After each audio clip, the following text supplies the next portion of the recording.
Hasanabi on the beat. Yeah. The people they won't leave. What is threatening about divesting on one piece? The problem isn't the protest, it's what they're protesting. It goes against what our country is funding. Block the barricade until Palestine is free. Block the barricade until Palestine is free. When I was 7, I learned a lesson from Cuban Easy Key. What was it again? Oh yeah, fuck the police. Here's some badges protecting property in a system that was designed by white supremacy. But the people are in the streets. You could pay off Meta. You can't pay off me. Politicians who serve by any means APAC, Kufi, and all the companies. You see, we sell fear around the land of the free. But this generation here is about to cut the string. You can ban TikTok, take us out the algorithm, but it's too late. We've seen the truth. We bear witness. The rebel, the buildings, the mothers and the children, and all the men that you murdered, and then we see how you spin it. Who gets the right to defend and who gets the right of resistance has always been about dollars and the color of your picking it up. White supremacy is finally all blast, screaming free Palestine to their home at last. We see the lies and claiming it's anti-Semitic to be anti-Zion, assessing Jewish brothers and sisters out there riding in solidarity and screaming free Palestine with them organizing and learning and finally cutting ties with the state that's gotta rely on apartheid system to uphold an occupying violent history been repeating for the last 75. The Nakba never ended. The colonizer lied. Students and fence posted on the law. Occupying the quad is really against the law. The reason they call in the police and their squad where this genocide land and your definition of destroying every college in Gaza and every mosque, wishing everyone in their wife and drop of bombs. The blood is on your hands, pilot. We can see it all. And fuck no, I'm not voting for you in the fall. Undecided. You can't twist the truth. The people out here united. Never be defeated when freedom's on the horizon. Yet the music industry's quiet, complicit in their platform of silence. What happened to the artist? What you gotta say? If I was on a label, you could drop me today. I'll be fine with it cause the heart fed my page. I want a ceasefire, fuck a response from Drake. What you willing to risk? What you willing to give? What if you were in Gaza? What if those were your kids? If the West was pretending that you didn't exist, you want the world to stand up and the students finally did. Let's look at it. What's going on, everybody? I hope everyone's having a fantastic evening, fantastic afternoon, fantastic pre-noon, no matter where you are in the world. I'm Hassan Piker in this Dallas, and I'm broadcast coming to you live from gray and not so sunny California, Los Angeles, folks. We're live and alive, and I hope all the boy girls and MBs are having a fantastic one because today's a beautiful day. Today's a wonderful day. Woo! Today is Saturday. That's right, ladies and gentlemen, it's Saturday, more like Saturday. Obviously, normally on Saturday, I would say it's Saturday fun day, but of course, this Saturday, we're going to be doing a lot. We got a lot going on, okay? Purple over yellow jersey? Yeah. It's sick, don't you think?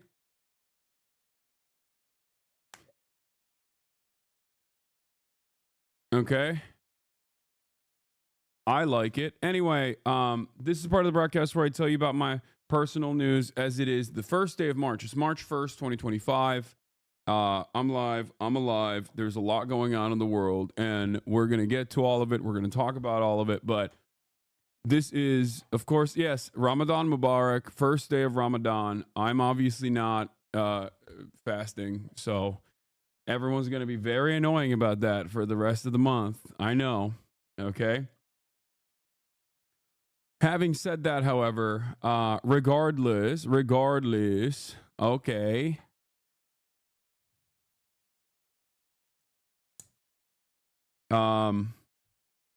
Personal news wise, there's a lot going on in the world of Hasanabi Piker in between the time period where I press the stop streaming button and press the start streaming button. Let me tell you what I mean by that. Okay. First and foremost, ended the broadcast last night, 7 hours. Okay.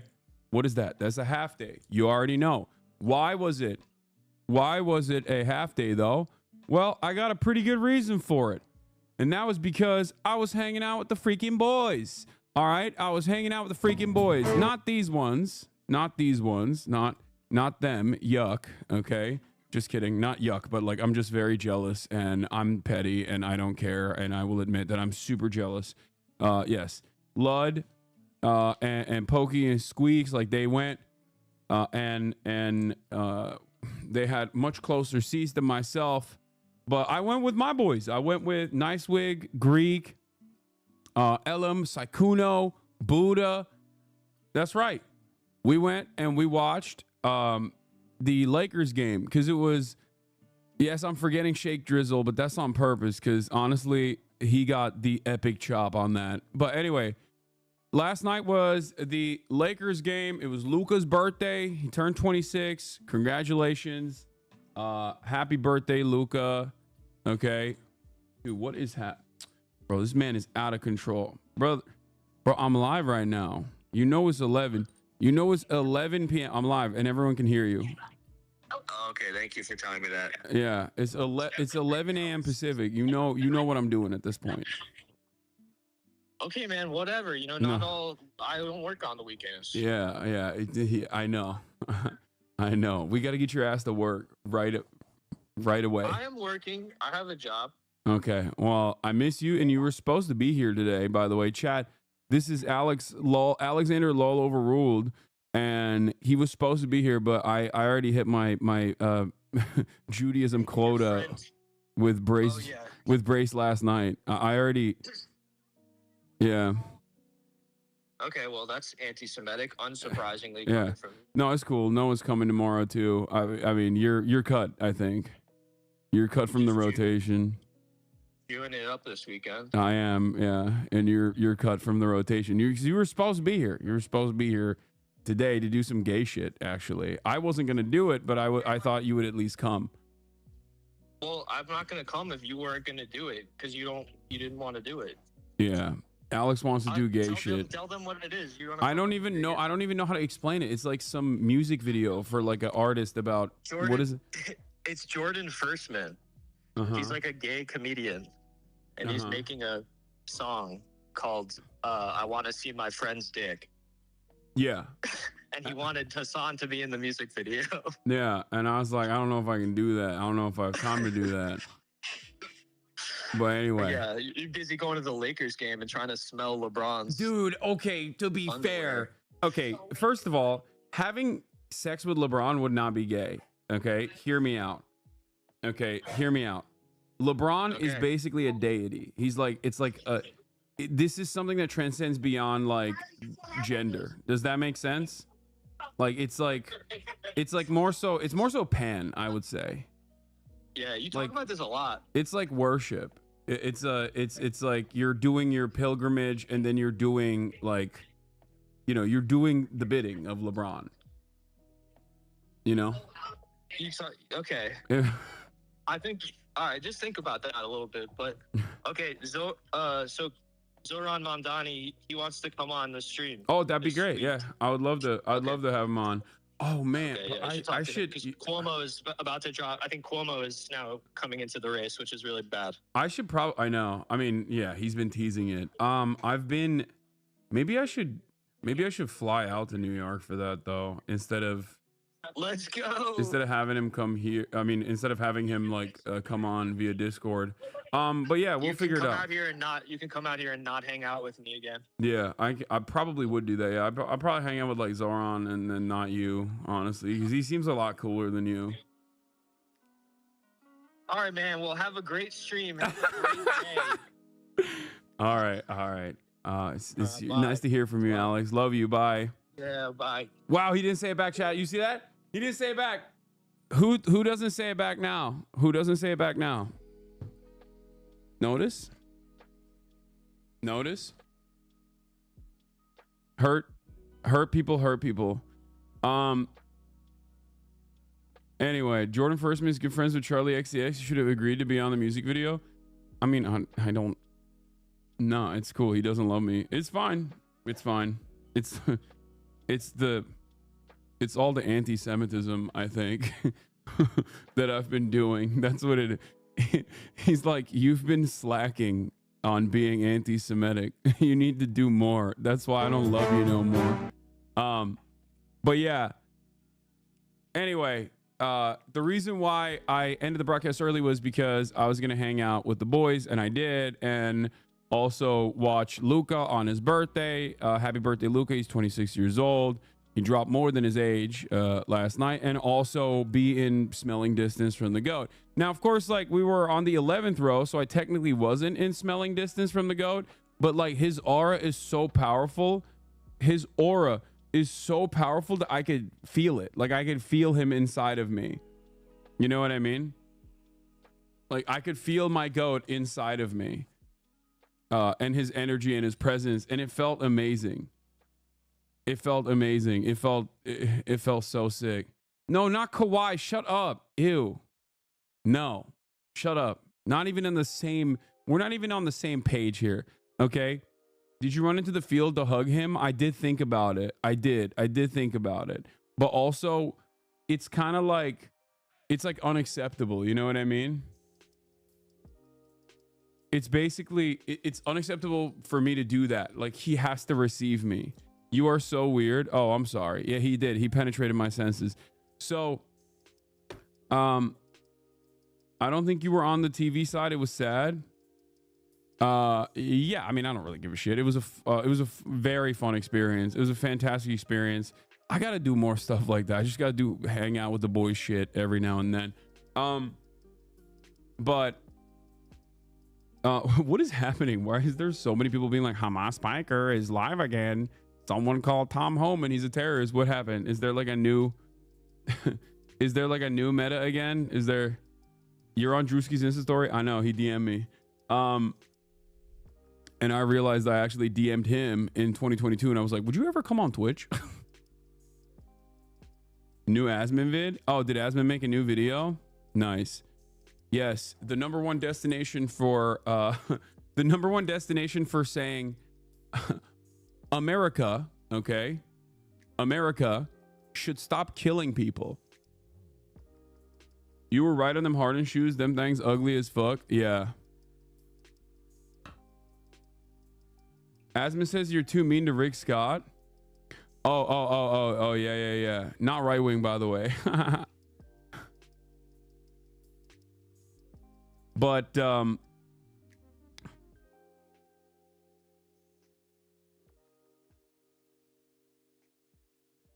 where was I? The new meta is trying to get you banned for being mean to Rick Scott. I wasn't even like being directly mean to Rick Scott. What I was saying was like, if the Republican Party truly cared about like monitoring medical bankruptcy, they would literally apply the capital punishment. Like if they did, they don't.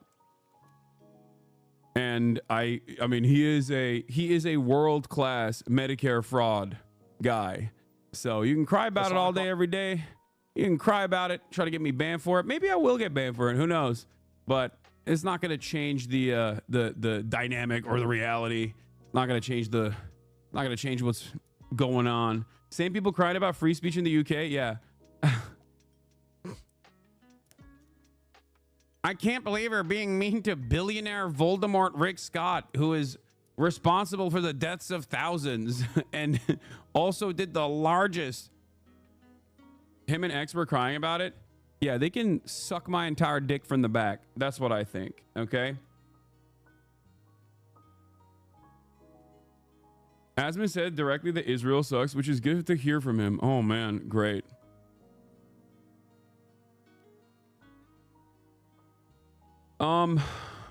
Yeah. Dude. Rick Scott oversaw the largest Medicare fraud in the nation's history. Okay. Yeah, go ahead. Defend that, Asmin Gold. But yeah. Also, saying that Israel sucks is the lowest of bars, dude. What are we talking about? Other than that, everything is chill in the world. Yeah, I had a fantastic time last night, watching the game, watching my GOAT. I have some opinions on Luka. I love, as you guys know, as a schlubby white boy, like I love schlubby white boy gameplay. Okay. His stat line is kind of crazy. And like watching it in real time actually shocked me. Okay. Watching it in real time, it kind of was shocking. Like until the fourth quarter, my man was on like brawny stat line, like fucking 2 threes that he made successfully for on like 11 attempts or something. It was crazy. Like it was a wild. He has a wild shot percentage is all I'm gonna say. He still popped off, obviously. I mean, he like dropped what, 30, something like that. So, I mean, he's still incredible. He had a lot of turnovers as well. I don't know what was going on, but he's been off from three since he got in the Lakers until he made it 2 in the row. Yeah, no, the 2 threes in a row was incredible. Calm down. Braun was 2-7 on threes last night. Okay, listen. Shh. It's okay.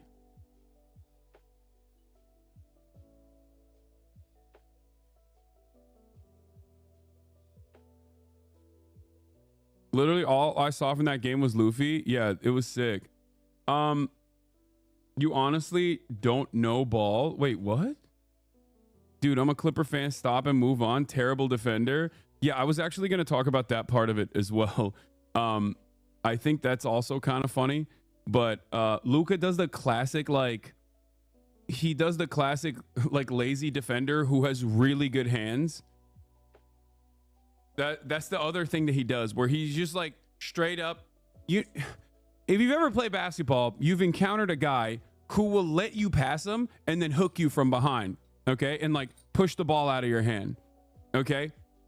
Now it's ironic because he's doing that to James Harden, who is also like that, you know, who also does that as well.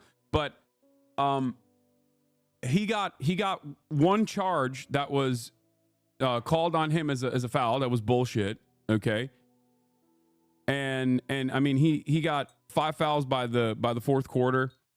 He gets a lot of fouls because he defends like that. You know, does Hassan play basketball? He does his best. Excuse me. I ball freaking super hard. Anyway, but this chatter is just coping because the fraudulent Clippers got absolutely eviscerated by Lake Nation, by my GOAT LeBron. So it is kind of wild though. The Lakers lineup is wild considering that it's just like the most, it's insanely top heavy. Like it's crazy, you know, in a game where there's like 100+ points, is like 60 points coming from 2 dudes is wild. But and they almost lost because the refs just kept helping the Clippers. Crooked Clippers. The referees were on their side. They need new glasses. In Turkey, we have a saying, Hakeme gözlük, eline de sözlük. It means give the referee glasses and give him a dictionary. Like put a dictionary in his hand and give him glasses. Okay. And that's what I kept saying. I also kept yelling that James Harden was fat and he should get on Ozempic, thinking maybe that he could hear me, but I don't think he heard me. Yeah, I was Lakered up. I totally am I don't really care. Ultimately, I don't really care about anything in terms of basketball. James Harden missed like 10 threes. He also missed a layup too. Lakers fan complaining about refs. Cannot survive as a fat man in his community. Let me fail. No, that's a joke. I was not courtside. I was close though. I was like row 11. The refs hate Luka. Yeah, they do. Actually, that's not even fully fair because like they did give him a lot of calls. I mean, he did get fouled a lot, but they gave him a lot of calls when he was going in. You know, he got a lot of foul calls on offense. But refs hate Giannis. Everyone else gets indifference. But what else? Yeah, we did you see any celebs of the game last night? Yeah, there's Ludwig Ogren. I saw him. He was there. And Pokimane. Yeah, those were the only celebrities I saw. Was Luffy there? Luffy was there, yes. Like Luffy from the live action was there. I wanted to bring Matt with me too, but he couldn't come last night. But yeah, Ludwig from video games was there. Pokemon from video games was there. Squeeze was there. There was another guy, but I can't remember. He just kept getting, he was cut out from all of the, he got hard cut, even though he was dressed up as Luffy, ironically enough. Yeah, Shaky Gurga. I'm squeaks in my she right now. Yeah. Shake Drizzle, also known as Shaky Gurga, was he got the ultimate chop there. But yeah, it was a really fun activity. It's like kind of stupid of me to just say something so obvious, which is it's cool to do things with friends. It's cool to do activities with friends. It's great.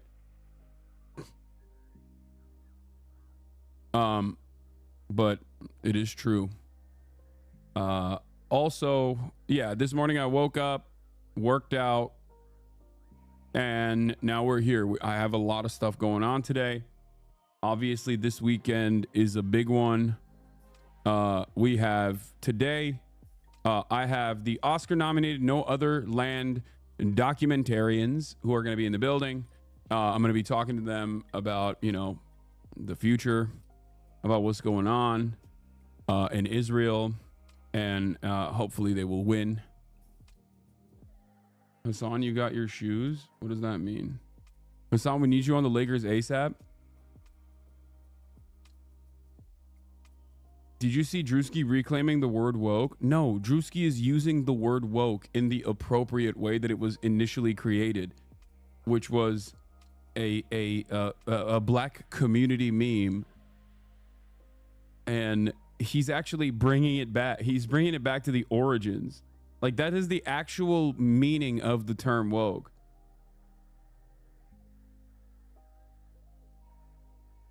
That's just the OG. I guess technically you're right. That is what reclaiming means. You're right. Anyway, yeah, Gal Gadot is presenting the Oscar for the best documentary this year, so that's going to be an interesting dynamic there as well. Also, Crash Dummies podcast is here. Also, tomorrow we got a 3v3 tournament.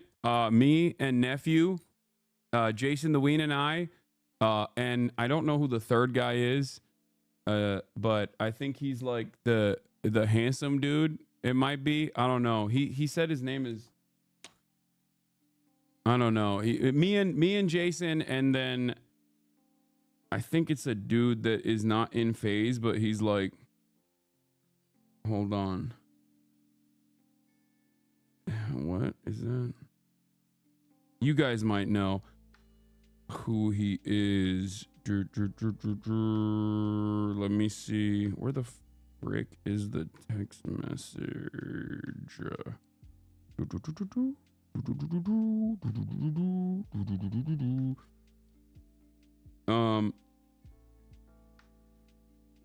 Marlon. His name is Marlon. So is me, Marlon, and Jason, and Lacey is throwing a 3v3 tournament, and I'm gonna be streaming it as well. But suit question, retweet on the subject. Yeah, we'll get to all that. Hold up.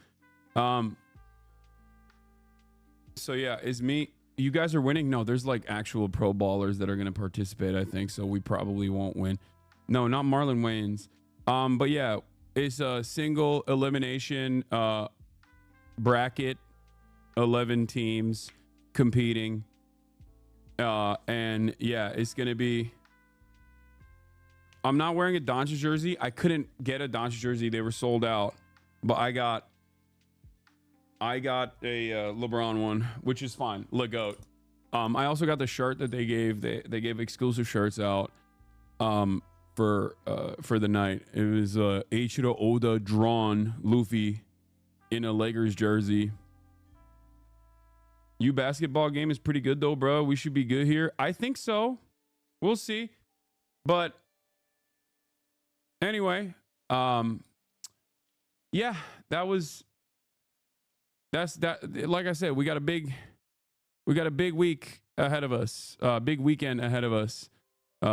And I can't see this post. I don't know why. Did LeBron say hi to you? I wouldn't be here if LeBron said hi to me because I would have died a happy man. Yes, I saw that I was on Drewski's Insta story, man. I know, I saw.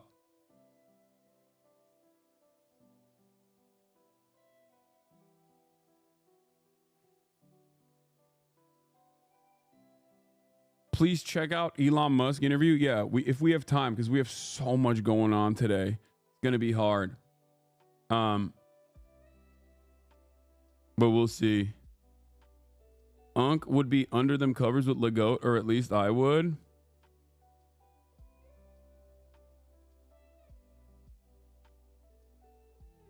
Would you ever do an appearance or record a message for a local YDSA pro-Palestine concert? I work with a local chapter, want to raise money and awareness. Sure.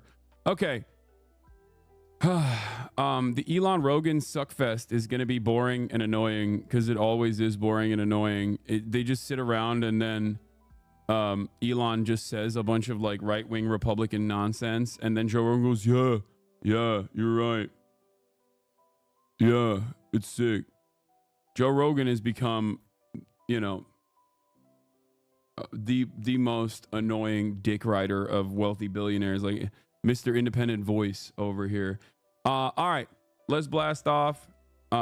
Ukraine madness continues. Did you ever fast during Ramadan? When I was a kid.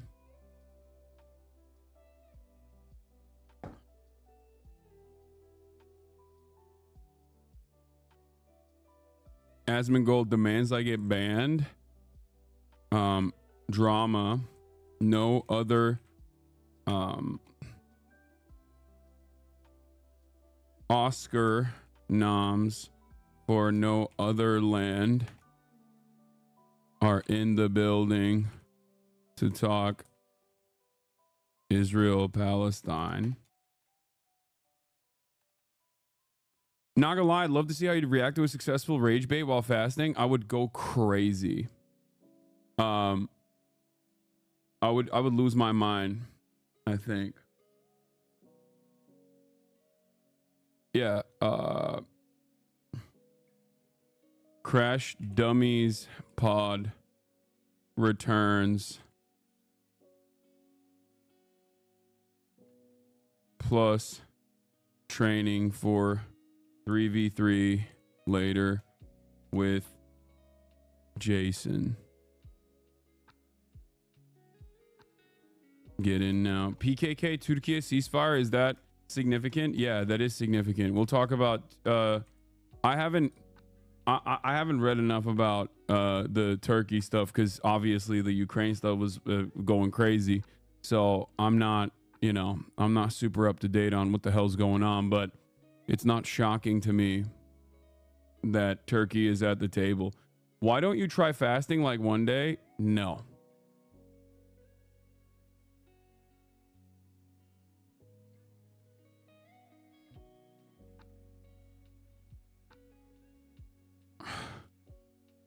Yeah, I said Ramadan Mubarak, okay? In the blast off as well. Do we have a Astaghfirullah? Bro, I am not a good Muslim. Don't even test me on this. There's never been a moment where I've been a good Muslim, okay? I've always been a bad Muslim. Don't start with me.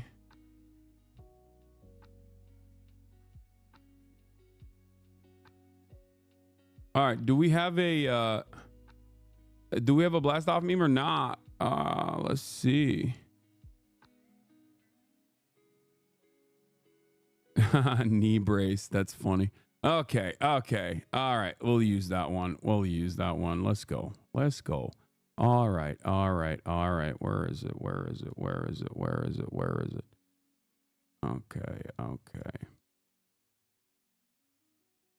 Okay.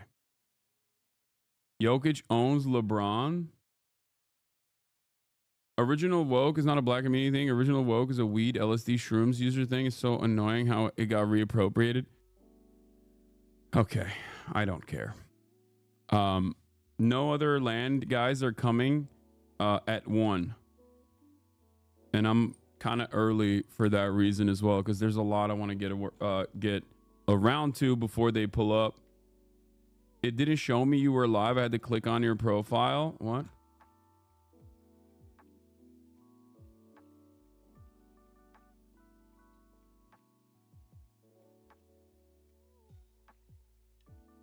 Holy shit, Twitch didn't notify me. Yes, chatters, Twitch does not notify sometimes when I go live before my regular allotted time, and that's what happened today. Okay, I went live before the normal time that I go live at. The normal time that I go live at is 11 a.m. I went live at like 10:48. All of a sudden, it bricks Twitch's notification system. Okay. That's it. That is the major reason. This is why we have a Discord. This is why our Discord notifies people. This is why I also spam. This is why I also... Are you being shadow banned? Maybe. Maybe Twitch will ban me. Who knows? This is why I also update people on here. On Twitter. This is why I also update people on Instagram.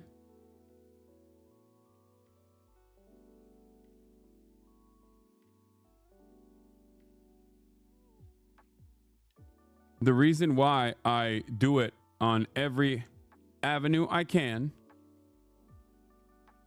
is because I know that it is difficult for people to figure out when I'm live, even though I'm live pretty much at the same time every single day. Okay? Pretty much every single day.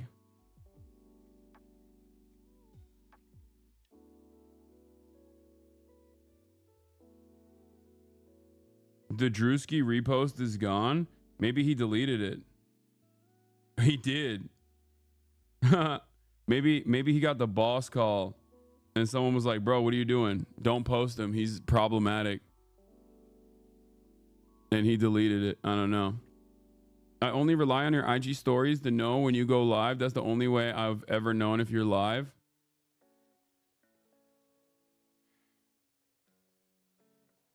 Yeah. It is pretty funny that I'm considered more problematic than like people who routinely make problematic jokes.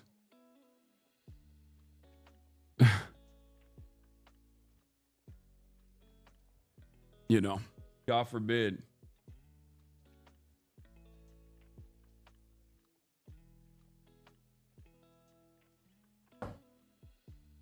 Yeah, can't be pro-Palestine, baby.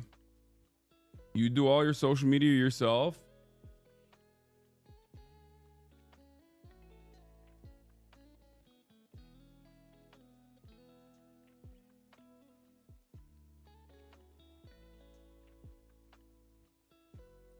I use Chatterino and blast that old oh my gosh sound clip when you or Iron Mouse goes live. You are pro-terrorist, not Palestina. Viva si yo si. Yeah, dude, I know. Except, weirdly enough, everyone who's pro-Palestina is called pro-terrorism, if you noticed. Isn't that suspicious? Isn't that a little weird? That, like, everyone who is an outspoken advocate for Palestinian emancipation is suspiciously always called terrorists? Isn't that odd? Isn't that a little weird? I wonder what that's about.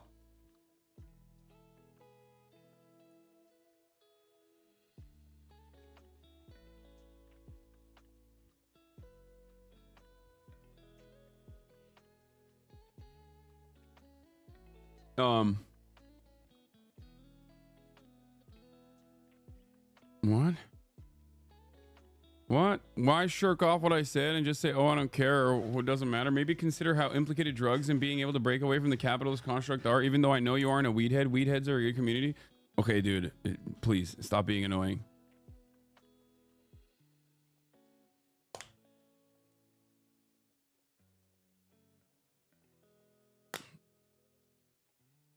Sometimes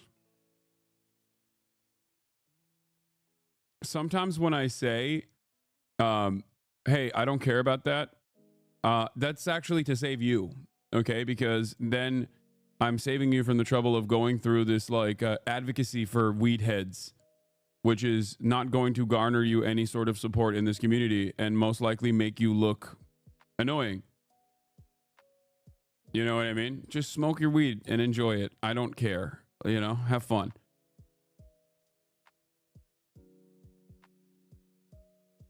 They're back from a 1 week timeout and they came back worse. Unsurprising. Unsurprising. All right. Obviously, yesterday there was an insane meeting that took place between Ukrainian President Zelensky and American sociopath Donald Trump. I covered this extensively. I hope that it's I covered it extensively, and the YouTube video is finally out on my YouTube page.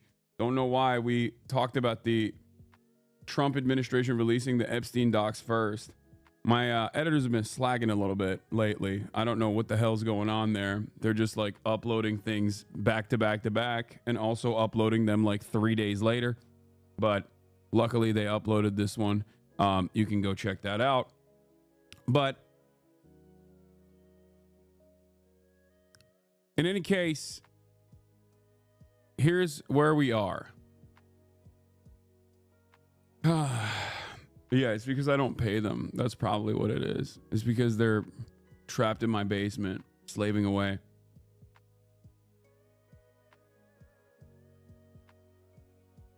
Reaction around the world to the White House face-off between President Trump and Vice President Vance and Ukraine's President Zelensky, plus new drone strikes overnight between Ukraine and Russia. We have team coverage this morning in Washington and overseas, so let's begin here with ABC News senior White House correspondent Selena Wang in the nation's capital. Good morning, Selena. Hey, good morning, Gio. What played out in the Oval Office yesterday was shocking, something we've never seen before. You had the president publicly berating the leader of a country that's been fighting for its survival ever since Russia invaded Ukraine 3 years ago. Now, the future of Ukraine and American support for the country are all unclear. If you didn't have our military equipment, if you didn't have... This morning, shockwaves around the world after peace talks implode between President Trump and Ukrainian President Zelensky. The Oval Office meeting turning explosive after Zelensky warns that if Russia takes over Ukraine, America will feel the pressure. You have nice ocean and don't feel now, but you will feel it in the future. God bless. You don't know that. God bless. God bless. You will not have a war. Don't tell us what we're going to feel. We're trying to solve a problem. Don't tell us what we're going to feel. I'm not telling you. Because you're in no position to dictate that. Remember this.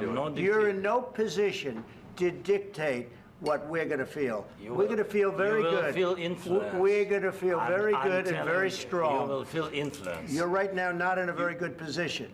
You've allowed yourself to be in a very bad position, and he happens to be right about it. From the very beginning of the war. You're not in a good position. You don't have the cards right now. With us, you start having cards. Right now, you don't. Yeah, you're playing cards.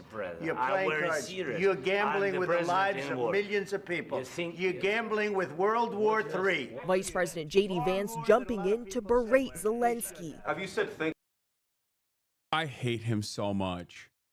I just like I hate everyone, but I really hate JD Vance. Like the way that he came in and be like, have you said thank you once? Like, and his bitch ass, have you said thank you once, was presented by the White House as a flex. It's just like, it's so incredibly lame and gross, especially because, yeah, he did. Okay. The very fact that Zelensky is even sitting there is because he's there to grovel. Like, you already know the power dynamic in this circumstance. Like, what do you mean? Have you said thank you once? Like, yeah, dude, he did. He did multiple times. What do you want him to do? Like, what do you want him to do more? Like, get down on his knees and start sucking like JD Vance does? Is that what it is? There is not more bowing down that he could do, okay? The very fact that he was like, I don't want to do a mineral deal. And then a week later, he's like, we are going to sign mineral deal. A week later, okay? After Trump called him a dictator, said he ain't shit, said he sucks over and over again, said he was responsible for his country getting invaded, all this stuff. Like, he's already there. He is already proverbially sucking it and also trying to do his very best. Like, he desperately obviously needs a ceasefire to and American support to continue.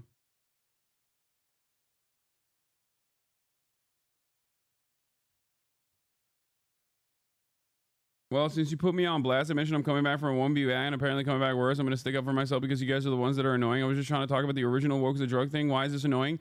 Dude, I don't know if you're going to understand this. The reason why you're being annoying is not because you have a just cause and people are undermining it. It's because you're being selfish. Okay? This is something that people like chatters, individual chatters sometimes can't comprehend. You know, think about this like a group of friends, okay? Think about the chat room like a group of friends. I'm going to very quickly try to explain this to you. Imagine if the group of friends have moved on to a different subject matter and you're still holding on to the previous subject matter, and then someone in the group gently tells you, "Hey, we've moved on, okay? Just, don't be annoying." And then you turn around and make the conversation about your feelings. Right now you're making the conversation about your feelings. Except this is not just a group of friends. This is 20,000 people. Okay, this is an arena full of people. And you're literally going, please talk to me about my own personal feelings. This is why you got probably banned last time around as well. So I urge you, please, whatever, fine, bye, it's fine, sorry. No, it's okay. People do it all the time. But you understand the dynamic in this community. I obviously respond. I see pretty much everything. Okay, I see pretty much everything that's going on in the chat. I really value the back and forth that I have with chat. And sometimes people turn around and try to make it about themselves a little bit. Okay. I love you, chatters. It's okay. Sometimes you get in your own way. Okay.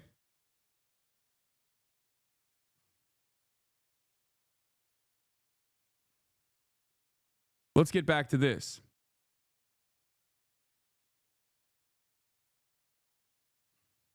Or three. Vice President J.D. Vance jumping in to berate Zelensky. Have you said thank you once this entire meeting?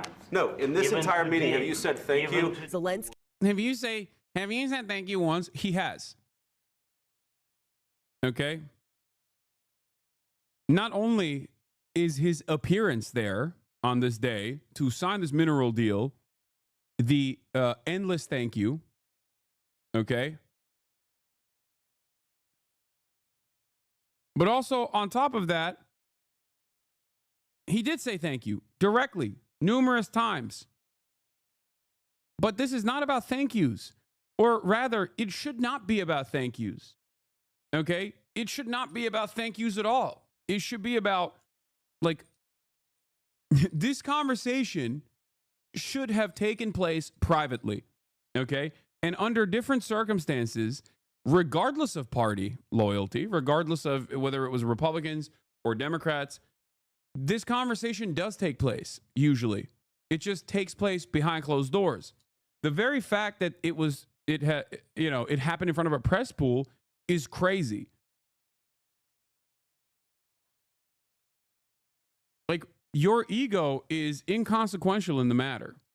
Like, what are we doing? That we're just now doing foreign policy on the whims of like a narcissistic madman? It's crazy. And I still don't believe that is what is going on. I can't believe that the American machine could be at the mercy of one psycho. You know what I mean? Like one psycho in his like thin skin. That's insane. It's wild. And I think that they will course correct eventually. But having said that, it is still shocking that this took place in the way that it did. I guess I should be more in an I told you so posture, because normally these kinds of conversations do take place. Normally these kinds of assurances and this kind of back and forth and this kind of negotiation does happen. It just happens behind closed doors. And then on the optic side, on the public facing side, America and our allies are like this, right? And then leftists are the ones who are supposed to say, no, you don't understand. This kind of conversation, there was a lot of back and forth that happened in this negotiations process. Ukraine wants more. America doesn't want to give it to them because America doesn't give a shit about Ukraine. And then every liberal is supposed to yell at me and say that I'm a campist, tanky Adolf Hitler lover for saying it. But because it happened in broad daylight this time around, there was virtually no way for liberals to deny the reality that they're seeing. This is in many ways, with the exception of the optics of it all, the back and forth, the underlying sentiment, the lack of interest in giving everything that Ukraine is demanding to Ukraine and simply using them as cannon fodder against Russia because they're stuck being invaded by Russia and are desperate for our resources and our help is precisely what has been going on. Okay? That's precisely what's been going on. The only difference is like Trump is accelerating it in the more reactionary direction as he has done so far. And he's doing it very publicly. Doing it very publicly changes how soft power dynamics work for America and our allies. Okay? Unable to reset the tone. Please, you think that if you will speak very loudly about the war, you can... He's not speaking loudly. He's not speaking loudly. Your country is in big trouble. Can I answer? Wait a minute. No. You've done a lot of talking. Your country is in big trouble. The White House blaming Zelensky for the blow-up. Trump kicking Zelensky out, canceling the press conference. Zelensky abruptly leaving without signing the deal for Ukraine to share its mineral resources. Later, Zelensky declining to apologize to Trump, but telling Fox News he's grateful. I'm thankful to President Trump and to Congress bipartisan support. And I'm speaking like a president of a people who are in this struggle. This was really interesting. Part of the reason why it was interesting is because you have to go on Brett Baird to, like, you know, talk to Donald Trump and possibly the entirety of the base of support for Donald Trump, which is crazy, right, in and of itself. Even if you're a foreign nation's leader, even if you are the leader of a foreign nation that was invaded, okay? So that in and of itself is already wild, okay? But what's also wild about it is that I think Zelensky falsely assumes one of three different things. Either he has a misplaced faith in European security partners carrying Ukraine to a better position of defense without the United States of America, which I think in the long term will not be successful.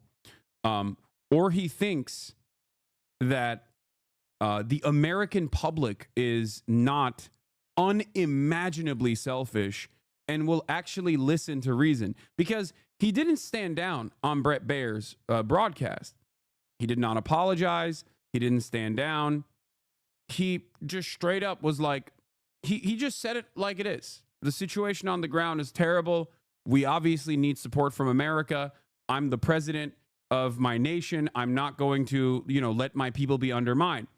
He took a bold stance. He took, dare I say, an idealistic stance. Okay? He was very honest about it. He was very honest about the situation, but I don't think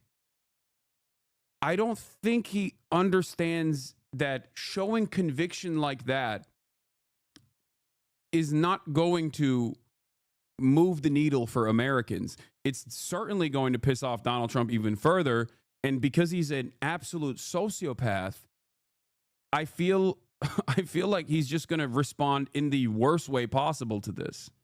Okay? But then again, he's in a damned if you do, damned if you don't situation, because he also has political pressures back home to worry about as well.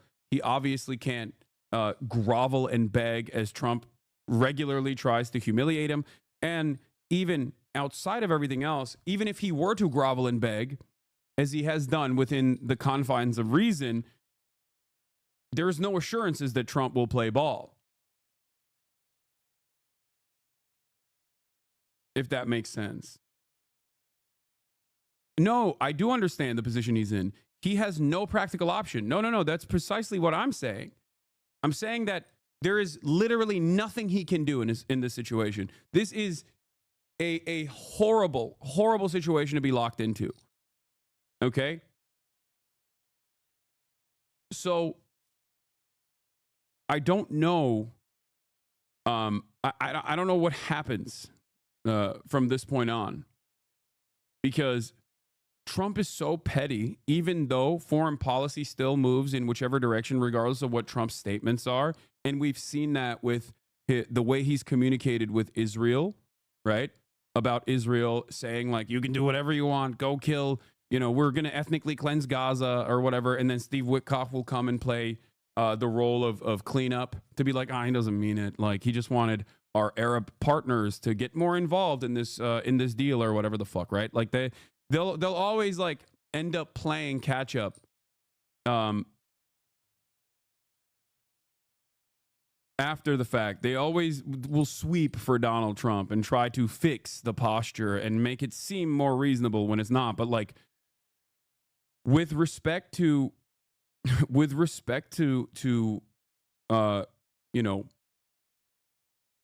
Russia and Ukraine, it's obvious that even if Zelensky was super pro-Trump, which he has been, I think Trump simply doesn't care. He wants to bully Zelensky to posture as a very strong man.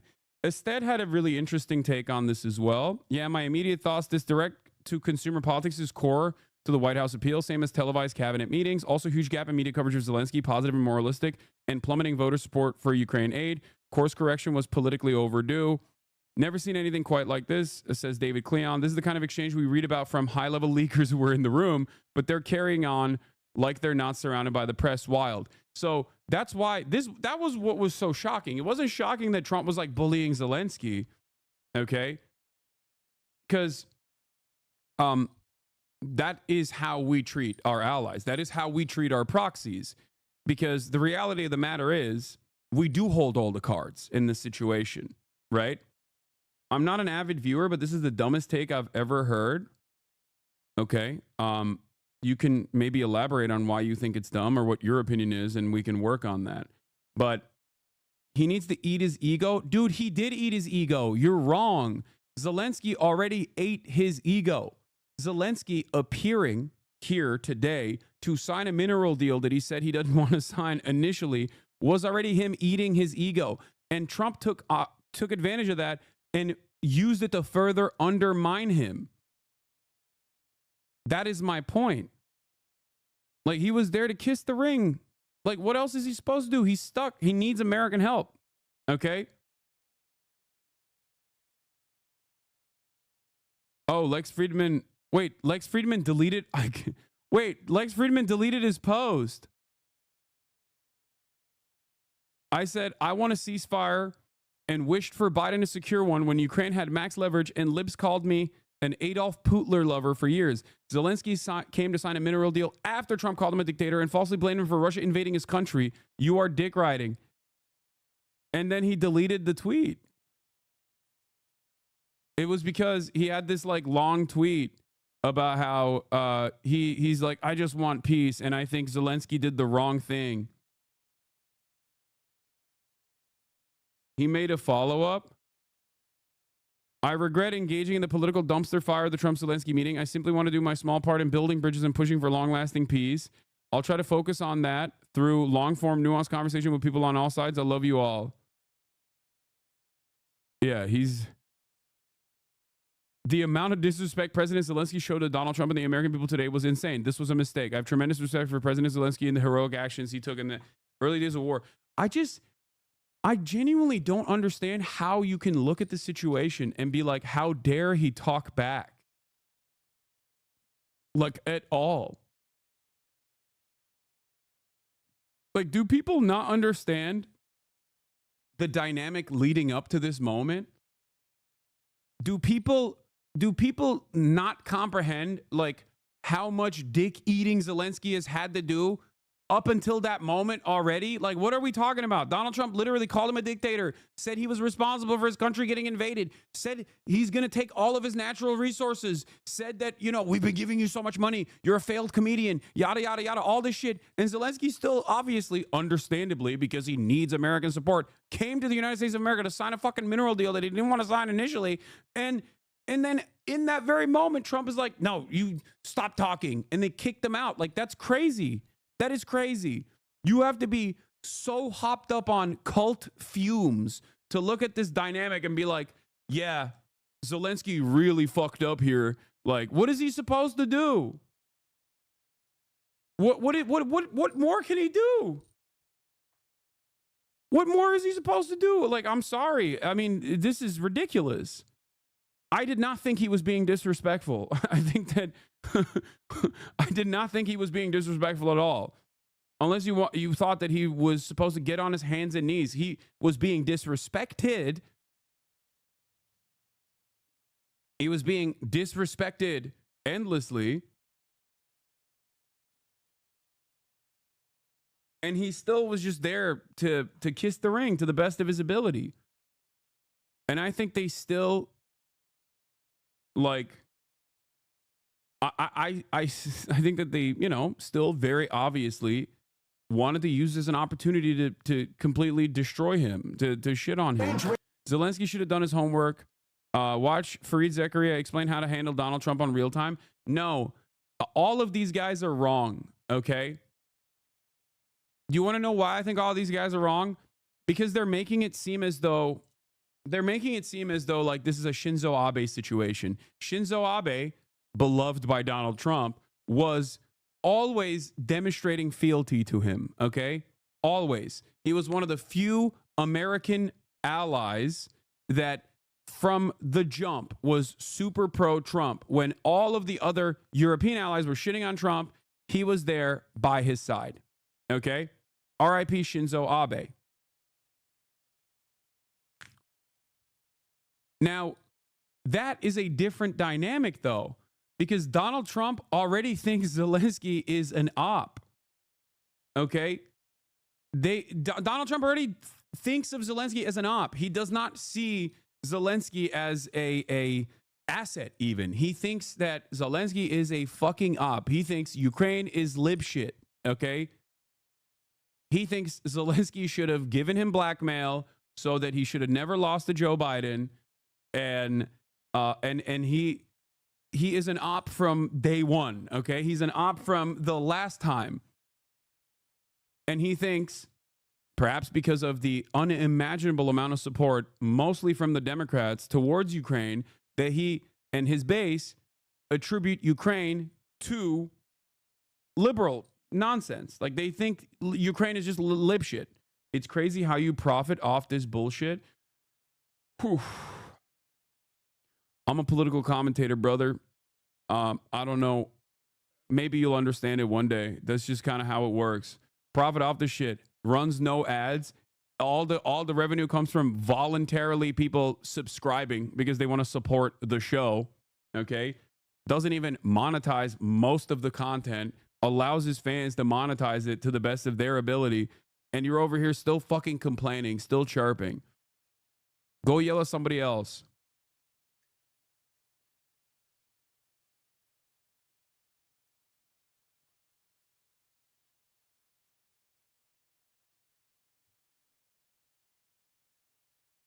Anyway, JD's like that weak kid on the playground who always asks, are you going to let him say that about you, trying to egg on a fight? My Ukrainian friend says Zelensky should have been smarter and a better diplomat to understand that Trump is a mad king kind of president. I get that, which is why I thought he would have apologized on Brett Baer. Okay? Dude, as a Ukrainian, I expect our president to do whatever it takes to save lives here. If he cannot endure some verbal remarks, he's not doing his job wrong. If they say to bark, he should bark. Okay, people are dying, useless assaults here. No, I understand that, guys. I do. But I'm telling you, the situation, at least for Zelensky with Trump, is a little different. Okay? I think that Donald Trump is thin-skinned enough to basically, even on the in the interim, even aesthetically, ruin a deal. Okay? This doesn't mean that it will always remain that way. But I do think that Donald Trump, I think we all understand Donald Trump is insane. Everybody gets that, okay? But I think Donald Trump's attitude here is completely, it's completely unacceptable. In a strange way, I do feel like Zelensky should have studied this a little bit more. He's an emotional guy. I've met him many times. He's very brave. He's been fighting a war. and he let his emotion get the best of him. The way to have gone in there is first. Dude, I'm sorry. People fucking... How is this happening? How am I the guy who's saying, after years and years of guys like Fareed Zakaria and all liberals yelling at me saying I love Adolf Hitler and I hate Zell Disney, how am I the guy defending Zell Disney and these guys are defending Donald Trump? What is going on? Like, what was he? I don't understand what these people are saying. His emotions got the best of him. He was getting dunked on by Marjorie Taylor Greene's boyfriend, dude. And he still was just sitting there and eating it. He was taking it. What the hell? Look, and the reason why I'm mad about all this is because I want a ceasefire, okay? That's what's so frustrating about this, is that Donald Trump, unironically, is cooking the ceasefire negotiation that he is supposed to bring to the table, okay? On the one hand, bringing Putin to the table and negotiating with Putin is a necessity if you want the bloodshed to end, okay? That is just how it works. It doesn't matter if we agree to it or not. That is how it works. So on the one hand, yes, Donald Trump is doing the right thing by bringing Putin to the negotiations process, bringing Putin to the table. Donald Trump, on the other hand, is doing it in the worst ways possible and also cooking his own deal, because in that process, every side has to get W's, okay? You cannot just simply chop down Zelensky and the Ukrainian position. You cannot do that, okay? That is ridiculous. You are an insane person. Like, you have to give them something back. So many people have died. Are you out of your mind? Like, it's insane. It's insane to just, like, use every opportunity you have to suck off Vladimir Putin as hard as you can, to a degree where you're also directly undermining Ukraine in the process. And I think the real reason why he's doing that is because he just is a petty bitch. Okay? Straight up.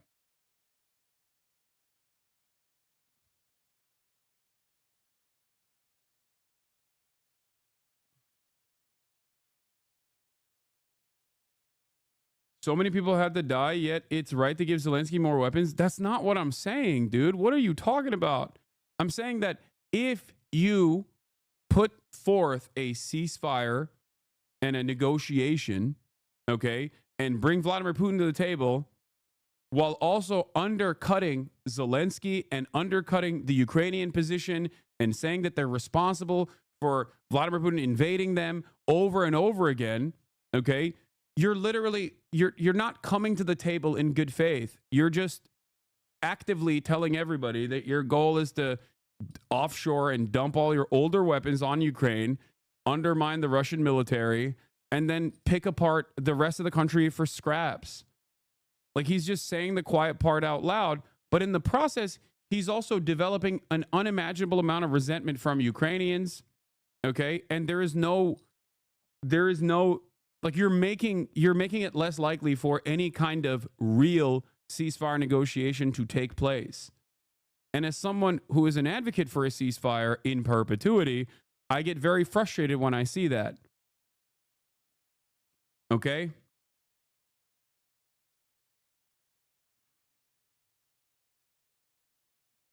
I think part of the reason why, however, I think part of the reason why he did that is, as Ested says, to course correct, to basically not just bully Zelensky, which is, you know, great for him. He wants to do that for sure, but also to basically get the media to understand what's what. Like, he's not a careful dude. He's not a particularly smart guy. But I think I understand, like, what Ested is saying here, which is he is trying to directly tell America the past 3 years of pro-Zelensky coverage that you saw about, like, Russia is losing the war, Ukraine is winning the war. All that shit is gone, okay? Done. It's done. It's not. Ukraine is a proxy. we've always used him as a proxy. We're going to continue using him as a proxy, and there's no more like standing ovations for Zelensky and propping him up as like a bold, brave person trying to defend his country. Okay, I think that's what Donald Trump is trying to do, but he's doing it in the way that, I mean, I don't even think he should do that, by the way, for the record. I don't think that it's appropriate of him to do that, but I think that's what he's actively doing here, while also telling everybody there is no soft power. Would you do this for free? Yes, as evidenced by the fact that I am. Like, you're literally watching for free. Think about that. And I did for many years. You're watching for free. You're currently watching for free.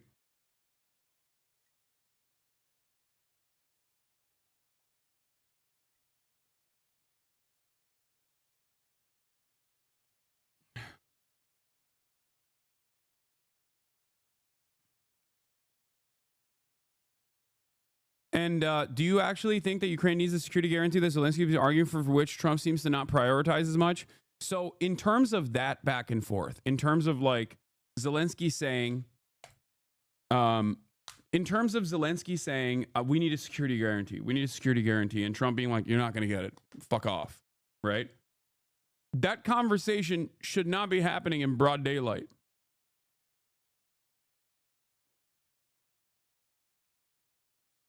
That's my, like, or under normal circumstances, that conversation does not happen in broad daylight.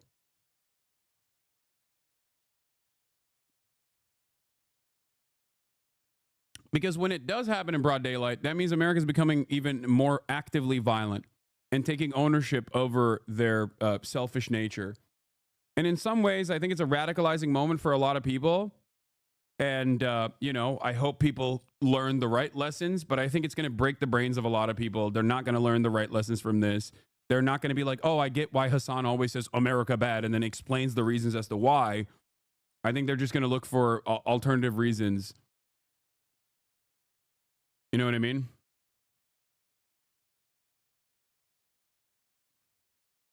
Years, and they just want to hear that America on our side and that America will stay with us, not with Russia, with us. Trump has brushed off concerns that Putin could violate a peace deal, refusing to guarantee Ukraine's security so Russia won't invade again.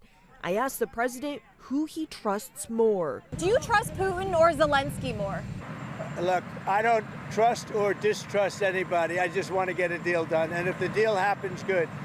But you can't embolden somebody that does not have the cards, and all of a sudden that person says, oh, well, now I can keep fighting. And sources tell me the Trump administration is now considering cutting off all ongoing shipments of military aid to Ukraine. And this is a strong signal of this dramatic plunge that we've seen in relations between wartime allies, even though at this point it's unclear what the effect of that would be on the battlefield, guys. Unclear indeed. All right, Selena, thank you so much. And as you can imagine, we are getting lots of reaction this morning to that Oval Office shouting match from around the world. ABC's Tom Sufi-Burge is in London with that side of the story. Good morning, Tom.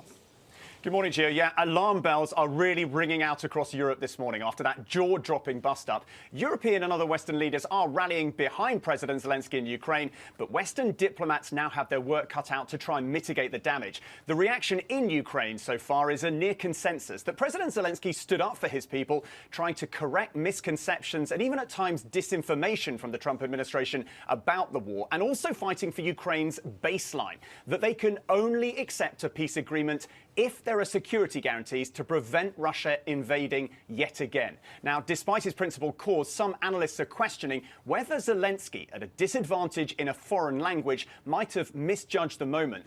And there's now deep concern about the impact this will have on US military support, which was already in jeopardy. Without it, Ukraine will suffer a significant blow. The winner out of this is Russia, the Kremlin savoring the moment, praising Trump and mocking Zelensky. And the European Union's top diplomat now suggesting America's role as leader of the free world could be over and Europe should now work to fill the gap. Moments ago, Zelensky touching down here in London ahead of a European summit tomorrow amid a unique sense of crisis on this continent. Janae? Unique sense of crisis indeed. Tom, thank you for that.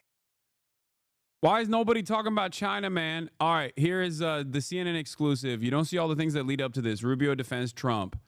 Okay? All the Trump supporters in my work have been quiet since the election. This situation is the first time they've talked outwardly. So I think there's two different kinds of Trump supporters here. Hassan, I agree with your standpoint on the subject, but what is your take about those videos where we see Ukrainian officials yanking men off the streets and often beating them up and taking them away, unroll them by force, send them into the trenches? Yeah, no, that's why I'm saying, obviously, it's time for a ceasefire. Okay? I have long maintained this position, but it's obvious, especially now, that Ukraine has run out of manpower. Unless they lower the age of conscription to 18 from 25, which is what Biden suggested on his way out, okay? And Trump even entertained it for a brief moment, and they start pulling younger and younger men and just completely eviscerate their next generation, there is not much more, there is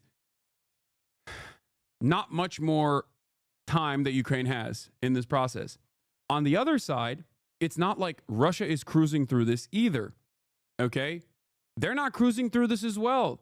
It's not like they're having a great time here either. So, you know, before all the Z pushers say like, oh, dude, they're also killing it. Like, no, it is in both parties' best interest to wrap it up. The only party that doesn't necessarily care about the length of this and you know, is just trying to make out with as much money as possible from this process as they have so far as the United States of America. But because of the terms set on the battlefield, I think that Ukraine has two options. Either they go back to their European partners and America as well and forcibly deport all of the able-bodied Ukrainian men that are of age, okay, and then instantly start training them and forcibly conscripting them to go out and fight, and then also simultaneously continue getting weapons from America, continue getting weapons from Europe and whatnot, and you know, continue the war of attrition and potentially eviscerate their next generation, okay? Or they have to do a ceasefire. But in this process, America holds all the cards on the Ukrainian side. And therefore, I think we owe it to the Ukrainians to make sure that we give them the best possible deal we can. It is insane to me that this is like out of the question from the Trump perspective. The notion that like the responsible party is Ukraine and that the Ukraine is you know, not playing ball and being annoying is psychotic to me. Okay? It's completely psychotic. It's ridiculous.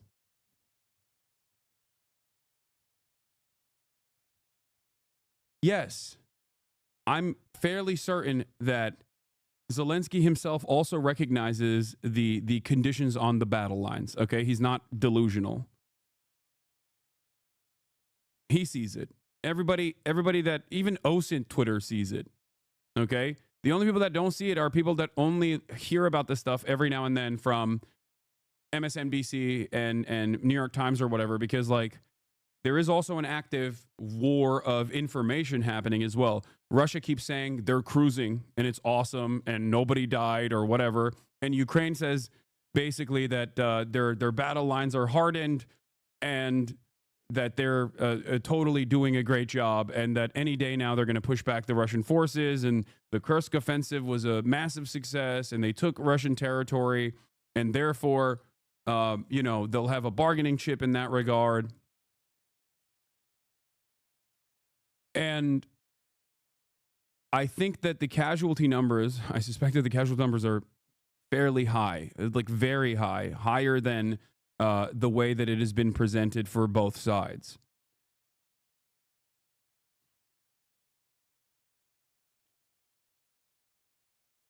This new pro-Ukraine Hasanabi is great to see. What? This is not a new take. I have been an advocate for a ceasefire in Ukraine under the Biden administration and regularly yelled at the Biden administration over and over again. This is not a new position. Why should the U.S. care about giving the best deal possible for Ukraine? Because we expended them. Like, what do you mean?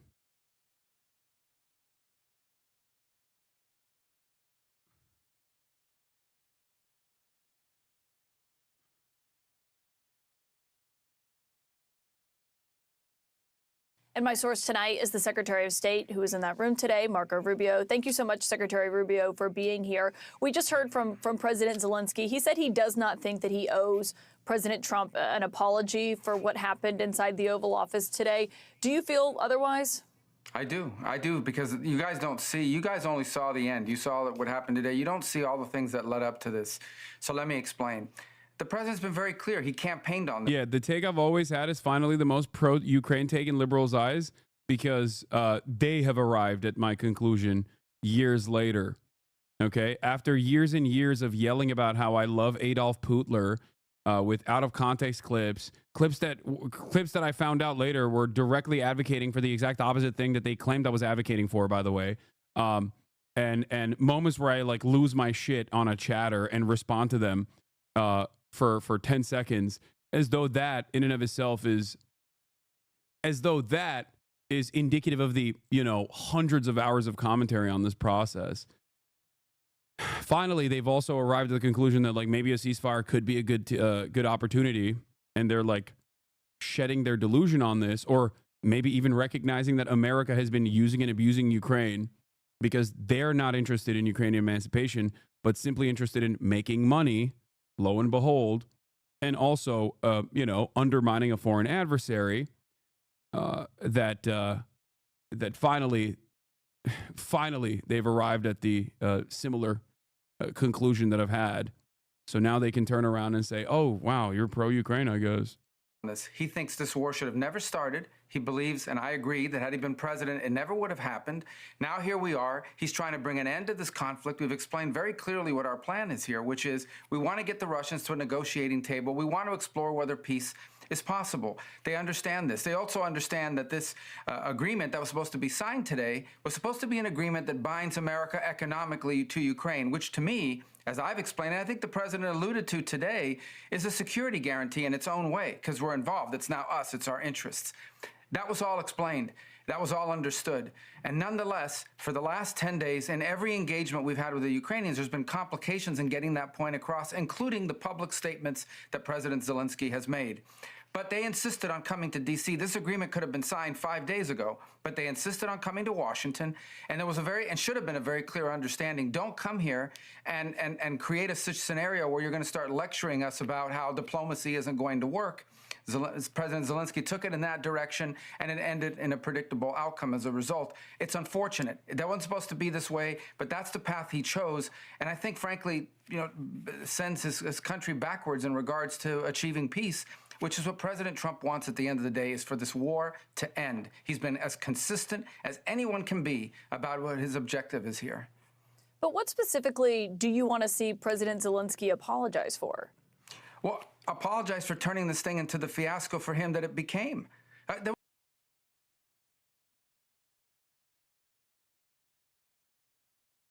Real psycho hours, dude. We've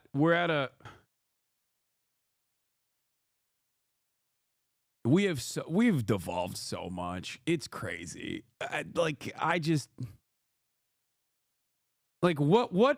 What should he apologize for is a great question here. And the answer always is just like basically nothing. Okay. It's just like, oh, he should not have responded at all. Okay. Like the very fact that he's there over and over again, thanking the administration like a million times over, thanking them over and over and over and over and over again. Like, what more? What do you want? He's just been eating it. Like, what is? really messed up that he didn't get on his hands and knees and beg. It's also interesting to see Marco Rubio say this because he's supposed to be the reasonable war hawk, okay? Obviously, when you're in the Trump administration, reason kind of goes out the window. But on the one hand, Marco Rubio is supposed to manage the direction, manage the trajectory of the allegiances, and basically turn around and be like, oh, Trump didn't mean it like that. But it does seem like they're just actively going after Zelensky and saying he is at fault here. So I guess, I don't know. We're just cutting Ukraine off completely. I don't know what the hell's going on. Like, is there a realignment happening? Who knows? There was no need for him to go in there and become antagonistic. Look, this thing went off the rails. You were there, I believe. It went off the rails when he said, let me ask you a question to the vice president. What kind of diplomacy are you talking about? Well, this is a serious thing. I mean, thousands of people have been killed, thousands. And he talks about all these horrible things that have happened to prisoners of war and children, all true, all bad. This is what we're dealing with here. It needs to come to an end. We are trying. It's crazy. Yeah, okay. You explain all of that. Not to be too libbed up here. Not to be too libbed up here. But if you explain all of that, how do you also simultaneously explain Donald Trump being like, and all of that is the fault of Zelensky?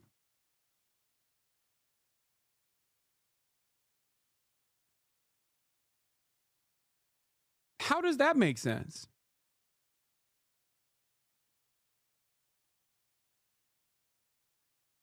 Like, I don't understand it. What do you, even if your position is that Ukraine bit off more than it could chew with Russia, okay, and really egged on Russia and you know, found itself too comfortably in the bosom of Western empire when it's supposed to be like the boundary, the Russia's red line in perpetuity that the NATO allies also understand.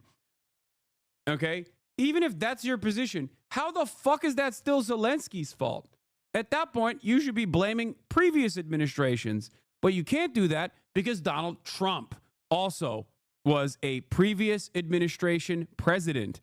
And in the process, he, you know, continued the same foreign policy perspectives with respect to Ukraine. So for that reason, you can't really say previous administrations really fucked it up too, which is why you arrive at this situation where you have to blame Zelensky, the most insane position you can arrive at.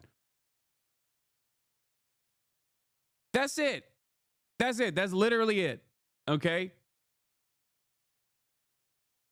How do you defend saying, JD saying, have you said thank you enough? What an insane thing to say. Yeah, I know. It's not only awful in terms of form, like it was just so gross of him to say that, but it was also so stupid. Like you're like, who are you? You're not even here. Like you're not even a part of this admin, little bro. Okay. You're just kind of here as like Peter Thiel's blood boy who just communicates all the secret closed door meetings back to him directly.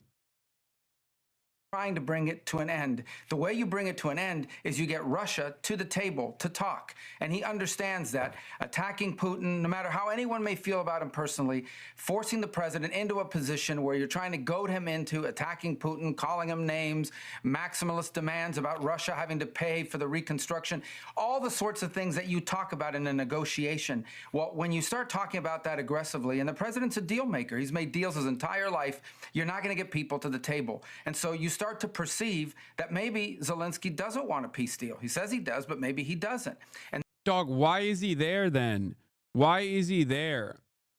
You guys have legitimized denying actual truth. No, why is Zelensky there to begin with? Clown Lensky's a corrupt puppet and war criminal. He and his EU-US cosmopolitan globalist backers are scared of a ceasefire killing their cash cow, dreams of color revolutions, and ruin the endless destabilization of the whole region. He feeds on chaos. A ceasefire means his political death. Stop being a skibbity toilet.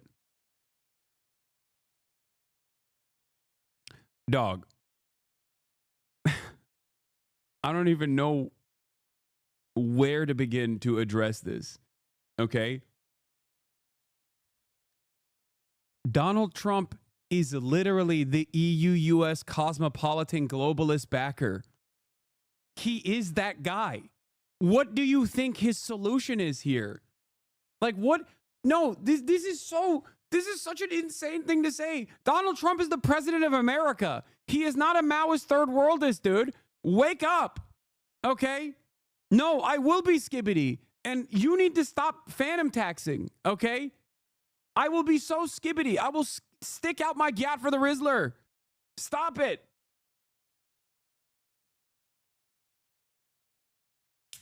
What the fuck? What are you saying?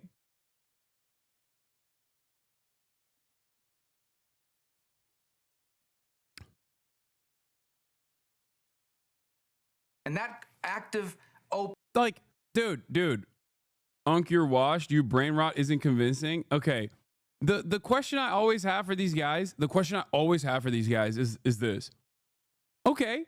If Donald Trump is not this like globalist guy, he's a real isolationist, why is he advancing the Brandonian agenda of Saudi nuclearization and potentially even sending troops to Saudi Arabia to protect Saudi Arabia and troop escalation in the region that he has not scaled back on, and as a matter of fact is giving Israel quintillions of dollars of weapons, just like Biden did?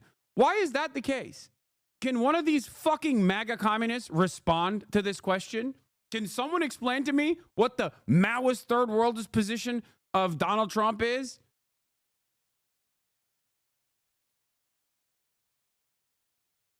And you know, how did that happen? How do you square that circle? Explain that to me.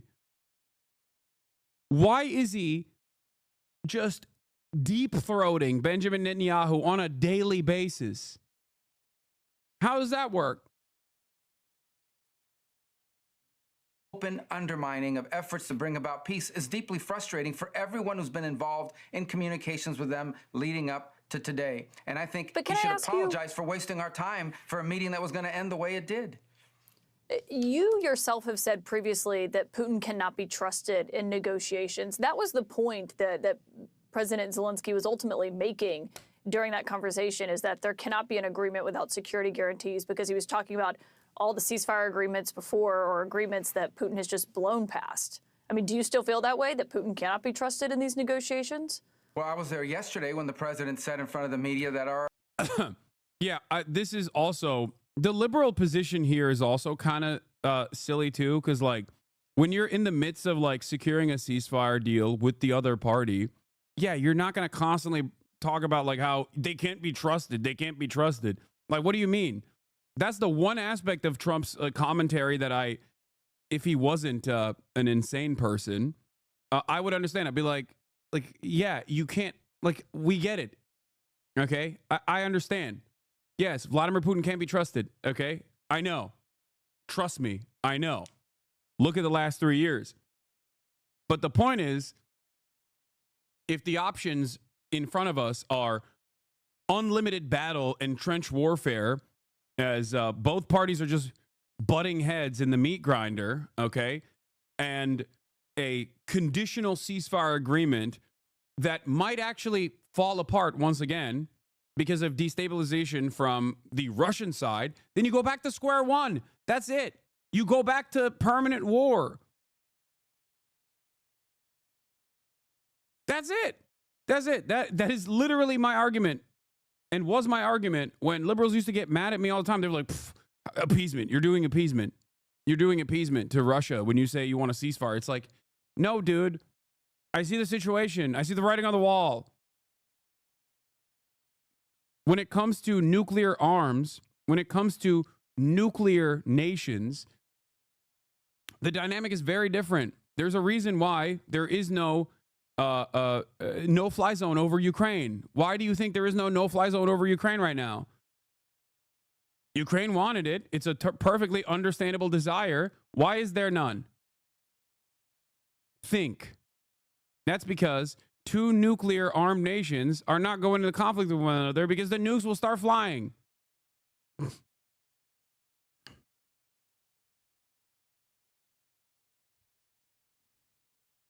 Our approach is going to be trust but verify. President Trump's made deals his entire life. He's not going to get suckered into some deal that's not a real deal. We all understand this. We understand it on our end for certain. And so the goal here is to get to a place we have to explore whether peace is possible. I've said this repeatedly. I don't know. I think it is, based on what they've said so far, but we have to explore that. How else is this war going to end? I ask people, what is the European plan to end this war? I can tell you what one foreign minister told me, and I'm not going to say who it was, but I can tell you what one of them told me, and that is that the war goes on for another year. And Bro pointed to his ear. When he said one of them told me, he meant he actually heard them from 7,000 miles away, actually. Okay? My man's got satellites on him, dude. This is crazy work. He's like, yeah, one of them told me, as in they were talking in a private meeting 7,000 miles away in an underground bunker, and I heard it. At that point, Russia will feel so weakened that they'll beg for a peace. That's another year of killing, another year of dying, another year of destruction. And by the way, not a very realistic plan in my point of view. So if there's a chance of peace, even if it's a 1% chance, that needs to be explored. And that's what President Trump is trying to do here. I mean, okay. All right. Here he is trying to moderate it, okay? He is trying to moderate it. Okay, this is... Okay, the last part of this, he stuck the landing, okay? He did. He flubbed in the beginning, but ultimately the damage control implies, this is why I said what Rubio says is more significant than what Trump says in the meetings, because while they have to defend Donald Trump's feelings, which is such an insane thing to say, but he is an incredibly emotional person and very thin-skinned, and these guys have to basically play ball with a psycho, okay? Marco Rubio is old school politician, and that's the reason why he's in charge of the State Department. So what he says, I think, is more important than what Donald Trump says. So while the first part of this was just like basically saying like, oh, you know, Zell Disney is corrupt, or, you know, he should have groveled further or whatever. Then he turns around and is like, but, you know, we have to give peace a try. We have to do, no matter what the alternative is, you know, this is what we're going to do. This is what this admin is going to move forward with. President Trump said just when he was leaving the White House after that meeting that he doesn't think President Zelensky wants peace. But isn't that why the Ukrainian leader was in the Oval Office for that meeting? Great question by Caitlin Collins. Is correct. My question as well. Today? Well, he was in the Oval Office to sign a minerals rights deal. That's what he was in the Oval Office to sign today. But again, when you have comments that deliberately appear to be I mean, after having discussed this repeatedly, deliberately appear to be geared towards making the argument that peace is not possible. You know, again, he turns to the vice president. What kind of diplomacy are you talking about? Almost as if to say, these people, you can't deal with them. You can't have any negotiations with Putin because he can't be trusted. And you're... There's not, no. No, there, brother, then he wouldn't have showed up. Like, what are we talking about, man? What are we talking about? They are trusting Putin, so stupid. No, Marco Rubio's statement there is not incorrect. Even if there's a 1% chance that there could be a ceasefire, we have to take it, is not incorrect, especially when, as the head of the State Department, he's also laying out the truth of the matter in terms of what the battlefield looks like, okay?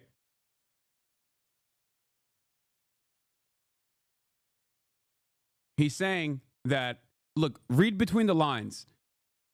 Understand that this is not a normal cabinet, okay, where Donald Trump will both be brutally honest and very ruthless in times and demonstrate American ruthlessness in broad daylight, but also is very narcissistic and kind of short-tempered and short-sighted, so much so that he will fuck up a ceasefire deal that that his people, the Marco Rubios of the world, put together. Okay?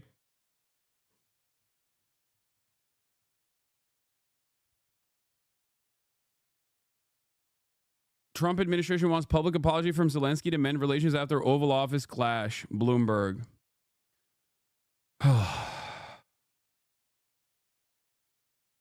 He is literally lying about what Zelensky said and wants, though. Yes, I know.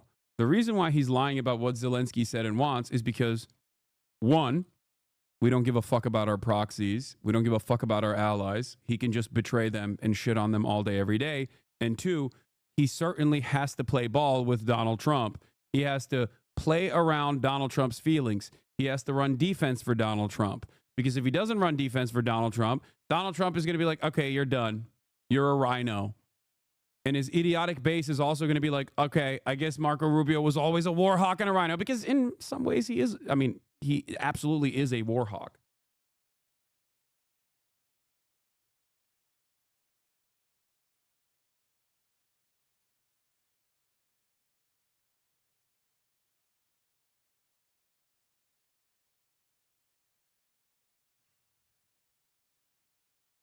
You're just wasting your time on negotiations. Well, he's directly, basically undermining everything the president has told him he's trying to do.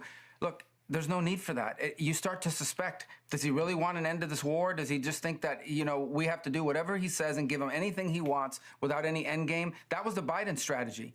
That was the Biden strategy. We were funding a stalemate. We were funding a meat grinder. And unfortunately, for the Ukrainians, the Russians have more meat to grind, and they don't care about human life. We've seen it, human waves, the North Koreans, etc. And so, by the way, this, without the backdrop of Donald Trump's statements, this is what you would hear from a reasonable Republican. Like, not the first 5 minutes, okay?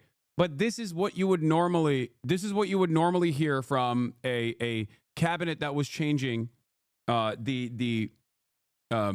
like that was trying to pack up the Ukraine situation, basically. A more polite approach to this would basically be, it's a meat grinder. Ukraine doesn't have enough manpower. Either they lower their age of conscription and also force European allies and the United States of America, or ask European allies and the United States of America to start deporting able-bodied Ukrainian men back to Ukraine so they can hold weapons and engage in this war of attrition, okay? Or we have to give peace a chance. That is what you would normally say, okay? And then the back and forth and the yelling at one another would probably happen behind closed doors, and then some leaker would explain to us that that is what happened behind closed doors, and then I would point to that leaker and I would say, see, America doesn't give a fuck about Ukrainians. And then all of the liberals will yell at me and say, I'm Adolf Putler lover. I'm Mr. Lover of Adolf Putler. America does care about Ukrainian emancipation. And we would have this back and forth. The reason why we're not having that back and forth is because Trump is basically openly doing it in broad daylight.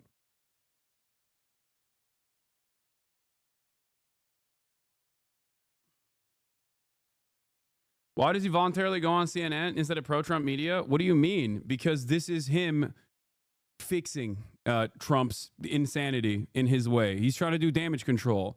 He's trying to give assurances to, you know, the military-industrial complex and the Capitol owners who still listen to CNN and aren't like brain-broken QAnon dick riders for MAGA world.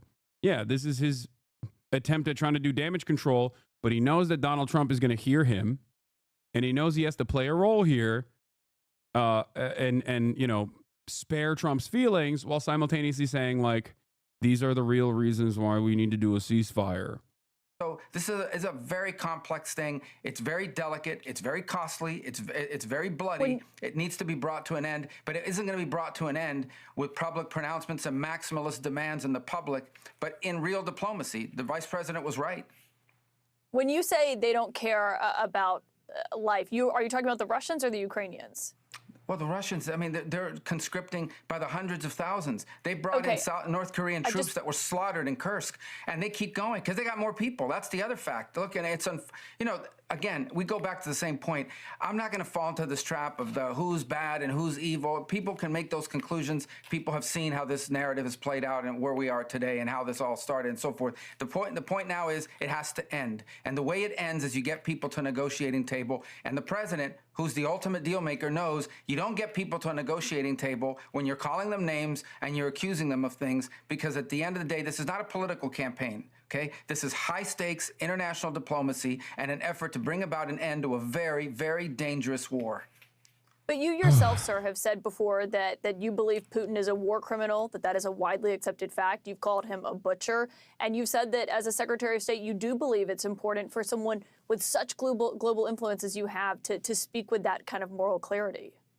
Yeah, and at this moment, as Secretary of State, my job working for the president is to deliver peace, to end this conflict and end this war. Ultimately, that is the job of the State Department. The State Department doesn't fight wars, it ends them. It tries to end them. And that's usually, by the way, celebrated. Okay, Cap. I mean, throughout history, I've watched presidents... The State Department doesn't start wars, it ends them. The American State Department, okay, dog. Yeah. Security guarantee is what Zelensky wants. Yeah, the entire point of contention that should have been done privately, but is being done publicly, is that security guarantee is what Zelensky wants. Trump thinks mineral agreement is basically that because Putin wouldn't dare to fuck with Trump's money. Yes, exactly. And Zelensky thinks, for understandable reasons, no, Putin would definitely fuck with your money. And he would definitely go back to the drawing board and restart conflict. That's the point. That is the point of contention here. Okay? My point is, I don't give a fuck. I want people to stop dying, which is why I think for as long as you can, commit to a ceasefire is a good thing. Is a benefit. The notion that this gives Russia an opportunity to re-up and rearm and then pummel Ukraine further is silly. It's the same principle behind the Israeli-Palestinian ceasefire that was implemented, and I had the exact same position then, warning people that Israel most likely is going to re-up and rearm and likely pummel and permanently annex the West Bank, but it's still ultimately a good thing that people are not being fucking slaughtered in the process. That was my position on Israel-Palestine, and it's the consistent position I have for Russia and Ukraine. Is to bring about an end to wars and conflicts, and people celebrate that. They applaud it. I think we should be very proud and happy that we have a president whose prime objective is not to get into wars, but to prevent wars and to get out of wars. That is a very noble, laudable goal. Everyone should be applauding it, and he should be given the space to do that, not undermined by demands that he call Putin names or that we say things that impede the ability to conduct real diplomacy, as the vice president said today.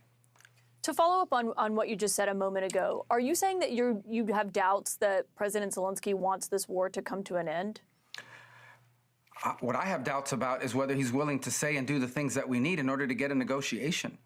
Again, you guys, this has been going on for 10 days. And, you know, to see things in the press saying we're not coordinating with the Ukrainians, that's absolutely false.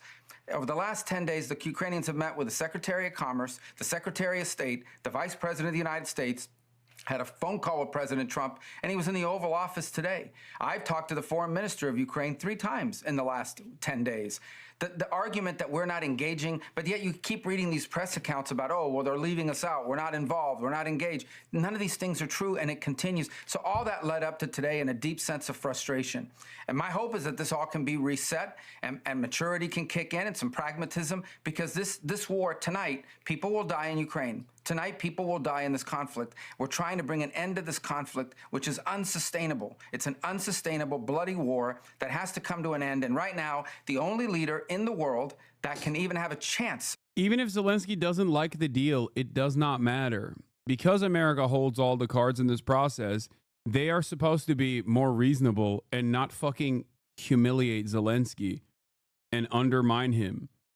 Especially because, like, we're in the process of looting Ukraine. Like, what are we talking about? We are quite literally in the process of looting Ukraine. Every reasonable person and I think Zelensky himself understands the power dynamic here. Okay? So if every single person understands the power dynamic here, how the fuck are you going to actively undermine your supposed ally in the process, your proxy in the process? Oh. Undermining and humiliating your proxy in the process undermines your standing. This is my point. Trump's ego is getting in his own way of actually securing a reasonable ceasefire negotiation. That's my point.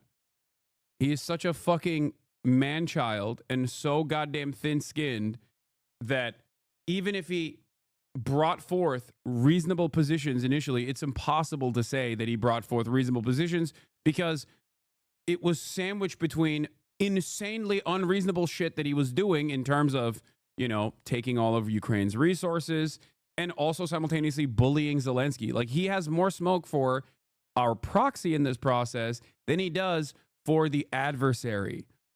Okay? That's wild. Of bringing about an end to this is named President Donald Trump. And we need to give him the opportunity to try and do that. And when you see efforts to impede it, when you tell someone, don't say, let's not talk about these things, let's not go in this direction because it makes it harder for us to engage, and they insist on doing it anyways, you start to wonder. I don't like to impugn people's motives, but you start to wonder what's behind it. So look, again, let's hope that this can be salvaged, but I'm not sure after today. You don't believe that this can be, you're not The sure. adversary is strong, the proxy is weak, so it makes sense. No, it doesn't make sense. And the reason why it doesn't make sense is because America is still stronger than Russia.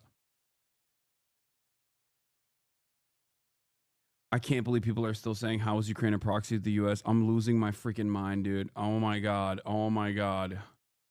I'm losing it. Like,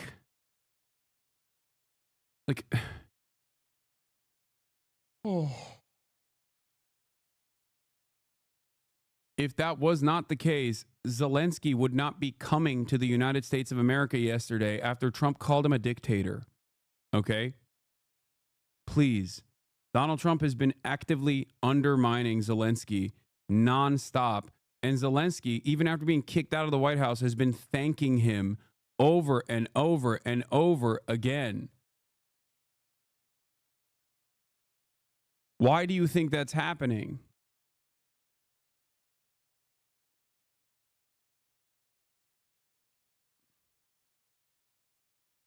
The United States has been using Ukraine to fight against Russia. This is not a secret. This is what they have been openly stating. I don't know how people still at this stage refuse to recognize that when virtually every politician has actively said it. Okay? I saw a piece from Lloyd Austin who said as much. America is on the right side, being on Ukraine's side in this process, as I have said over and over again. Ukraine is the country that was wronged. It was invaded by a larger adversary. Russia is in the wrong. Ukraine is on the right. Having said that, however, America's interests with Ukraine are not for emancipatory reasons. It is not. And every single politician has basically recognized this reality and openly stated it. What's wild to me, however, is that even in this moment, people still act like that's not the case, and I don't understand.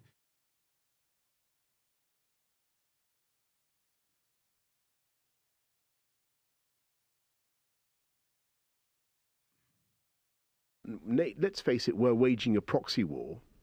We're waging a proxy war, but we're not giving our proxies the ability to do the job. And for years and years now, we've been allowing them to fight with one hand tied behind their backs, and it has been cruel. It has been cruel, and we need now to give them what they need. So There's Boris Johnson, the great deal maker himself, the British deal maker.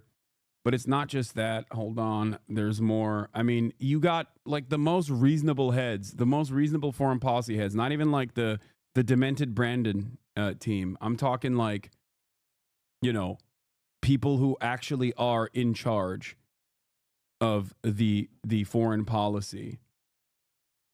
Also openly stating it. This is from an op-ed by Megan K. Stack. Okay.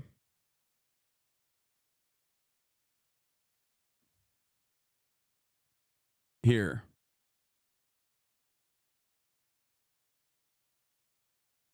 U.S. officials usually describe this war in noble terms, extolling their unflinching support, $175 billion worth, for heroic Ukraine in the fight against the monster Mr. Putin. Sometimes, though, they are blunter, such as when Defense Secretary Lloyd Austin told reporters in Poland a couple months after the invasion that the United States wants to see Russia weakened. The comments suggested that the United States would weaponize Ukrainian patriotism and spend Ukrainian lives because of prolonged war.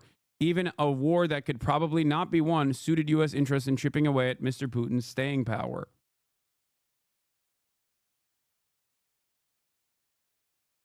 This was 3 years ago.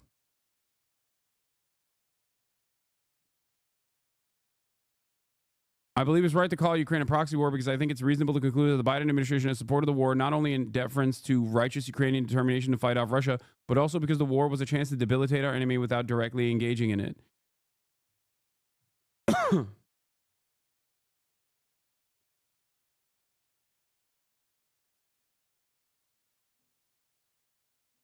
Here is from the AtlanticCouncil.org, January 12th, 2023. The West reaps multiple benefits from backing Ukraine against Russia.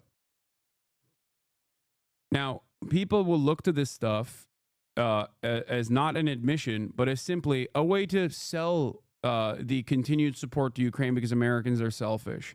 They will look to Joe Biden saying, oh, but we have artillery shell. We have artillery shell facilities in Scranton, Pennsylvania. Like, all of the dollars that we're spending on Ukrainian defense is actually being spent in the United States of America to beef up United States of America contracting.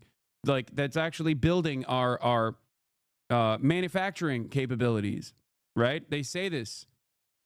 And people point to that and say, oh, it's because we want to, it's because we want to sell it to Americans. No, those are actual moments of truth, brutal honesty. Okay? That is what the truth of the matter is. Sure that this can be salvaged. I mean, can this relationship between Zelensky and Trump be repaired in your view? I think anything is possible, but it has to go back to the point that President Trump is interested in being involved in this for the purposes of bringing about an enduring and lasting peace. That's what he wants to achieve. And I think if I'm a country, okay, that's involved in a war with a bigger country, who's losing thousands of people, who's had 3 million people leave my country because they can't be there, who is facing these challenges, I would be thanking a president who's trying to help bring about an end to this war. I would be thanking him, and I would be supportive of what he's trying to do, at least in my public pronouncements and in my public posture. And we didn't see that today, and we haven't seen that for the last few days. Now, will that change? I hope so. It should for the purposes of global peace and stability in Europe and around the world. Do you think you can make the argument that he hasn't said thank you? Well, I think the vice president said he hadn't said it today. He hadn't heard it today in that meeting, and we were. He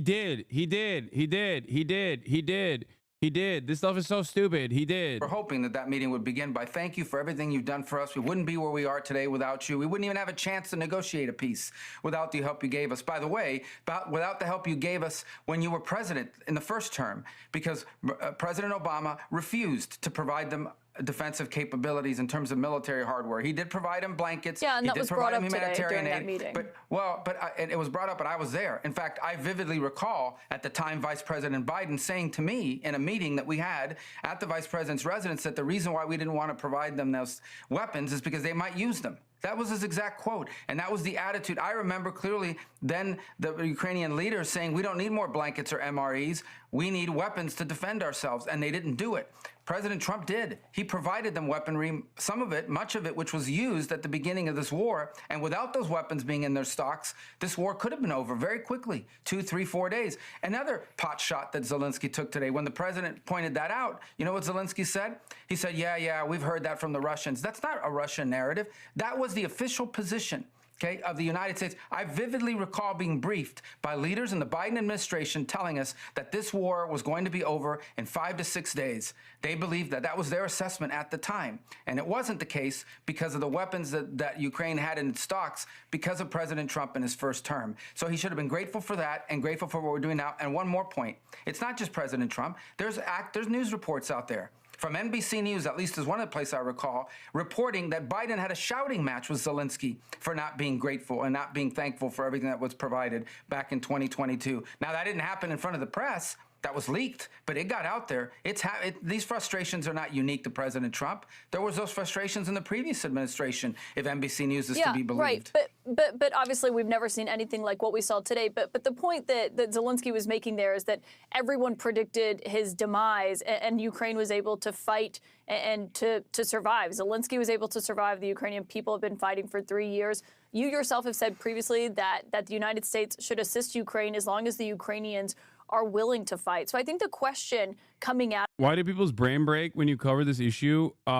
Very simple. American exceptionalism and unimaginable amounts of consent being manufactured in one direction from outlets and institutions that they care about, that they trust for years and years. It's a faucet of propaganda. And when you have a moment where that kind of breaks because Donald Trump is president again, people have two options. Either they desperately try to cling on to the old ways of thinking, or try to re-examine their biases and try to re-examine their social conditioning. And most people don't want to do that.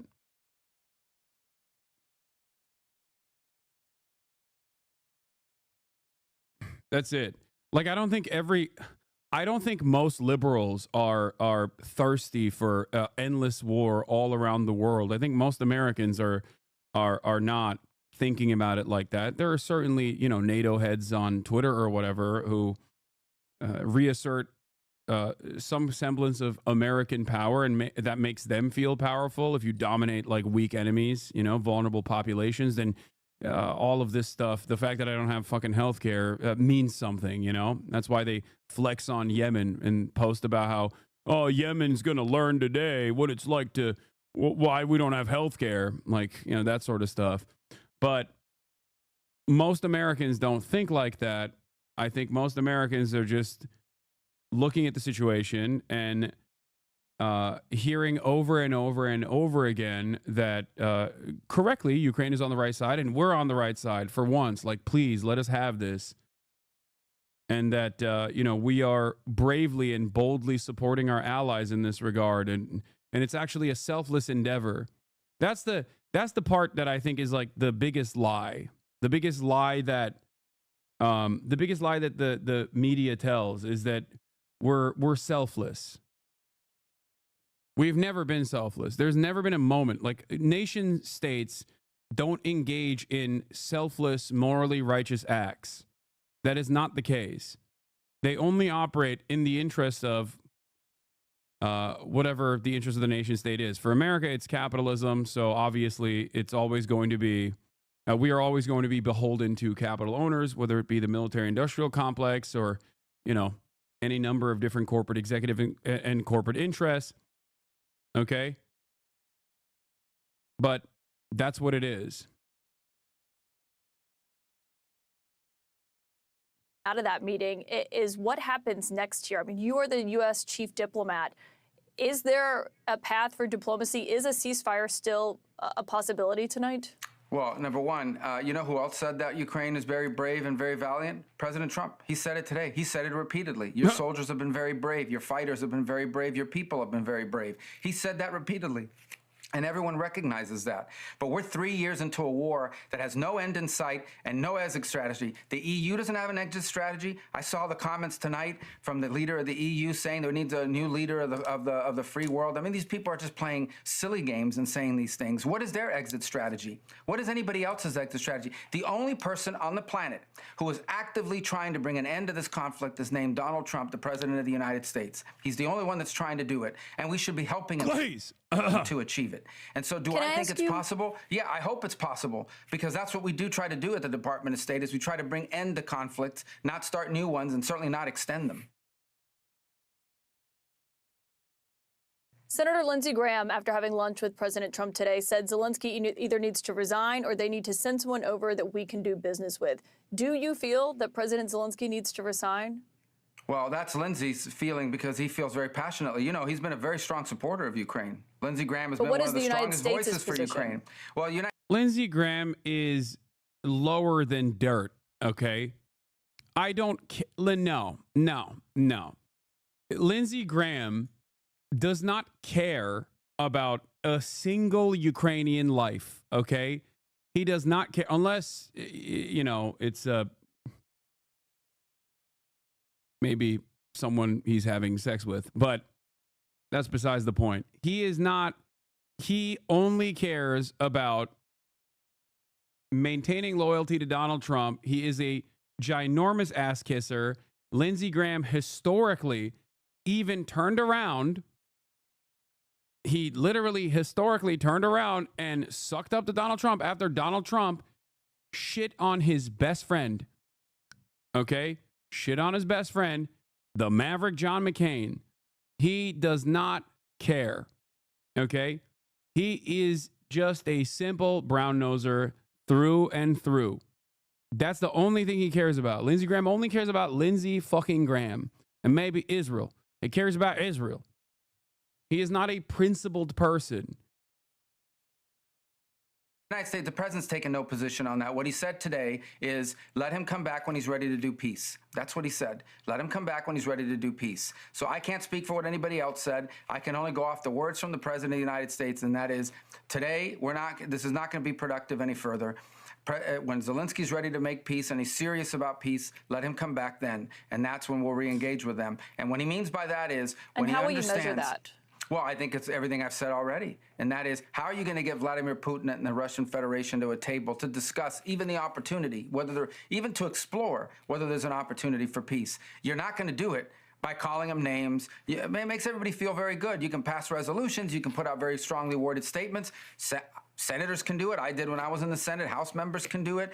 Commentators can do it. And countries that have no real skin in the game can do it. But when you are the president of the United States of America and you're trying to bring about peace the way Donald Trump is trying to bring about peace, the only way to do it is you have to create space for people to come to the table and talk. And that is something we should all be applauding, not criticizing. And not pretending that we can just extend this war forever until and that everybody has unlimited resources to continue to fund it on both sides, by the way. And President Zelensky has said he does want this war to end. He just cares about how it ends. We heard that from the other European leaders who came to the Oval Office also this week. President Trump said to me today, before that shouting match erupted in the Oval Office, that he doesn't believe there have to be security guarantees in place before the ceasefire, that you can come to a ceasefire agreement and then put those in place. Do you agree with that? That's not what he said. What he said is, why am I going to be talking about security guarantees? Let me get a peace deal first, is what he said. That doesn't mean they can't happen as part of that negotiation, but you have to have an agreement. What peace is there to secure if you first don't have an agreement on peace? Like, what do the Russians need in order to end this conflict? So you're saying it would happen as part of the negotiations? Well, again, how do you end a war? You have to find out what the combatants require in order to stop shooting at each other. What are the Russians' needs? What do they need to see in order for them to stop fighting? What do the Ukrainians need in order to stop fighting? And then once you have that in place, then you can decide the next step, which is, and what do we need to do to make sure this never happens again? That it doesn't happen in 2 years, 3 years, 5 years. I don't think President Trump is interested in a one-year ceasefire. Okay, my takeaway from this, maybe people get mad at me for saying this, but my takeaway from this is that it seems like they're probably still going to go back and you know, continue with the ceasefire. Like, they're going to get the mineral deal and continue with the ceasefire. and they'll do like back deal assurances to Ukraine that, like, of course, if you know, there's American contractors present there, then obviously, like, that will be the baked in security. Like, that's it. I love your optimism, but come on. I'm not giving you a prediction. Obviously, I would never make predictions on especially Russia related things. But I'm expecting they are doing a mineral deal and Trump will say it's an assurance, but Russia will break it and Trump will say fucking nobody cares and it will just end up like Gaza.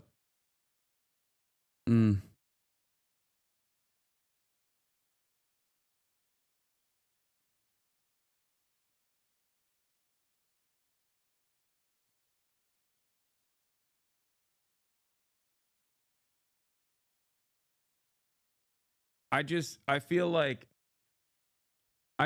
Marco Rubio in outside of just don't everybody hyper focuses on Marco Rubio playing the role of defending Trump and like bullying Zelensky, and because of that they don't hear the parts where he keeps saying we have to do a ceasefire, we have to do a ceasefire, we have to come to the table, we have to do a ceasefire. And I think that part is more significant. That implies that you know, either they're just going to cut Ukraine loose, which would be insane, or, you know, they're going to continue with the pre-existing deal. I don't know. I just like, I don't even know how many minerals Ukraine even has. I feel like this is more so just like to sell this idea to the base that they're like getting something out of it, because Americans are deeply selfish. After years and years of saying Ukraine is bullshit, we shouldn't have given Ukraine a single dime, what are we doing? They're just like, oh yeah, we're getting something out of it, I promise, when they're not really getting too much out of it at all. Like, I think that they see it mostly as like a distraction from the real villains, which is China.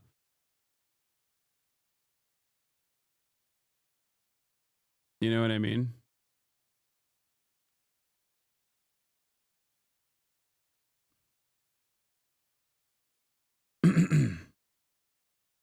That lie is probably told towards Trump to make sure he does a deal. Yeah.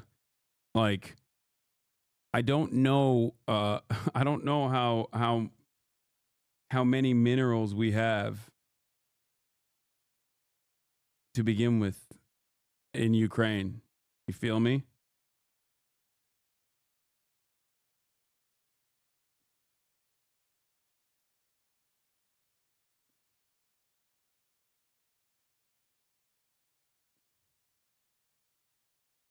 I don't think he's interested in a 6-month ceasefire. He wants this thing to end. He has said that repeatedly. But again, don't know if you saw me post this earlier, but France announced that they were going to open up their arsenal for nuclear deterrence. I think that is like I think that right there is unironically a world destabilizing moment. Like, Europe deciding to leave the American security partnership is like, I can't even comprehend what that would look like, especially without like cutting a deal with China or something. You know what I mean? Like, I just don't know. I can't even close my eyes and imagine what that would look like, especially when you think about the historical precedent right there in terms of militarization in Europe. Okay, that's number one. And number two, I mean, a lot of their equipment is equipment that they bought from us, and you know, maybe tweaked a little bit, if they have any equipment at all. Shonda Black, thank you for the raid. Hope you had a good stream.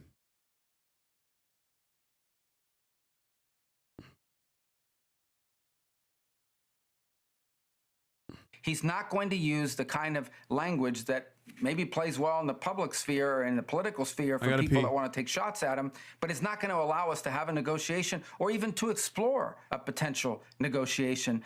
President Donald Trump is a man who's made deals his entire life in business, and he's bringing those principles to government, and he's the only one in the world that has any chance. If Donald Trump tomorrow decides, I don't care about Ukraine, I don't care about Russia, and I don't care about this war, and he walks away, I ask you, I ask everyone, well, who on this planet has any chance whatsoever, even a 1% chance of getting the combatants to the table? The answer is there is no one. He is the only one on earth right now that has any chance. If there is a chance at peace, he's the only one that has a chance to deliver on it. Do you still see a meeting happening with President Putin there, President Zelensky, and President Trump? Is that still possible? Well, I think that's premature. I mean, what would they? You first need to make sure that this is even a possibility, and you have to explore it. And look, there's good signs, I think, maybe, somewhat about at least the Russians' willingness to engage. And but we have to explore all that. But that's not going to be done in front of cameras. It's not going to be done in an open ballroom. There's a lot of work to be done before we get to this point. This is a complex war that has causes behind it that go back a number of years. There's a lot to navigate. A lot has been invested on both sides. Gains have been made by the Russian Federation in some places. All of these things have to be worked through, but it's not going to be done through press conferences and in the media. It has to be done through what the vice president said today, the serious work of diplomacy. It's a lot easier to just say, well, we're with Ukraine all the way, no matter what, however long it takes. Well, 15 years, 12 years? I mean, that's absurd. That's not sustainable, and everybody knows it. The president wants to end this war. He wants to explore whether there's a possibility to do it and do it quickly. He campaigned on it. It was a promise of his, and he intends to when he says these things, he doesn't just say them, he means them, and he's doing it. And it's the first time we've seen that in a long time in American politics. Secretary. What are the chances Trump will just go on meeting with Putin anyways, lift sanctions, let him do whatever in Ukraine for EU to deal with? That would be truly unprecedented.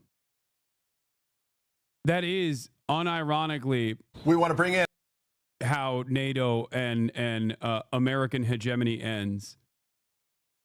NBC's chief foreign correspondent, Richard Engel, who, of course, is just back from the front lines in Ukraine. Richard, this quickly became the Oval Office outburst seen, heard around the world, obviously in horror in the eyes of many European allies, those in Ukraine as well. What is the reaction in European capitals and in Ukraine to what we just witnessed? Well, I think you had it exactly right. First, it was shock. This event happened pretty late last night. So the European capitals were already into the evening. They didn't really react to it in real time. But now with the... Oh, I want to also get back to this ass kisser. To the hand-wringing Europeans who felt offended by President Trump rejecting being lectured by President Zelensky, be my guest. Defend Ukraine from Putin. It is long past time for the Europeans to show they're capable of defending their own continent. They've allowed their militaries to be hollowed out, and when Europe speaks, no bad guy listens. I say this with great sadness. The last group of people that I would count on to defend freedom are the Europeans.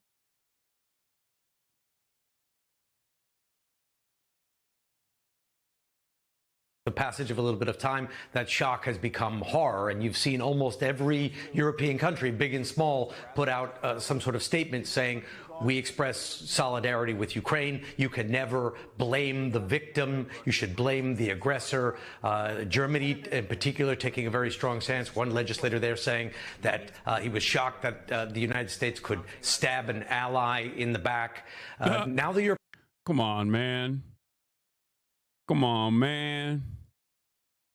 Is it really that shocking? When have we not done that? When have we not done that, man? There are very few instances. Actually, there is no instance. Look at World War II. What did we do immediately after World War II? What did we do? Right after World War II, we were like, all right, It's time. It's time. Okay? Israel wasn't stabbed.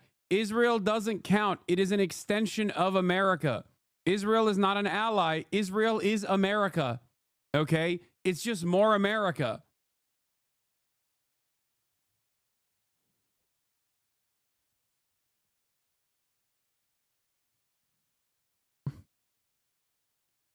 There is no moment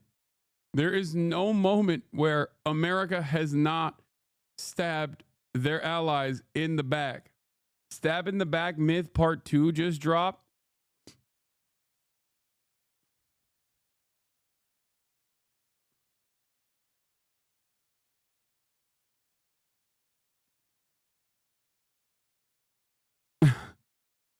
Even the Marshall Plan ended up undermining the European economy. There has never been a moment, okay? We saved Europe with our military and rebuilt it with the Marshall Plan. Okay, great. There was a very profound and very important reason for why we did that. We did that so we could use Europe for the next 100 years as a cum sock. Look at Europe right now. Look, I mean, it's a very funny time to say that. Obviously, that chatter is joking. Like, he's taking the position of a hog. But, like, once again, why did we do that? I mean, look at where that allegiance has led Europe to. A lot of us Europeans had high expectations of Trump. Now we're all terribly disappointed. Wait, what? I'm European and I'm disappointed in Trump. I trusted him. I expected solid policies and the creation of a quality peace agreement. This is a real disaster and a disappointment. How do we have fell for it again awards for Europeans? I thought this was a truly American hog thing. I didn't realize that Europeans also had their own version of the fell for it again award.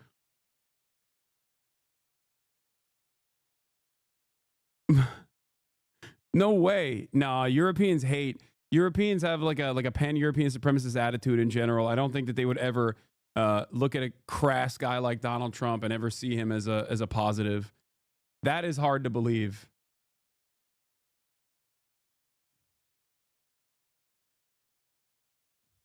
Europeans are trying not just to show Zelensky's support, but they're trying to potentially replace the United States as the Europeans don't even like like Democrats. Europeans don't like any American politician, let alone someone like Trump. The key diplomatic player, the key backer of Ukraine. And Keir Starmer in the UK, you said Zelensky just arrived in London. It is because the UK is now trying to organize. Trump is still better than Holocaust Harris? Come on, dude. Come on. I mean, the most I will give credence to is that, like, American foreign policy is bipartisan regardless of who is wearing the hat. Okay, the idea that Trump, come on.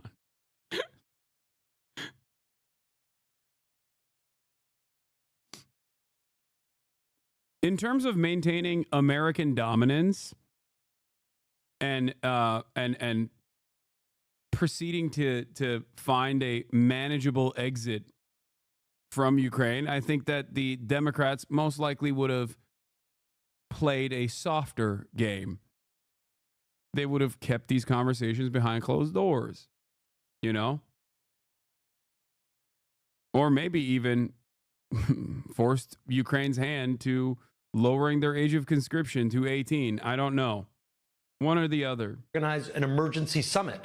And Zelensky did put out a series of messages this morning on social media thanking President Trump, thanking the United States repeatedly, but insisting that they need security guarantees. They can't just take Vladimir Putin's word for it that he will stop the invasion, that he won't invade Ukraine again. Ukraine said, and President Zelensky has said time and time again, Putin's words aren't to be believed. They're not to be trusted. We need security guarantees. President Trump clearly doesn't want to provide them and had this outburst when Zelensky kept pressing the point, and he was called, being disrespectful to the office.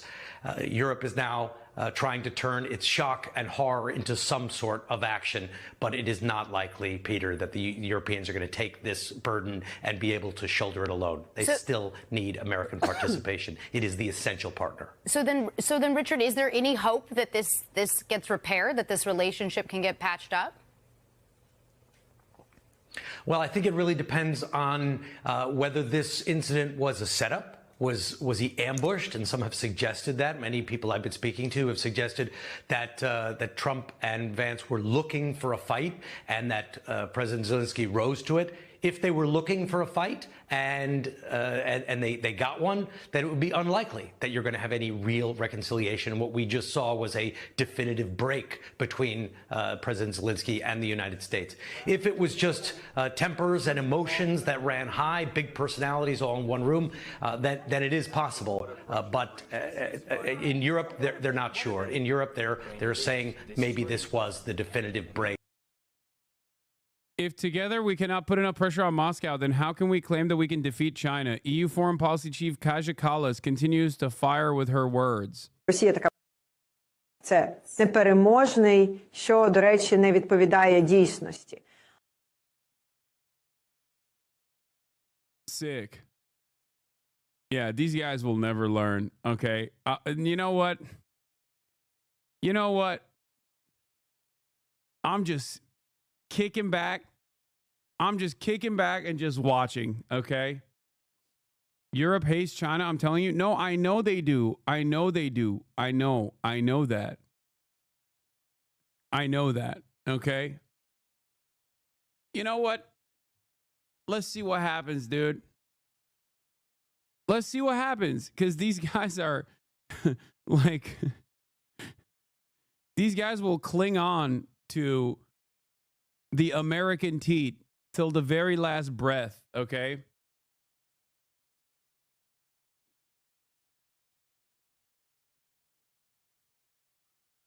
Doors open.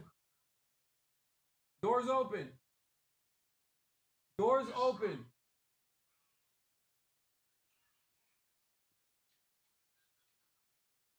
Okay. The documentary people are here, by the way. So we're going to switch gears from Ukraine to another place of American depravity, Israel, Palestine. 1 second.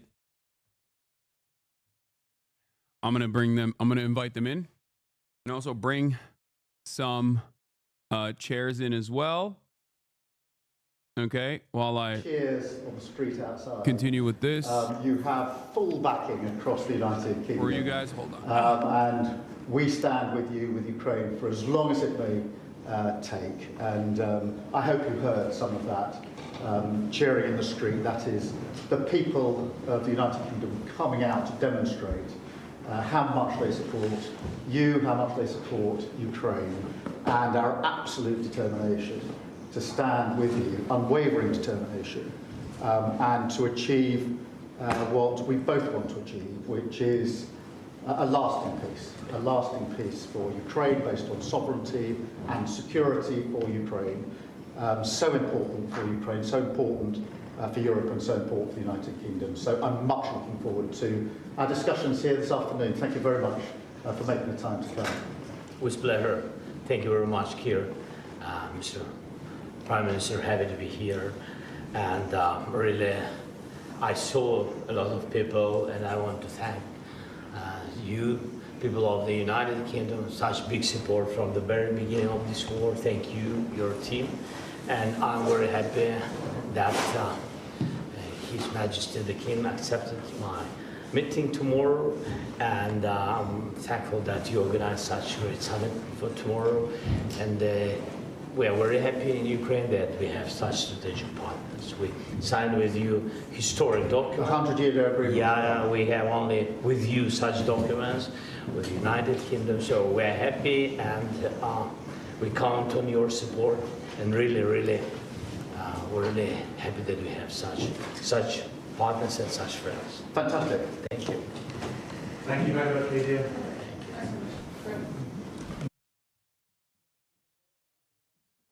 The My absolute priority will be to strengthen Europe as quickly as possible, so that step by step we can really achieve independence from the United States. Von Donald Trump ist klar, dass den Amerikanern But at the very least, after Donald Trump's statements last week, it is clear that the Americans, at least this part of the Americans in this administration, are largely indifferent to the fate of Europe. В Третій світовій війні ми, як українці, живемо, якщо з 14 року так ще, в легкій формі, то з 22-го року ми живемо в ній постійно. Нас вбивають. Тому Зеленський те, що сказав, що Путіну не може довіряти, він дуже м'яко сказав. Ми бажаємо і знаємо, що йому не просто не може довіряти, їх треба знищити як імперію. Думаю, що Трамп вже зрозумів, що Зеленський – це той президент, який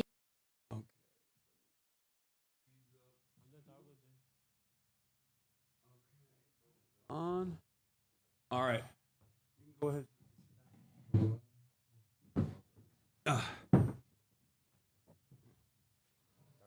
All right, ladies and gentlemen, we have some very special guests here today. Here, I'll play the trailer first and foremost for No Other Land. Okay, for those of you who haven't seen it yet, No Other Land is a documentary. Here, let's just start off with this real quick. This was the Berlin Air trailer, and then we'll.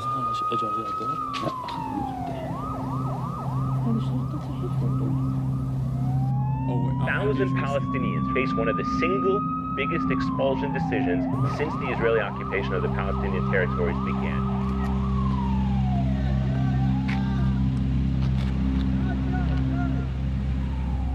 هاي قصة عن القوة.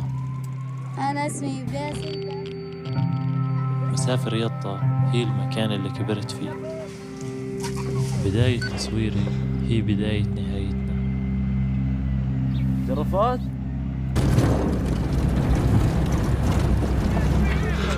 أنا متسلم ادخل!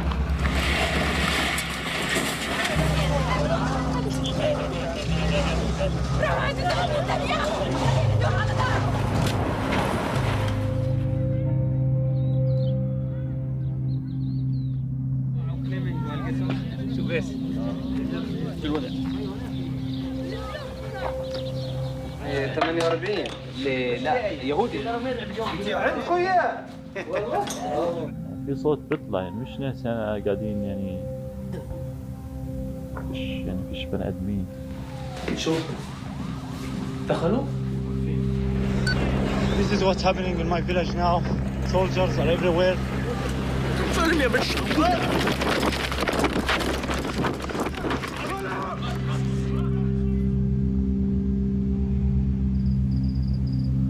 يكون كثير حلو إذا بصير استقرار.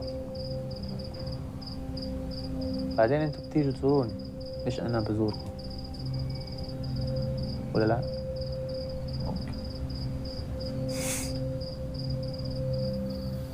ولا شو تفكر؟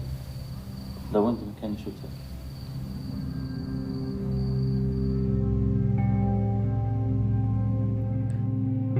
Documentary is called No Other Land.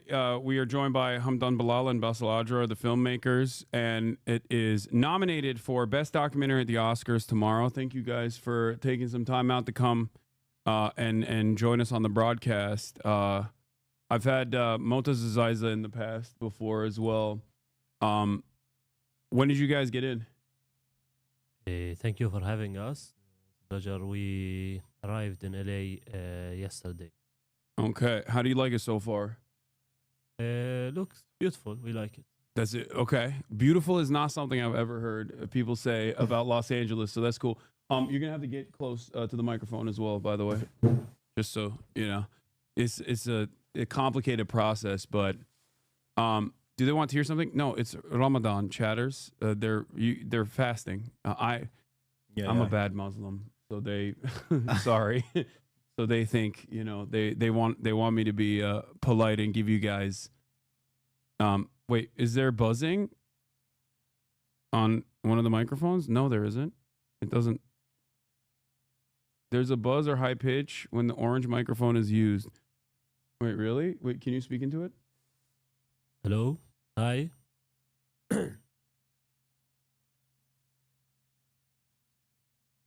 It's fine. No, I hear it. Okay. Well, regardless. All right. Well, I don't know how to fix it. So it's it's really bad. It's a small buzz. Okay. I don't know. I don't know how to fix it in real time. Sorry. So it might be a little bit. It's fine. Okay. Regardless, there's there's 30,000 people watching right now, so they're going to be very annoying. I'm just letting you guys know. But yeah, like I said, thank you so much for coming. And so let's talk about how this initially started. Like, what led you to film some of these experiences as growing up in occupied Palestinian territory in the West Bank? Yeah, so we both coming from a small community called Masafir Yatta in the southern occupied West Bank. It's, for those who don't know, Area C, which is fully controlled by the Israeli military forces. They control everything about our life, and there they are all the time but actually stealing our land to build more and more of illegal settlements and outposts, bringing in Jewish settlers from all over the world to live in it, while they are since decades and still persist, trying to destroying a big part of our homes and communities in order to force us leave our homeland. So we basically grew up in this horrific situation where every day we have to suffer from the occupation, and every day we have to witness something from this brutal occupation, reminding us that we are living a normal life and we are under this situation that nobody in the world stopping it from going on. So when we became teenagers, we started to hold cameras in our hands and run in the field, in our homes, in our villages, with our neighbors, with the shepherds, with the school students, filming what these crimes going on the ground from settlers and from soldiers.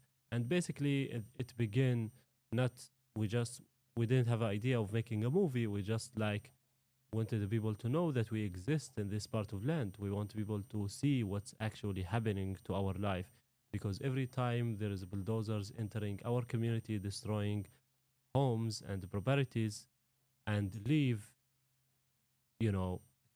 it's not even interested for journalists, for the people. It's became a routine of our life. While for us, it's not a routine. It's a new suffering. It's a new family who losing their home and their structure, their shelters. And all of the time, we have been looking for different ways how we can make this footage and this evidence that we are taking on the ground seen by the world. And we wanted people to care about us, about what's happening. So we used sometimes social media. We have written articles about what's happening. And 5 years ago, we have been joined by other 2 Israeli journalists, activists, who came to Masafir Yatta for the first time, wanted to write also about what's going on.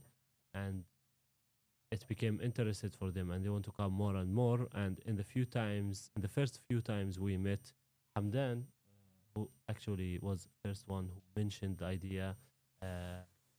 Guys, what do you think we can make a documentary out of all the footage that we have? None of us actually has experience in doing a long documentary, but we decided, the 4 of us, and agreed to go and take this experience and journey together. So we started 5 years ago. It was a lot of challenges, sometimes fun, a lot of troubles, facing physical violence and threats and pressure for our work. And last February, for first time, we have screened and premiered. Wait, it's cutting out a little bit. Yeah, you gotta get really close into the microphone. Sorry. Yes, fine. And the Relali was the first step and first time we premiered No Other Land. And it have been 1 year, and now we are in LA, nominated for the Oscar as a best documentary. Yeah. Wait, let me also. let's see. I'm trying to plug it in and unplug it and then replug it. Maybe it'll fix it. Sometimes. I think we can do this. Sometimes. Okay. We can do that too. Hold on. Here, try it again. Hey, hello. Can you guys hear him? Is it better? Or does the green one works? No, it's not better. It's fixed. Okay. The green one sounds good. All right, you know what? Let's just do that. Let's just use one mic. Oh, okay. Sorry, this is not the most professional setup, if I'm being real, unfortunately. Hold on. I think that's the second one. So, here, test it by speaking to it. Hi, hello. Okay, yeah, it should be. All right, we're good. We're good. All right, we're not going to use the second microphone. Okay, so a couple questions. So Americans are not very knowledgeable about what's going on in Gaza, let alone the West Bank. They don't even know that these are both Palestinian territories that are occupied by Israel as a belligerent occupier. Do you want to explain to them what the differences are? Between Gaza and the West Bank, yeah. Well, the differences between Gaza and the West Bank, Israel has occupied Gaza, West Bank, East Jerusalem, and part of Jordan, Egypt, Syria, Lebanon in 1967, and then there was sort of agreements with Jordan, Egypt, where they returned their land back, and Israel still occupying part of Lebanon land and Syrian land, also in Palestine, Gaza, East Jerusalem, and the West Bank. And in the beginning of the 80s, or in the middle of the 70s to the beginning of the 80s, they started building settlements and bringing, first it was military occupation, and then they started building settlements and bring in Jewish settlers, civilians to live in those settlements after they steal land from the Palestinians. And it continued in this way, with a lot of sufferings for sure, because we live under a foreign military control that try to as much as they can to push us out of our land, as we call it as Palestinians, ongoing Nakba, because the Nakba continue, but with different methods. The catastrophe that happened in 1948, it kind of continuing basically until today, but in different forms, in different, they're using different terms, different law, but in the end of the day, it's about stealing our land as Palestinians and give it to those settlers and building more and more Israeli settlements and outposts, and all the time talking about annexations, not annexations. When Trump was a president in the last term, he, for example, gave Israel or announced that Hayat Golan, it's Israeli land, and also make East Jerusalem as the capital of Israel. And this is how Israel is creating facts on the ground until the international community will be forced, or America will help them and will be forced to accept that this has become Israel. So all the talk about two-state solution today kind of dead, because there is Israel changed all the facts on the ground. They divided Gaza from the West Bank. We can't go to Gaza. People from Gaza can't come to the West Bank. It's totally divided. Israelis control all the borders around the West Bank and around Gaza. None of the Palestinians can go out and enter without permission of the army. In 2005, Israel withdrew from Gaza and took the settlers that were living there, but kept Gaza under Israeli control. All the borders were controlled. People in Gaza were under besieged for 17 years, but they continued in the West Bank to until today, building more and more settlements and checkpoints and roads, military bases. And basically this, one of the reasons is to prevent us as Palestinians to have our own independent state. Yeah. And my analysis on it is that Israel kept purposefully utilizing a two-state solution that they were not really interested in the so-called peace process, in an effort to continue pushing it down the line further and further. And in some instances, like Netanyahu, for example, was very forthcoming, very honest about it too. He would say it's never going to happen, or that we're not interested, or I'm going to push it back. While simultaneously, the number of settlers in the West Bank grew to now 750,000 over the course of the past 3 decades. Yeah. I mean, there was also agreement that where the Palestinian Liberation Movement has signed it and decided to become a Palestinian Authority. That's because America played a role and a key to have agreement and to create two-state solution. And that's what the PLO agreed to and signed in and became a Palestinian Authority and recognized Israel as a state, while Israel did totally the opposite. And like totally opposite, I mean, did not recognize Palestine as a state and kept the occupation and kept building more and more settlements and outposts and escalated the situation until today. And the thing that why Israel was able to do this, because the US were like the key player on this and make the Palestinian Authority or the PLO sign such an agreement that they will guarantee it, and they would prevent Israel from continue the occupation and building settlements and outposts. And what happened all the past 30 years, totally the opposite, where Israel were allowed and supported and funded and got military support as much as they want to continue of the building of settlements and outposts and put Gaza under siege and checkpoints in the West Bank and all the crimes that have been committed, and they have no one single consequences from the international community and America, Europe, that allowed this to reach until today, because Israel were only receiving some condemnations on social media, statements here and there, but no actions on the ground to stop Israel from moving forward of like with its apartheid system to kill the two-state solution. And at the end of the last year, there was a law that passed in the Israeli parliament where they directly and clearly and fully say there will never be a Palestinian state. Yeah. And the world is silent. Yeah.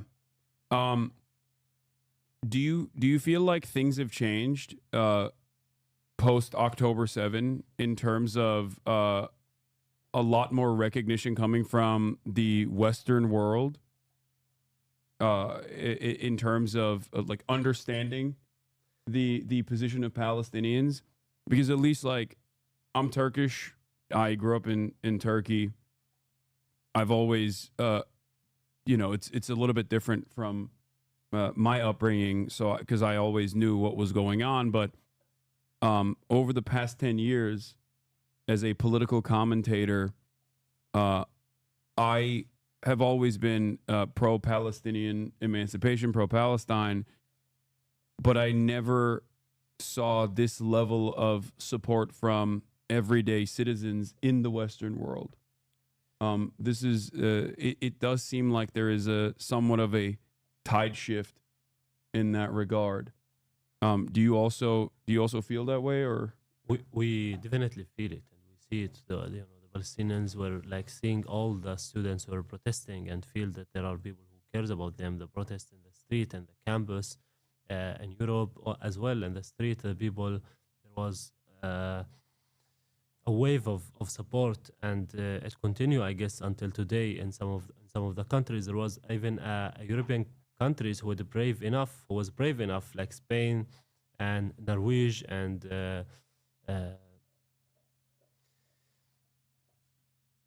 different other countries that recognize the state of Palestine. But we ask ourselves as well, that does this support that we are gaining today in the public opinion worth the price that the Palestinians paid in Gaza? I mean, this is an important question to ask ourselves. Yeah, the Palestinians like paid very, very high price, talking about tens of thousands of people who were like slaughtered, and almost 70% to 80% of Gaza is flattened, and there is like a chance that the war will start again, and I wish not. So you would say yes, there is like in the public opinion a support to the Palestinians, but unfortunately in the government they keep the same support to Israel and using the veto here in the US, giving weapons and money, and in the the major European governments and countries. Hold on, I'm gonna just change your noise gate real quick so that they can hear you because it keeps cutting out. 1 second. Sorry. Chatters they're congratulating you for your award on the documentary, or the nomination for the documentary as well. 1 second.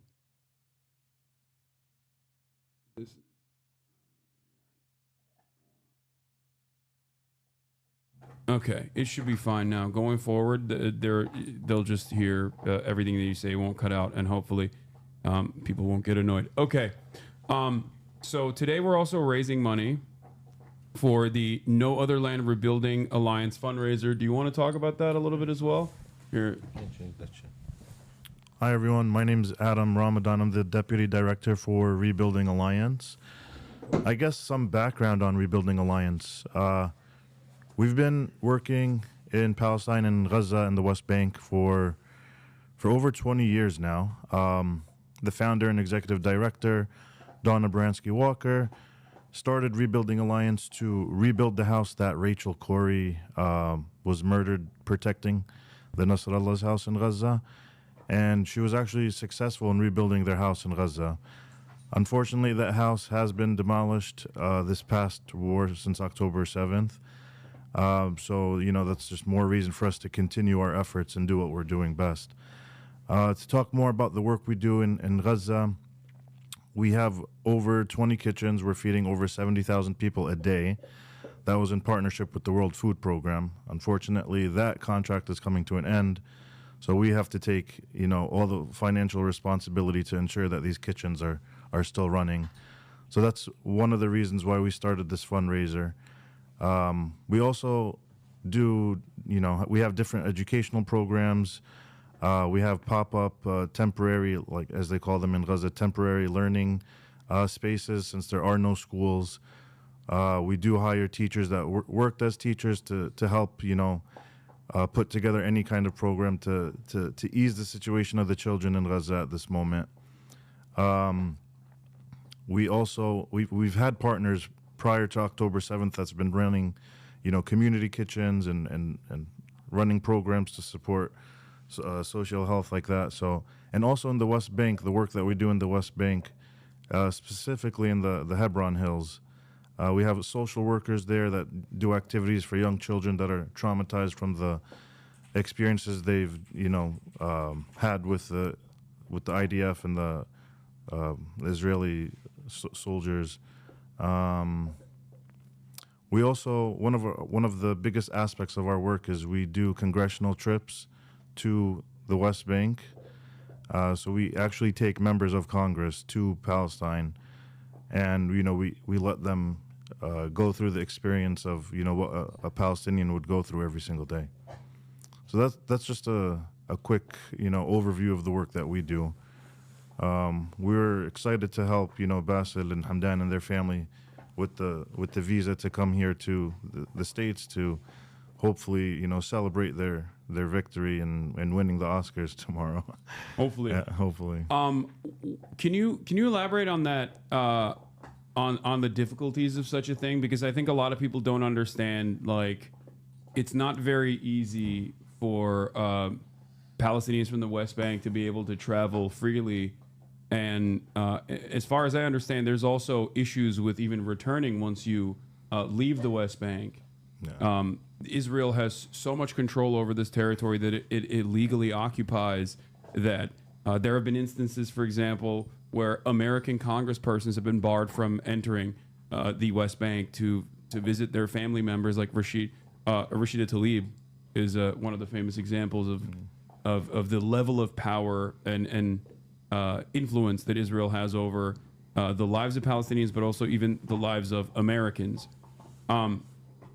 Is there like, do you want to go through that a little bit? I mean, there's no secret. We're we're a registered nonprofit. We follow all the laws and rules and the regulations that are set forth in the U.S. and abroad. So we do our best to follow the procedures and regulations that are put forth for us to follow. There's no secret. There's no magic to it. It's just a matter of following what they have. Whatever they put forward works. So there's no reason to go around it or make it more complicated. So that's what we do. We follow the process and trust that it'll work. Yeah.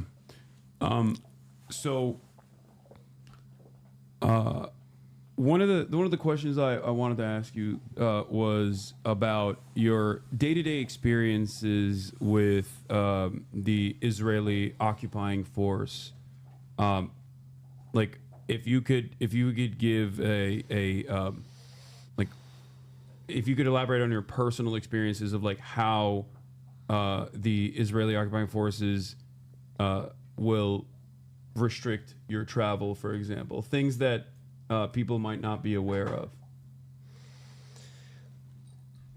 Yeah, in terms of borders, we know like all borders between Jordanian River to the Mediterranean Sea are controlled by the Israeli forces. Palestinians doesn't control any type of border, like to go to travel outside or to come back to their homes. Everything is controlled by the Israeli soldiers. So yeah, a lot of Palestinians are banned also to travel outside, and the millions of Palestinian refugees that have lost their homes and have been like ethnically cleansed in the Nakba or in the 67 are not allowed to go back to their homes until today. In the day-to-day life under the occupation, like I would say, the best example, people watch No Other Land, and sadly until now we don't have a distribution in the US.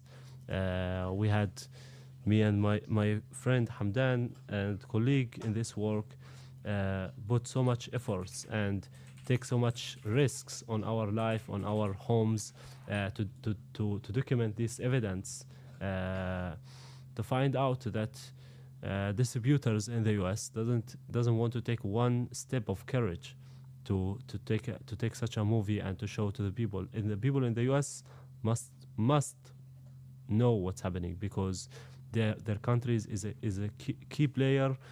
Their money actually is doing what is doing to us, and they should know what's going on with their money on our life.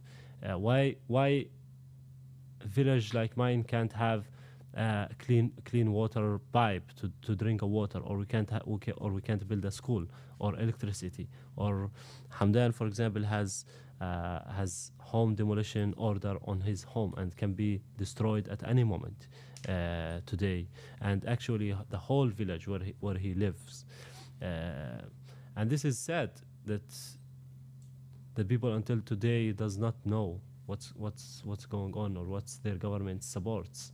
And for that we come with this movie. We're doing tours, we're bringing it to theaters, and hopefully distributors in the US will take it and show it to the people. Yeah, No Other Land does not have a US distributor, but is still the year's highest grossing Oscar-nominated documentary. Back in February, or I guess a couple days ago, it had grossed so far as $420,000. Also, briefly, I do want to say we are now, we might have actually broken the website. Oh, we're at, we've passed the $25,000 goal, by the way, for No Other Land Rebuilding Alliance fundraiser. So, good job, chatters. Thanks for the support. Of course. Yeah, thank you. Yeah, I mean, it's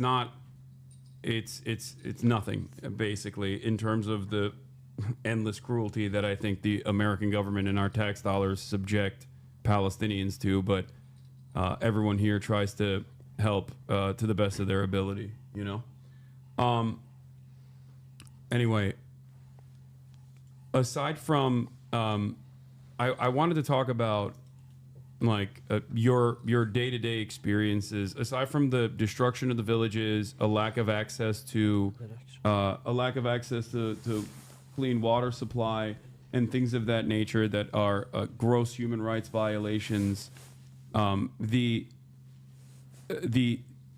does that do for your psyche in general? Like existing under a foreign occupation on a day-to-day basis, like having no legal recourse, for example. Yeah, in the beginning, this is like our land, so we have to be strong, and you feel you are in your land, and you are yeah, we are under occupation. We understand that, and there is no moment you feel you are safe. And when you grow up and under these laws against the humanity from the occupation, your experience, it's like born with you. You grow up to think how you live under the occupation, and also when you got the experience from what you see. Like me, I saw the first demolition for my house. I was 7 years old. So when you ask about the experience and what you did like a kids, when you saw your house demolition and destroyed, I can't explain that moment.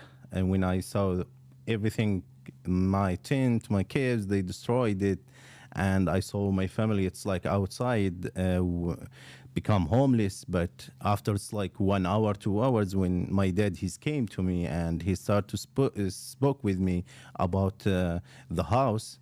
He started to tell me, okay, they will destroy the house, I will rebuilding again. So that's from this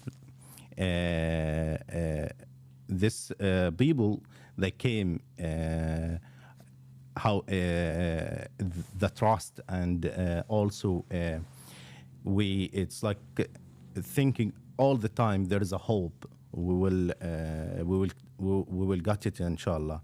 So and also when we spoke about how we live without clean water and without food or something, no, we have, it's like different ways, yeah, but it's like we will digging in the ground and makes like well water and collected the rainwater, and step by step it's like became clean. But another thing also, the Israeli occupation, they didn't let us also, it's like digging the water well.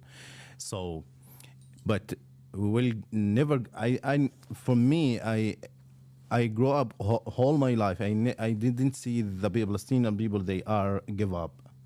So they continue. They destroyed my village like 7 times, and then we're building again. So that's give you, it's like early experience. Yeah. So you're saying that it starts off instantly when you're a child, basically, and you recognize the cruelty that the Israeli government is subjecting the Palestinian people to, but you persevere. And you just kind of find a way and continue to still alive. Surviving. Yeah. Some of the things that I have read about on the matter is the systematic destruction, and also the ways in which, like, even collecting rainwater is seen as like inappropriate, and oftentimes by the Israeli government. Like they'll break the water towers as well from time to time. Is that true? Yeah. Yeah, there's many times, and destroy the wells too. Yeah, destroy the water walls. Destroy the network by water. Everything you do, you will, it's like try to do it in Masafir Yatta. Okay, it's like already they came and destroyed it. So and also they changed, it's like many laws. Okay, I spoke, it's like Israeli laws, the occupation laws. to be, it's like, yani, that's illegal when they destroyed your house. Okay, they start. I will. It's like let us spoke about the ordered demolitions. In the beginning, you have, it's like when they give you the order demolition for your house, or you have 2 weeks to go to the court and make a case against this, but they change it now. It's becomes like 96 hours. And 96 hours, they came on Wednesday, example, they give you the orders, and there is just like a holiday, 2 days, and then you don't have a time to prepare your papers or something like this. So, and then they came, destroyed it. So they destroyed just like everything you try to building, everything you, if you want, like digging a water well or network water, they came and destroyed it. And not just destroyed it, after they destroyed the network, they confiscated the pipes with them. You can imagine like this moment when you saw like these people who they destroyed the network and then they take it with them. They didn't give you, it's like, one opportunity to fix it again. Yeah. It's virtually impossible for Palestinians to get construction permits. From what I understand, it's about like, what, 98% of the construction permits that Palestinians apply for in terms of building wells or any sort of like water supply is denied, rejected by the Israeli government. Yeah, this number was before this government, I think, the 98%, and now it's for sure 100% that we are declined to apply any, or if we apply, it's declined. The thing is, as I said, it's like an occupation that does want to steal our land. So now they're weaponizing, not just now, but they always have been weaponizing the law itself against us to make us existing on our land illegal. Like illegal to build a home or a school or a clinic or a street or water pipe or electricity, to have any life requirement that we build on our land. They will say it's illegal and they will come to destroy it. And the Western world mostly was, and still unfortunately, buying these lies that it's Palestinians doing illegal stuff, we are enforcing the law. But the law actually is written by Israeli commander, And in this game, soldiers, court, government, settlers working hand to hand, and it's completing. They complete each other for one goal, which is to legalize the Israeli settlements and outposts and settlers projects, and to legalize anything about us as a Palestinians living in this land. And talking about Area C, Masaf is part of it. It's 60% of the whole West Bank. So for that, they are like transferring or forcibly displacing us from our homes and taking it for the interests of settlements and settlers, but in the long term, for that, to annex it for the, or now maybe Trump will announce to the annexation in one of his speeches. And it's sad because for a long time, as you know, the Western media, they were biased. There was not a real cover about what's going on the ground, and they buy what the Israeli, for example, army spokesperson would say. Okay, they destroyed the school in this village. Why you destroy it? Because it's illegal. And our narrative was not heard, and we don't have almost a place to talk about our stories. Now it's different nowadays. We have we have people like beside us, people like you talking about Palestine. We are making this movie. And other people around the world are talking up and speaking up about what's happening. But so far, unfortunately, we are not winning on the ground, because everything is dropped fast to be worse and worse. As you know, 2 days after the ceasefire took place in Gaza, the Israeli occupation forces announcing a military campaign in the West Bank, and focused mainly on Tubas refugee camp, Jenin refugees camp, and Tulkarem refugees camp. So far, they displaced 50 50,000 people out of their homes, and they're like burning some of the homes or like blowing them up and destroying them. As well, the whole West Bank under a siege. Like, we used to travel from the southern part of the West Bank to get to the border, and worst case would be 3 hours. Today, the best case would be from 7 to 10 hours. There is checkpoints almost in every entrance to village, to a town, to a city, and each city from the another is divided with the metal gates. Soldiers are there 24/7 on these gates.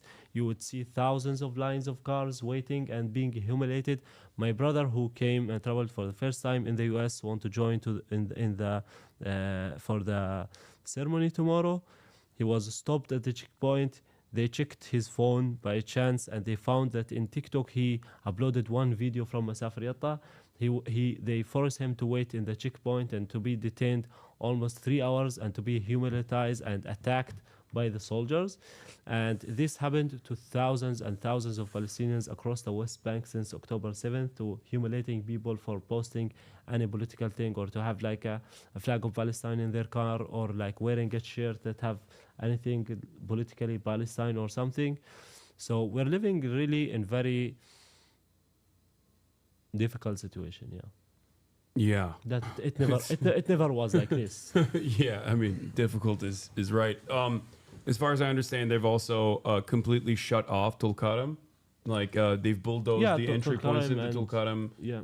And are likely gearing up for even further incursions into it with I guess. And Jenin, like they brought tanks that since 20 years it didn't happen. And the other day, you have Netanyahu, the Israeli prime minister, going into Tulkarm with the Israeli soldiers, and he sat in a house where the family were like displaced. And for us, it's shocking. Like, this person have arrest warrants from the International Criminal Court. And he's still able to come to the U.S. and talk about democracy and about law and about human rights, and he's hosted. I mean, this is really crazy and insane. The hypocrisy today by some of the Western governments and in the U.S., it's not anymore undercover. Yeah. Now, in order for Western audiences to understand, imagine if Vladimir Putin was sitting inside of an Eastern Ukrainian home and saying like, "Oh, this is our new military bunker," and it's just the home of a displaced Ukrainian person, and they're just kind of sitting there and openly flexing. Yeah. Or come to visit the U.S. and the president to give him a chair to sit. Yeah. Oh, that too. Exactly. I mean, exactly. That would be unimaginable. I mean, that's not even a thing. Well, I think that it is. It's mostly because everything that Israel is doing, it's doing for America. Like, I think that this dynamic exists not only because a lot of wealthy donors have given Trump, including Miriam Adelson, who's given Donald Trump $100 million, and Sheldon, before he died, gave last time around hundreds of millions of dollars to the Trump campaign. But beyond that, I think America uses Israel as a military base to dominate the region, and seemingly they see Palestinians as getting in the way of Israel having complete control over the region. Yeah, I mean, it's insane how Trump sometimes would use words that Israel is too tiny or too small and should like make it bigger, or like we will take Gaza, we'll like displace 2 million people. From there, like people like Netanyahu and others in the Israeli governments and the army motivated more. Even these things are in their minds and they're working in it. But today they got the president of the most almost power on the world backing them in these crimes and calling them in very clear way, Yeah. And haven't shaken away from the unlimited support that they've given to Israel, including sending bulldozers as well, and another $3 billion of weapon shipments that Donald Trump gave to Israel without congressional review 2 days ago, yesterday, while also telling Zelensky, go away, kicking Zelensky out of the White House, while simultaneously saying like we're America first, we don't have enough money for Ukraine, and then turning around and giving Israel $3 billion on the same day is pretty obvious where America's attention is and what they want to allow Israel to do. Having said all of that, where do you foresee all of this going? Because there are some people who think that there is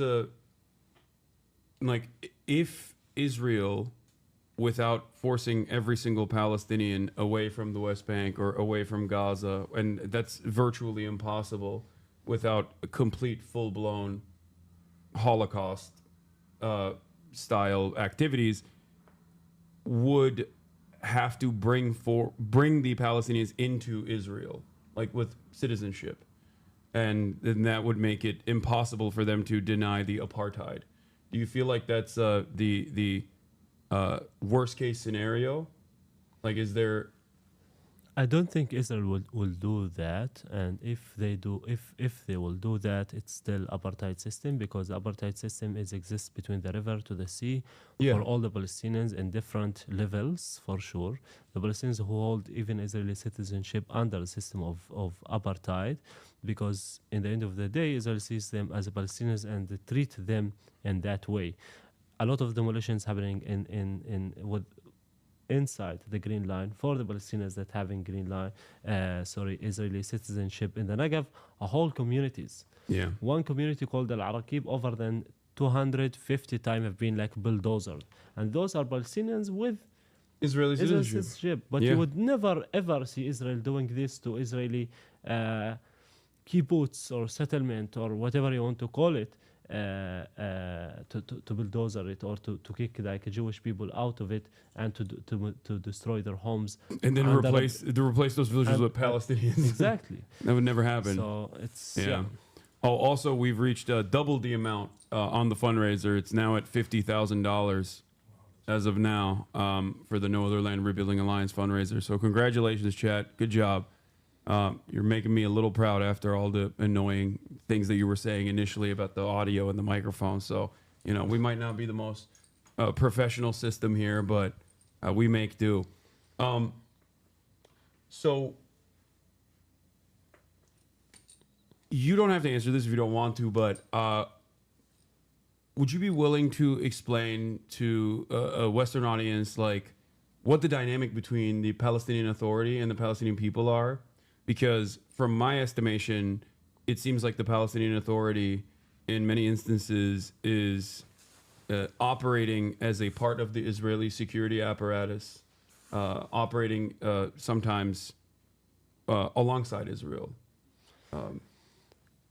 So the Palestinian Authority was founded because, according to Oslo agreement, and this agreement should have been terminally, and then Palestine should be a state, where it has to control all the area, East Jerusalem, West Bank, and Gaza. But in the agreement, they divided the West Bank to Area A, B, and C. Area B, where the Palestinian Authority should have the full control. In Area B, they control the civil parts of the Area B, and Area C is fully controlled by the Israeli military forces for 5 years, and then Israel should withdraw, and all this, the West Bank should be one area controlled by the Palestinian Authority.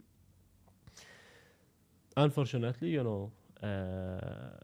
Rabin was killed. The Israeli Prime Minister Netanyahu became a minister, and he stopped this and say we are not working on this with this agreement, and we will not withdraw from the West Bank until today. In fact, they, as we know, kept growing these settlements and outposts, and he created a fact on the ground. It was what was there, he kept it, and he changed the facts on the interests of his government, his country, his people, for the settlers in the West Bank.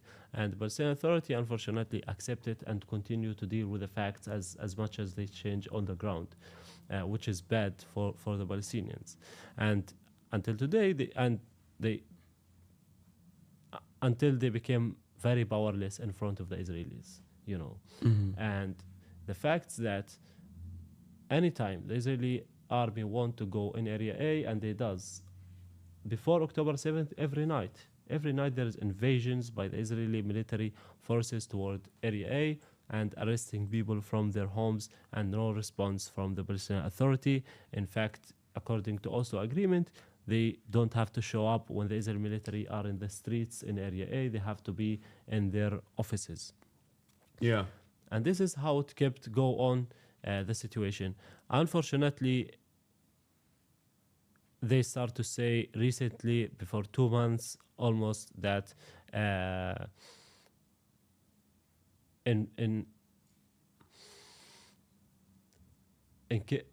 like they want to protect the West Bank, so the same thing doesn't happen like Israel is doing in Gaza, and they start to blame the Palestinian fighters in the refugees camps. So the Israeli Palestinian authorities start to go, who have a legal right, for the record, in like the Jenin brigades, and he's not saying that, I'm saying that for the record, but they have a legal right under international law to engage in armed resistance against a foreign occupier, a belligerent occupier.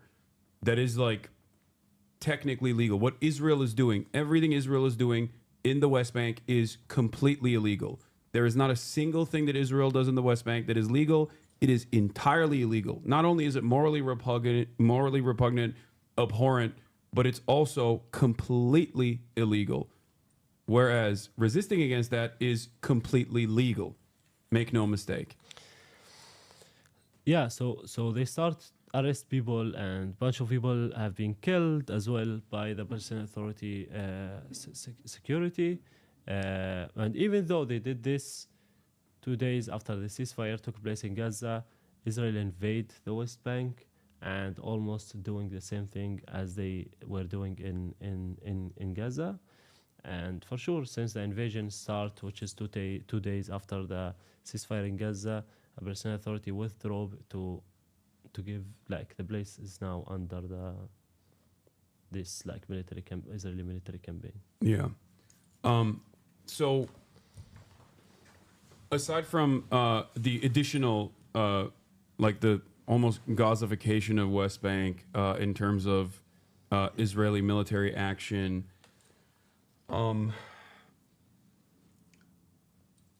how do you feel about, I mean, do you feel like putting yourself out there in this way, do you fear that you might suffer repercussions from the Israeli government? Well, I suffered.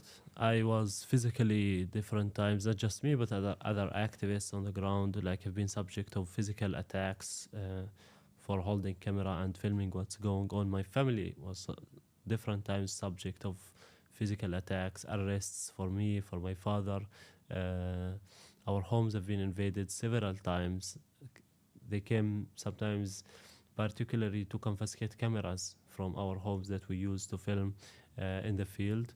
Also, there was media campaigns against me by Israeli mainstream and on social media. Yeah, I am fear, but it's what do they say? And there was, like, I can tell you the story. In 2021, there was a first, like, kind of big pogrom by Israeli settlers against a small village next to our village. Almost from 60 to 80 masked Israeli settlers with sticks, with rifles, with dogs, with, like, they have almost everything. And they start to go home after home in that village, smashing windows, doors, properties, attacking people and cars, anything they could. They were stabbing water tanks, the tires of, like, their cars and tractors, and smashing the vehicles in the community. The Israeli army were backing them, shooting at any Palestinians try to react to protect themselves. It's scenes that in my life were the first time to see them, and I was able to film for for a while, like 3 to 4 minutes, if I can remember, before at least 10 settlers start to chase me to try to take the camera and throwing stones at me, and hardly I made it and I ran away. And I saw families, like women and children, like fleeing from their homes while settlers continue to destroy the community. These settlers were able to flip to upside down one of the vehicles while soldiers are watching and waiting for any Palestinians to approach to shoot at him or at her. And that was for a 1 hour, almost 1 hour, the attack, before more Palestinians joined and started to call the police. We're calling the police, but they start to arrive and more forces, and in kind of the situation were calmed, and settlers start to walk back to the outpost after they almost destroyed everything and hit one 3-year-old child with a rock in his head, and he was seriously attacked and transferred to the hospital. In that moment, what happened, there was like one of the tear gas starting a fire on a wood that the family collect for the winter, you know, because we use a stove of like for the winter fire stove. And I called the soldiers that there's fire here, you have to stop it. They ignore me and walk, and then I start to shout at the guys from the community to bring water. And then when the guys take water and start to run, soldiers came and they start to tell me, you start the fire. I tell him, you start the fire. And after 1 week, because this pogrom and this attack with the video that I took was everywhere, and they couldn't lie about it. They couldn't deny it because it was everywhere in the media. A lot of journalists come and talk about what happened to this community. So 1 week after, this soldier that was telling me I start the fire, I'm telling him you start the fire, had a GoPro camera on his body, and he took this clip, passed it to the settlers passed it to Channel 12 in Israel, which is mainstream media, and they said this activist Basel Adra started a fire on a Palestinian home to accuse the Jews of when they victimize themselves, they don't mention the Israelis, the Jews, started the fire. And in fact, there was no fire at any home. The fire were like in a wood a place. And this is like made me a subject of virtual attacks by like Israeli journalists and settlers and right wing and all of this. Yeah. Oh no, I can't say how I feel. I can't be as honest as I want to in this moment, but I'm sorry that happened. That's, fairly commonplace across the board. Even, it's nothing in comparison to your experiences, but yes, if you do defend Palestinians and their humanity in any capacity, even in the Western world, regardless of your background, you could be a Christian, you could be Jewish in America, and they will still say you are a terrorist, you love terrorism, even though that is such a ridiculous thing to say in this dynamic, considering that the terror is America and Israel. Israel is the one that's doing the terrorism. Everything that you've described from your own personal experience and everything that we've read about, that humanitarian rights organizations work to unearth and to show to the rest of the world is indeed definitionally true terror, but it's being dished out by the United States of America and Israel, so it's never considered terrorism, even when the ICC sees it as terrorism, even when the ICJ, the International Court of Justice, sees it as terrorism. So I have two questions. One, let's say this is a Western audience, let's say that there are people who are in Israel, because I have Israeli fans as well. They're leftists, they're anti-Zionists, but if there was anything that you could say to someone living in Israel who is entertaining the notion of joining the IDF, what would you tell them? I don't know if I want to, if I am the right person to tell them, depending that the people going to the IDF, yeah? Because for us, they are the ones committing those things to us. So things are clear there on the ground. You know, it's not like I'm here, I'm talking to you. When you are on the ground, you understand more and better, and the only reason you would continue doing so, what you are doing, is just if you are a racist, you know. Yeah. Because other people, normal people, would immediately understand that this is abnormal, this is unjust, and this is crimes. And unless you're a criminal and racist and support these things, you would be in that place, you know, supporting these crimes and be part of it. What do you think about people who have actually joined organizations like Breaking the Silence, for example, after doing tours on? All of these activists are our friends. You know, Yeah. we know them. We work together today, and we know all the Israeli left-wing activists, because they since long time until today they come to Masafer Yatta, and they. We do all of that, most of our activism together. Yeah. So let me ask you about that, actually, because so Yuval Abraham played a role in this, in the making of this documentary. I've actually really admired his work for a long time at 972 Magazine, Local Calls, another one that does a lot of investigative reporting on all of the horrible things that the Israeli military is doing. Sometimes that even has the capacity to penetrate into the Western world. Ironically enough, from where I'm standing, when we look at Israeli news, even if it's Haaretz, which is not an anti-Zionist paper at all, or even if it's sometimes Ynet, or even sometimes Jerusalem Post, it's more honest than American media, because I feel like they don't feel the need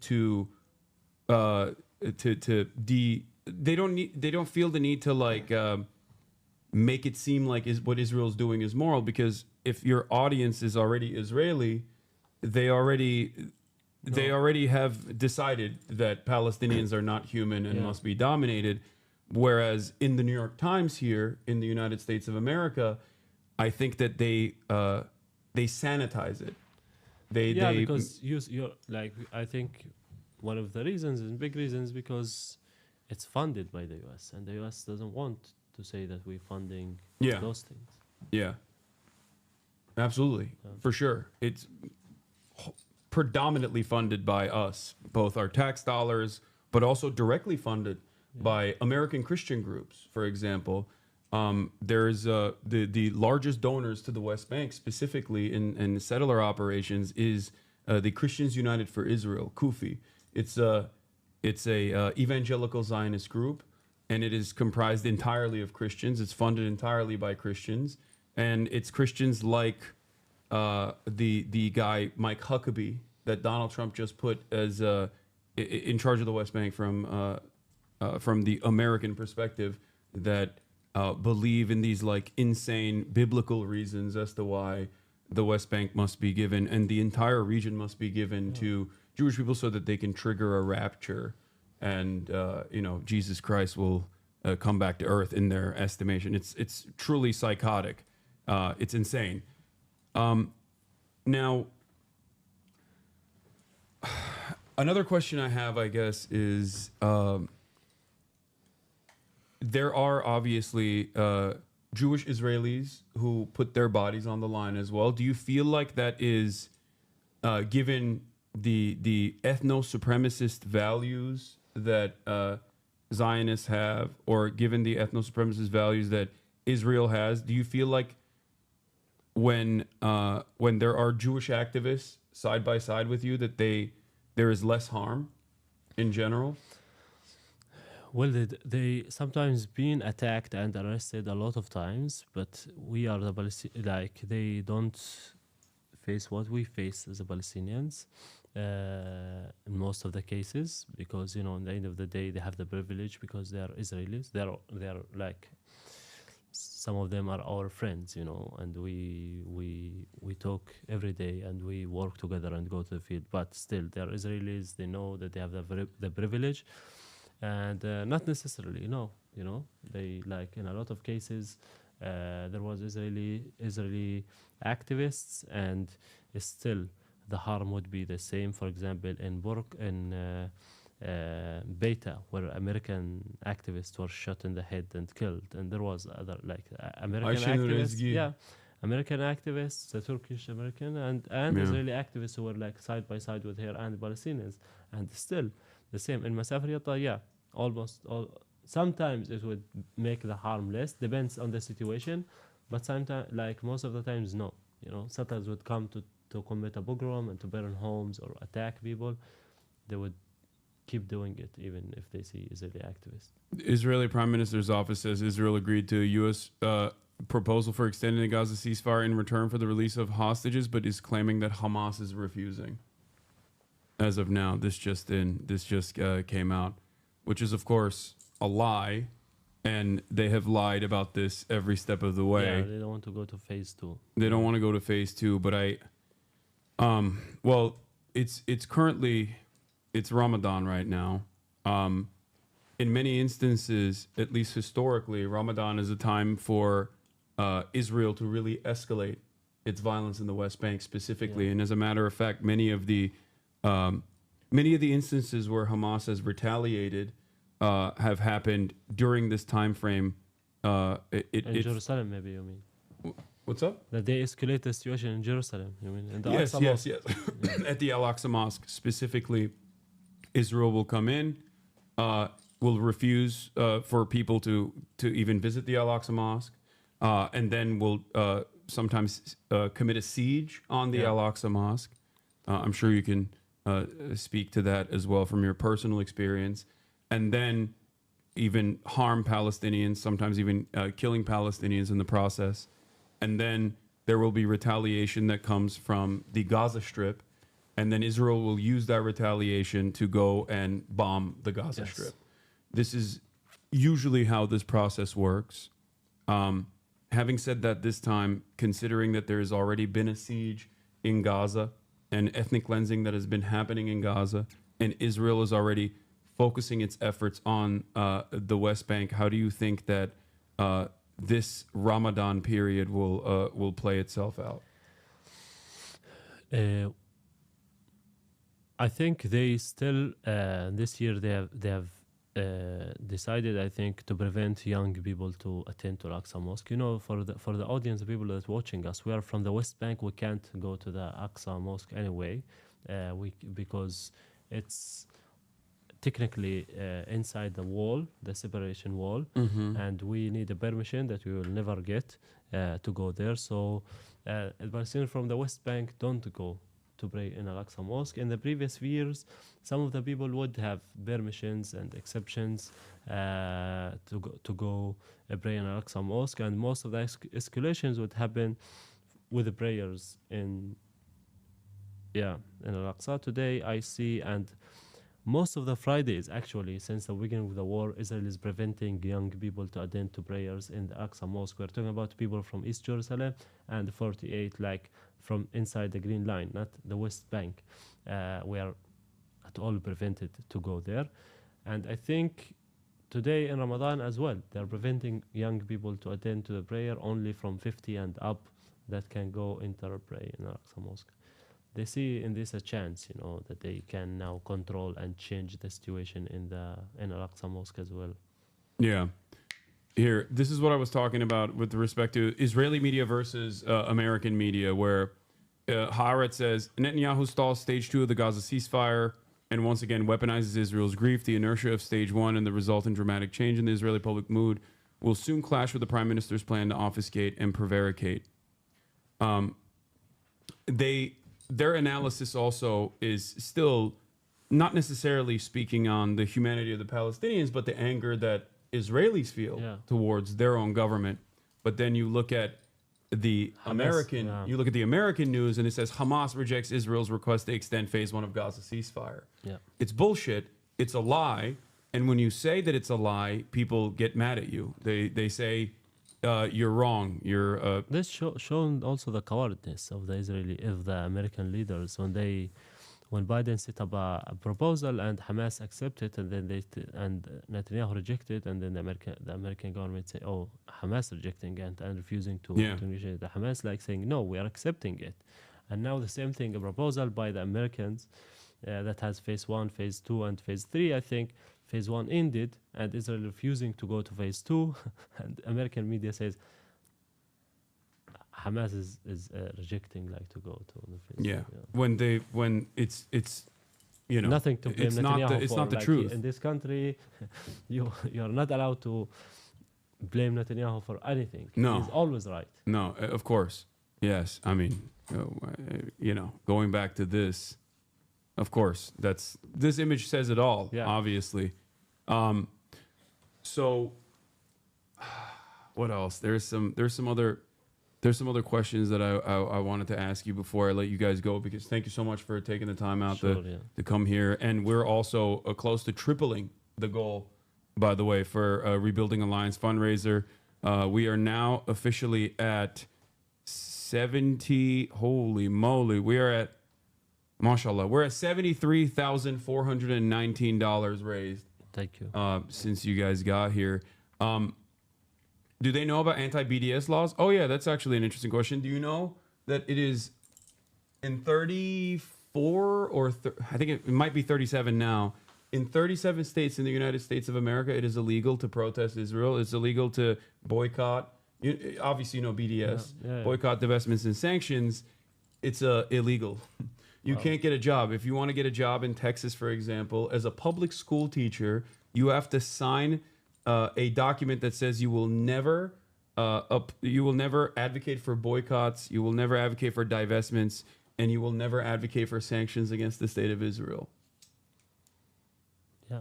It's insane. Sad, insane. This is why, in spite of all of this, and in spite of the media blackout, and in spite of the abject lies that Western media tells, I still look at everything that's going on, and I still see the genuine attitude shift and the momentum in the direction of recognizing the humanity of Palestinian people as still a sign of things to change. And especially on the other side, I think Israel is a pariah state, no matter what, going forward. Yeah. Like our leaders, and I think in the Arab world and in Turkey as well, but in the Arab world, I think people understand this a little bit better, where the opinion of politicians and the government is very different than the opinion of the populations. Yeah. Where, like, you look at Mohammed bin Salman, or you look at the Jordanian king participating in security cooperations with the Israeli state, whereas the Jordanian population, or even the Saudi population, I think have a very different attitude about the Israeli state. And I think that's kind of what's happening in the Western world right now as well, especially with younger generations, where they're recognizing this cold, hard truth that there is no real democracy in this process, and that regardless of how much you protest, that the American government is still going to give billions and billions of dollars to Israel, and that and I think that is inevitably going to create a contradiction that has to resolve, where one side's got to give, and I still am a firm believer that the side that will give is Western nations and Western governments that slowly but surely move away from the unconditional support they offer to Israel, especially as Israel has become this pariah state in the way that people receive it in the Western world as well.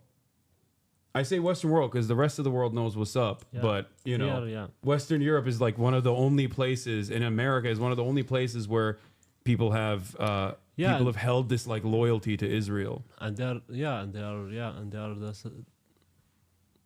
the ones supporting Israel and backing it, and you know, so for that we keep calling Europe and America, because most of the Israel power comes from here. Yeah. So let me ask you another thing. Do you foresee? Okay, this is the last question, I promise. Sure. Yeah. No. Do you foresee an attitude shift happening in Israel at all? This is a little bit of a tricky question. Do you think that there are more people, more activists that you have seen in at least the West Bank in terms of Jewish activists now? Post October 7th? I'm not like expert in talking about the Israeli society, but they shifted more to the right wing, you know. Yeah. Like October 7th make most of the Israeli shifting a lot to you know, in any way, most of the population didn't care about the occupation before that, and they were like, yeah, either they don't know, or they don't, or they are not, or they don't want to know. You know, they don't want to Yeah. open their eyes because they are living their own life and busy with it, and doesn't see what they are doing to us after the wall, and they don't mostly cross the wall to come to the West Bank. And I know that after October 7th, they more shifted to the right.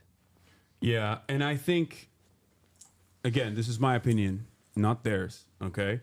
I think that there were a lot of people that are liberal Zionists that were very critical about Israel occupying the West Bank. And I think that they recognize that that kind of looks bad to the Western world, and that's the reason why they were so critical over it. Or maybe they truly did think that it was unacceptable, I guess. Or maybe they had a more serious approach to it, where they thought, you know, if you do this, then you make it impossible to have a two-state solution. And if there's no possibility for a two-state solution, the inevitability is a one-state solution, and we can't have that. We can't live side by side with the Palestinians. But regardless, I think a lot of those people after October 7 basically all dropped it completely, and they were like, no, you know, do what needs to be done. At least I did see that from a lot of the liberal Zionist accounts that I saw on Twitter of people that initially would do activism in the West Bank, turning around and now saying stuff like, no, we have to pummel Gaza, we have to do everything we can. So, okay, this is definitely the last question. This might be, you don't have to answer it, okay? Gal Gadot is presenting the documentary award at the Oscars. Yeah. How does that work for you? To be honest, I don't know her much. I just heard from some people about this subject. Mm-hmm. I don't know if it's confirmed or not. Also, you don't have to respond to that. It's okay. You don't have to say anything. Okay. Also, you have plenty of experience, I think, just by living in the West Bank, talking to people who have served in the Israeli occupying force. So it won't be a unique experience in that regard, I guess. But this time you will, you know, stand side by side as we peers. don't know if we win. You know, that's another. Yeah, well, I'm rooting for you guys. Thank you. Hopefully. Is there anything that you want to tell our audience before I let you guys go? No, we just want to thank you and thank the audience for listening to us, for having us here. It's a pleasure, and for helping us for sure. Yeah. Okay. Thank you. Here, speaking to the microphone. Ooh. I just want to give a shout out to Latino Muslim Unity for, you know, putting these two events together for Basil and Hamdan. We have a screening tonight and also a post Oscar celebration dinner on Monday at Jackson Market. So we're looking forward to celebrate, you know, the nomination of this documentary with you guys. So, and we really appreciate everyone's support. So thank you guys. Hell yeah. Well, once again, thank you so much for coming on. Is there anything you want to say as well? Just I need to thank you, and thank you for the audience to hear us and host us, and that's it. Thank you so much. Yeah. Well, thank you for your bravery. What do you guys like? What are some of the things you enjoy hobby wise? Here in It's just in the States or in general, like what do you do for fun aside from surviving? we don't know. We sometimes play cards. What else? I don't know. Just you It's play hard a little to bit. remember something. Sometimes football. Backgammon, tavla. I don't know I don't know how you say it in Arabic. Yeah. No. Soccer, football. Soccer and cards. These things. Yeah. Okay. All right. That's cool. Any TV? No. Addicted to phones. Oh, you watch TikTok? Not TikTok. No, social media mostly. Instagram. What do you do? and You're on things. Instagram? Yeah. Uh-huh. Okay. Yeah. Who do you follow on Instagram? Who I follow? What kind of stuff do you follow on Instagram? I am addicted to politicians, so very hard to speak about other stuff. But yeah, some movies.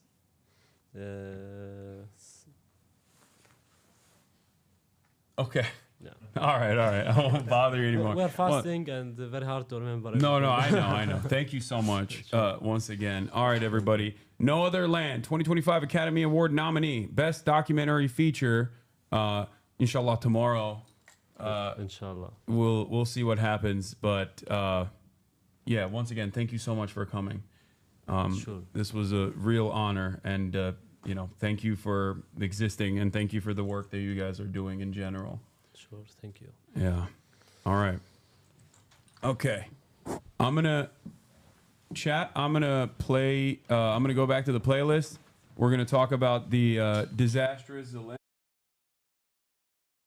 We're gonna talk about the disastrous Zelensky meeting and the Ukrainian response to it. And then I obviously have some other stuff going on as well. But yeah, we're continuing with the regular broadcast right now. Просто так не здасться, і він не такий простий, як здається. Не можна довіряти ні Трампу, ні Путіну. А вот нашему президенту, да, однозначно. Я искренне считаю, что это действительно могло быть более дипломатичнее, но с человеческой точки зрения я понимаю Зеленского, потому что то, что в принципе в каком тоне пошел диалог с Трампом и Венсом, все к этому шло. Да, можно было бы дипломатичней. Ну, есть что есть, будем дальше разгребаться, с Европой будем дружить. Надеюсь, с США тоже будем в хороших отношениях. Вот это самая болезненная часть, то, что этот договор не был подписан, потому что терять такого ценного союзника, как США, очень глупо. Какие бы отношения ни были, если бы это соглашение было подписано, я считаю, что все вот эти слова остались бы словами. И действия в виде этого договора и участие США в работе по минералам Украины более стабилизировали бы эти отношения. Это очень страшно.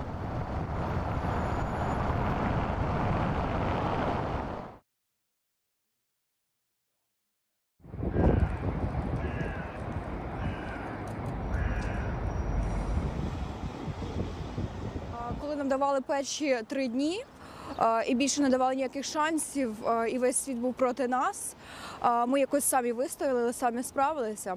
Тут справа в тому, що в нас дійсно не вистачає ресурсів, але в нас ще є Європа, і тут важливо не опускати руки і не здаватися. Трамп просто вже в таких роках, що через певний час він не буде пам'ятати про цієї зустрічі. І так само, коли він говорив, що він не пам'ятає, що він назвав його диктатором, це теж дивно. Тому подивимося, як буде далі.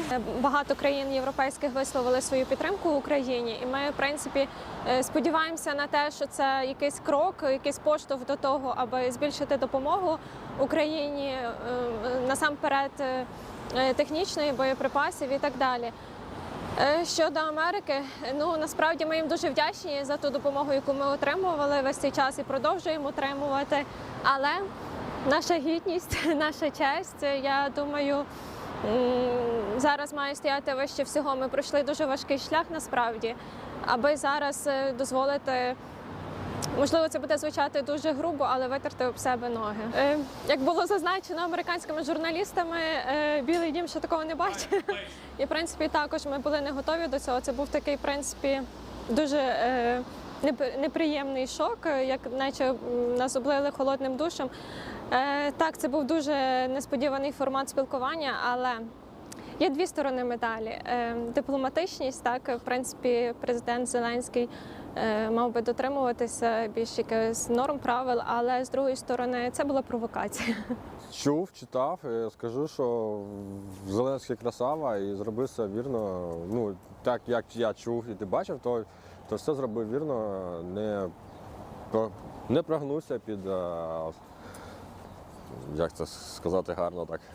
Коротше, зробив все як треба і показав, що Україна далі буде боротися. президент країни, у якій зараз відбувається війна, вчинив правильно. І це той момент, коли протокол можна порушити, і це виправдано. Я все-таки вважаю, що наш президент дуже достойно веде себе і достойно представляє нашу країну. Я 100% його підтримую і відчуваю таку гордість за нашого президента.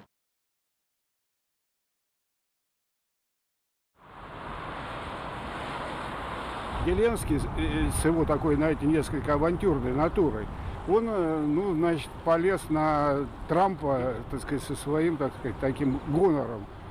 Не знаю, там, украинским или каким, понимаете, но это не понравилось никому, ни Трампу, ни его окружению, да, вот Венс тоже так достаточно резко его осадил, вот, поэтому, знаете, получил то, что заслужил. Думаю, что его ждут весьма-весьма сложные времена, если не трудные. Поэтому, если он вернется на Украину, я думаю, что нападки на него там внутренние, они усилятся. И думаю, для него, конечно, вот уже были такие разговоры, что ему надо куда-то срочненько, так сказать, убегать. В Париж там или еще куда. Ну, я так понимаю, наверное, в Америку уже ему путь заказан, да, она не очень, так сказать, это. Но если Трамп будет кардинально решать, вернее, радикально даже этот вопрос, отключается Старлинг, и война тут же заканчивается. Они без Старлинга ничего не смогут сделать.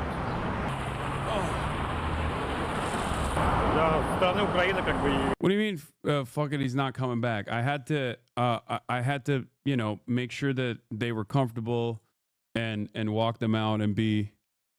Because last time we did this, I had some people here already with like motas and stuff, so it was easier for me to greet them and then, or someone else to greet them basically when they first came in. Obviously, I don't want to ask certain questions that might get people in trouble. Okay. And there's also a lot of stuff that I can say that, you know, can you invite some known Zionists and do a chatter with them? No. I think you can get that from virtually every news outlet. No, smile. Dude, chat was really freakish, by the way. Oh my God. The mere sight of people who are direct victims of American and Israeli violence brought something about in this community where all the freaks came in, you know? I mean, it would be nice to corner them and see how they react publicly. Again, I do that already on TV from time to time.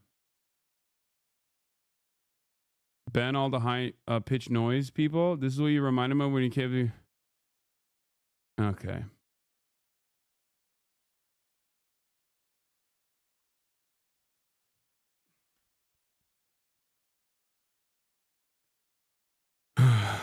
But yeah, I'm very proud of you guys. You did great today, chat. Overall, look at this. Look at us.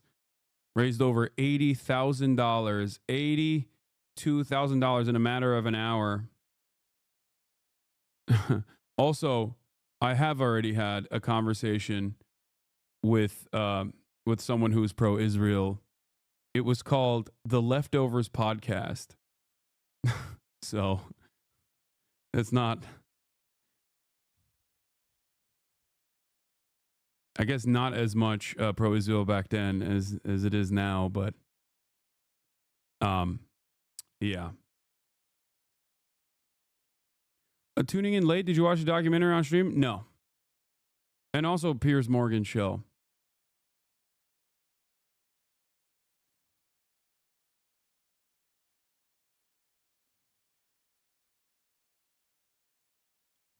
We were just talking about the movie, the Solidarity Palestinian group here in Yucatan. Nice. I feel like this community has a lot of people of wealth or somewhat wealthy. Like these people are donating more than 1K. Not just a critic, just an observation. Yeah, there's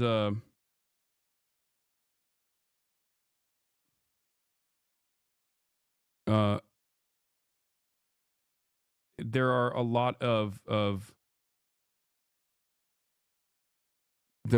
people here that have jobs. Sorry. This is a community comprised of adults. Lo and behold, shocking revelation. People who are obsessively interested in politics oftentimes come from, adult backgrounds and from professional backgrounds in general. Also, socialism when poor is not the case anyway. I wanted to post this. I wanted to point to this. Yeah. We're in the new era.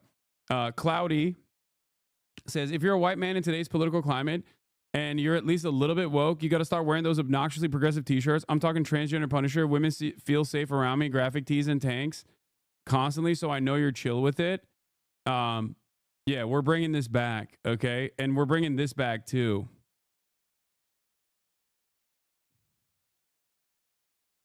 If this flag offends you, I'll help you pack.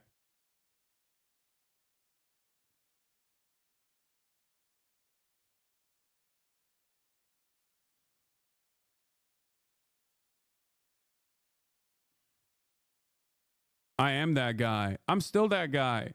I've been that guy. Do you still have that? No. The story of this shirt is very funny. Someone sent it to me. I wore it. And this cashier lady actually liked it so much at the Ralph's that I was at that I gave it to her. So no, I don't actually have this shirt, this sweater anymore, because she asked to take a photo with me. I did. And then I gave her the sweater. That is the story behind this, this photo.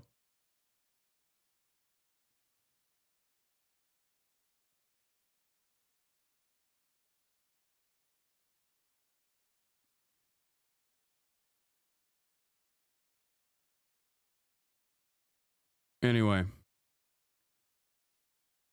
What is the lib version of Hank Pecker? Just Hassan Piker. I'm a lib, dude. All right. 1 second.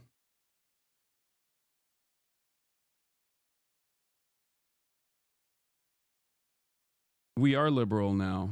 That's the name of my that's the name of my liberal character. The name of my liberal character is Hassan Piker because I'm a lib. You walked home naked? I have a t-shirt underneath it, chatter. What do you mean I walked home naked? That's so funny. Chatter's like, methinks this doesn't make sense.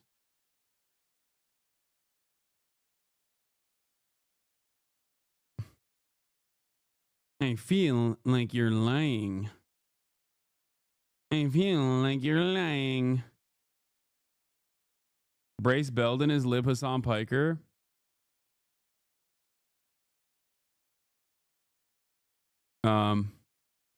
It's Hans Bloomberg. Yeah. Do you still have the AR-15 liberal cum shirt? Yes, I do. Okay. Where was I? Okay. Open the P.O. box, you ape? No. I will, though.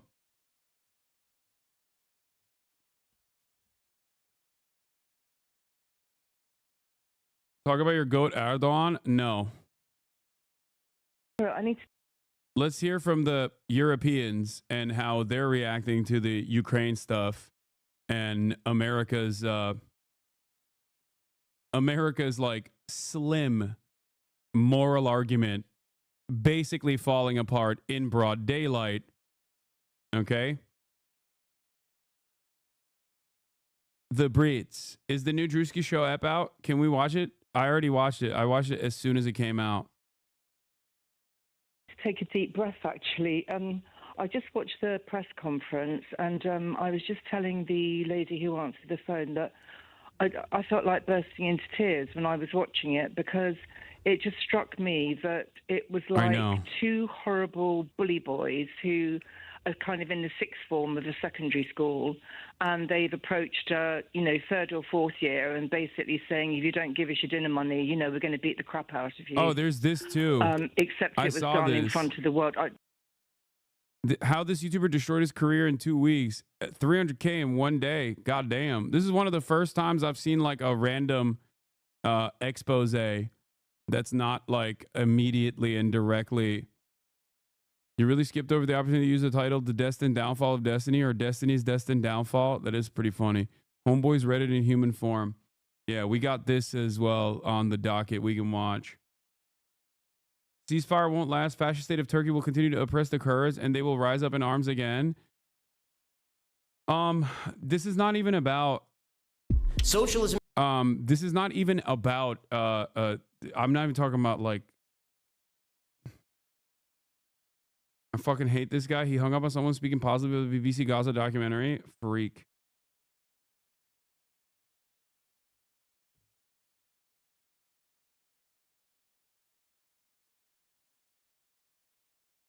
Have you seen Caroline Leavitt says she only got a part of the docs and they put the blame now on the FBI?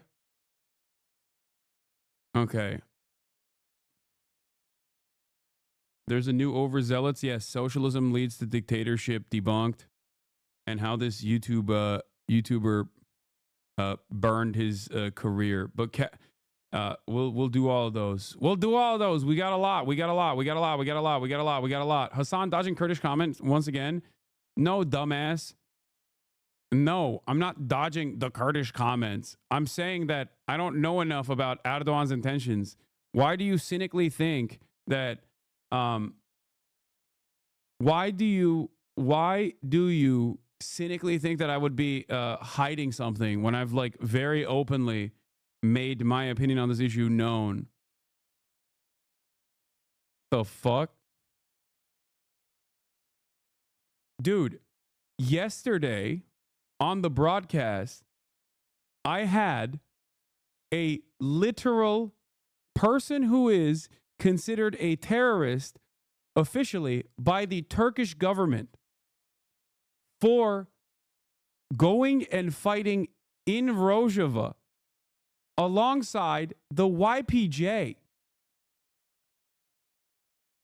Your favorite content creator, whoever they might be, your favorite libtard content creator doesn't even know what a Kurdish person is, okay? They think Kurd is a cheese curd, and you're over here assuming that me as a Turkish guy automatically is fucking, gonna have some biases towards Kurdish people. Dummy.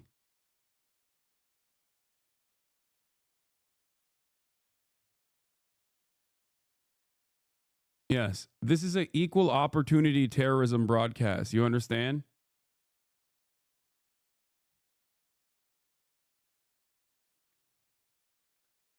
Bruce Belden, the lib, actually went to Rojava to get the vote out, not to take up arms. True.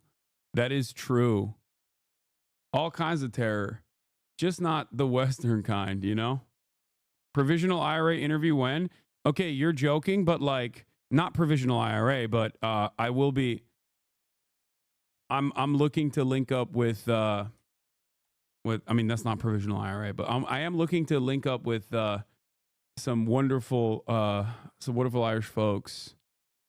Okay, some wonderful Irish folks. Soon. Honestly, I just can't believe it. You should watch Harlan Spinks. You are in his new vid. Who the fuck is Harlan Spinks? It's Jerry Springer. It's and you know, Mary, and not to take away from the very, very important substance of this. For years and years and years, I've had the privilege of being able to sit here and relay some of what I saw of Trump as president behind the scenes and the influence of wrestling, WrestleMania, WWE, Andre. This was wrestling. This is WrestleMania in politics on the television about war and peace. I got pee. It sort of reached its zenith tonight. It was the most awful example of just gutter, horrible politics, and like you say, and like your American, I can't remember his name. Sorry, Simon, he's very good. Simon Marks, yes, thank you, Simon. Absolutely, it was premeditated. You could tell. And then this whole situation with Starmer yesterday, I mean, they must just be laughing. This is the worst kind of bully politics I have ever. It's just awful. Jerry's in St Albans. Jerry. I don't know about you, Tom, but I thought I was having a dream. Please allow me, Tom, to explain my thoughts on this matter, because I have never in my whole life seen or witnessed anything quite like this. He was literally bullied, yes? And President Macron, Prime Minister Keir Starmer have gone there and bowed down to President Trump. They did what they had to do, Jerry. They did what they had to do. I know, but you can't trust him, yes? You cannot bully somebody in signing something, yes? This is unfitting. What are we going to do? So he is forced. We're sitting back watching this, and then when he comes over to the UK, we have to bow down to him again. Where is our power? Where is our resilience in standing up? He is a dictator alongside Mr. Putin. We are going to end up in trouble. Jerry, I think the trouble's serious coming. Yeah, trouble. listen, the trouble may have got worse, actually, as a result of the fallout from all of this. We'll see. But how can you talk to somebody like that? Well, you have to. Absolutely You have to. unbelievable. He's the president of the United States. We have no option. Dude, it's like, it's kind of interesting seeing. It's kind of interesting seeing, like, people who are living in the sphere of American influence starting to recognize the game a little bit, because, like, until recently, it was never as overtly turned on white people. Like, the faucet of exploitation, or like the funnel of exploitation, rather, has almost entirely been directed in the global south and rarely ever to other white people. So now they're like, what's going? They're treating Ukrainians like they're Kurds or something. Like, what is this? Is what they would say if they knew the dynamic between Kurdish people in America, but they don't. So obviously they would never say that. But, and I ask every single person who lives in the United States of America a very simple question. A government that doesn't even care enough about its own citizenry to at least offer them decent social safety nets, why in the ever-loving fuck did you think that this government would care about random British people or random Ukrainian people? Okay? Our government doesn't even care about our own citizens. They only care about money. They only care about profits. Okay? There's no affordable housing in this country. There's no healthcare in this country. Why the fuck did you think that this same government was ever morally invested in Ukrainian emancipation? You out of your mind? Yeah, Ugopnik had a funny tweet about this as well. He said, Ukrainian white status revoked. Welcome back to unwashed Eastern Asiatic horde status. The rest of us missed you, not gonna lie. And then this person says, nah, USA white status revoked. Sure.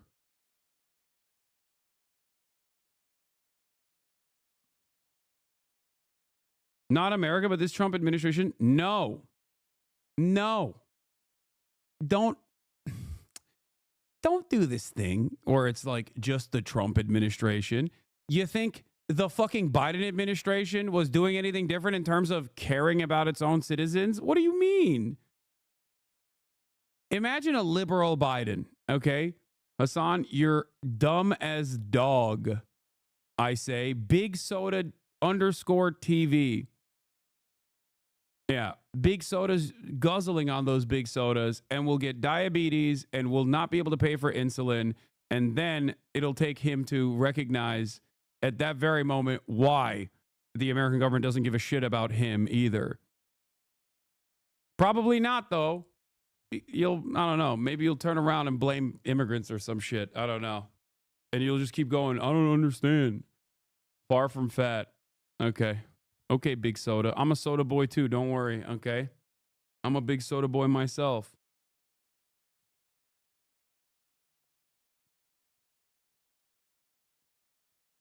The question remains for the Europeans, not Big Soda. With a name like Big Soda, I doubt that you're European. You seem like a mainland US kind of guy, okay? A real Midwestern possible hog, okay? You got that hog-like mentality. Now, let me ask the Europeans once again. You see the way that my government treats our people.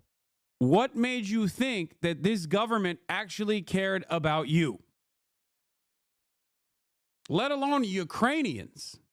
Okay? Just a very simple question. That's not a Midwesterner. We don't call it soda. Oh, yeah, you call it pop. You're right.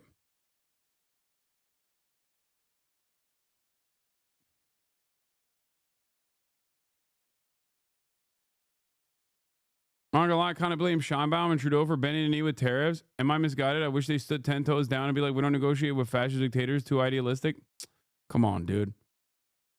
America's about to start doing bombing campaigns on the fucking southern border, and you're over here like, why are they playing ball with the American empire?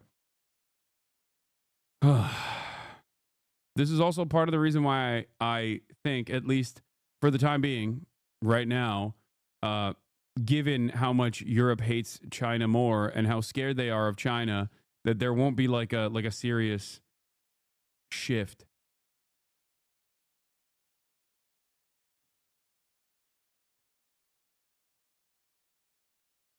But to talk to him and to get him on board, and he quite likes the UK, so that's a good thing. But Jerry, listen. And there is an underlying thing I want to end on, and I think people should look at it and address it and read a little bit more into it. We have BRICS, yes, which have signed up. There's far more people, countries which have signed up onto this year in January with their own currency, which is starting to come into play. And it will affect the US. So that is why I think Trump is playing a cunning game with Putin and the rest of Europe. He's a very smart man, yes? And we need to step up. Jerry, sorry, are you talking about the attempts by the Chinese to remove the dollar as the reserve currency? They will do in time. Yeah, I agree. God damn, dude. UK is truly a developing nation. They don't even got good internet over there. No good phones. Israel agrees on U.S. plan for temporary ceasefire in Gaza. What? Isn't this earlier when they said that they're not? Per Times of Israel, the proposed ceasefire extends through Ramadan and Passover, during which all hostages can potentially be released. Ramadan runs up until March 29th. Passover ends on April 19th. Half of the hostages will be released on the first day of the extended ceasefire. Are they going to pull out of the Philadelphia corridor? Because this is the second phase of the ceasefire. Second phase of the ceasefire means that Israel has to pull out of the Philadelphia corridor, as in open up the Rafah passage into Egypt.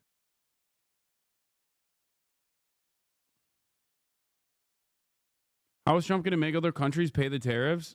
He's not. That's not how tariffs work.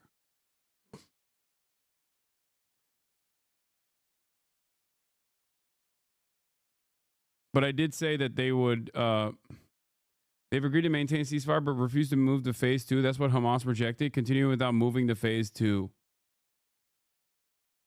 Yeah, that's not the pre-established ceasefire. That's not the pre-established ceasefire. That's a totally separate thing.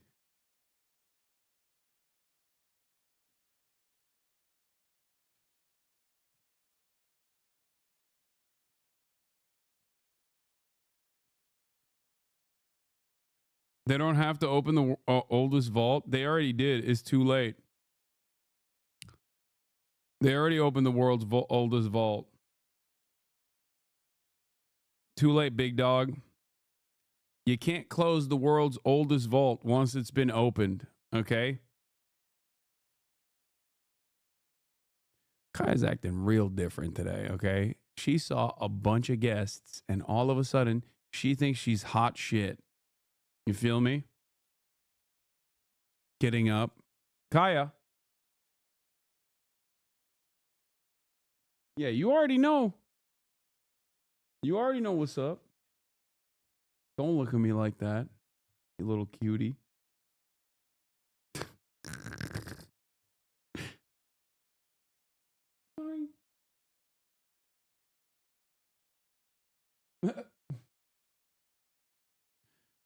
Free my queen? No, she's so tired today because she ran the entire morning.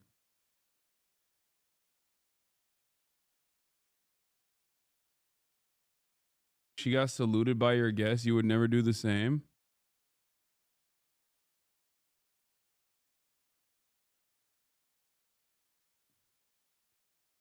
He saluted at her? Who did? Oh, he... Oh, I didn't... That's funny. Yeah, she thinks she's hot shit. She thinks she's hot shit now. Middle guy, you blind? I'm blind, yes. All right.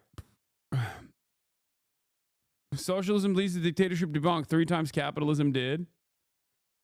China versus Japan by Gatsu. And also, how this YouTuber destroyed his career in 2 weeks. Let's take a look. I'm genuinely baffled at how this guy has an audience after all the shit he has said and done. He should get insta-banned on all platforms and thrown in jail. This comment perfectly summarizes the way the internet feels about the political streamer Destiny. And judging from the way things are right now, it's only downhill from here. From laughing about doxing someone, I literally just doxed that girl.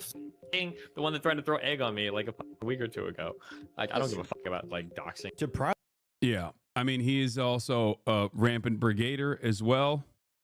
Proudly claiming to be pro-genocide. I'm pro-genocide. Like, it sounds really shitty, but like, I think that Israel should just drop its fucking borders about where it is now, and basically Palestinians can go live in another place. That's really shitty, but like, that's about where I'm at. And even defending PDF files. Let's say there's a person that's like 30 years old and tries to like randomly like 14-year-olds and 15-year-olds. That wouldn't be, I don't think that would be considered grooming. Destiny has managed to get away with doing and saying a lot of horrible stuff over the years. His most recent scandal involves him secretly recording his partners in bed and then sharing those videos with strangers without consent. When the allegations first came out, he probably thought he would dodge the consequences like always. Yes, trigger warning, Destiny, Sex Pestiny.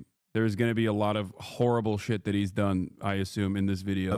The consequences of his own actions have finally caught up with him. This controversy has sparked enough backlash to sink his online reputation for good, and there's nothing he can do to avoid his fate this time. Hi, I'm the... To be fair, I mean, I think his dick riders did the classic thing that they always do, where they were like, actually, you're wrong. We're very critical. We're not a hive mind. We're not a cult. We're very critical of him for like a collective total of 3 days. And then instantly turned around and we're like, actually, he's so based and brilliant. Or actually, I'm separating the art from the artist, which is, I don't even know what exactly. What is the art here?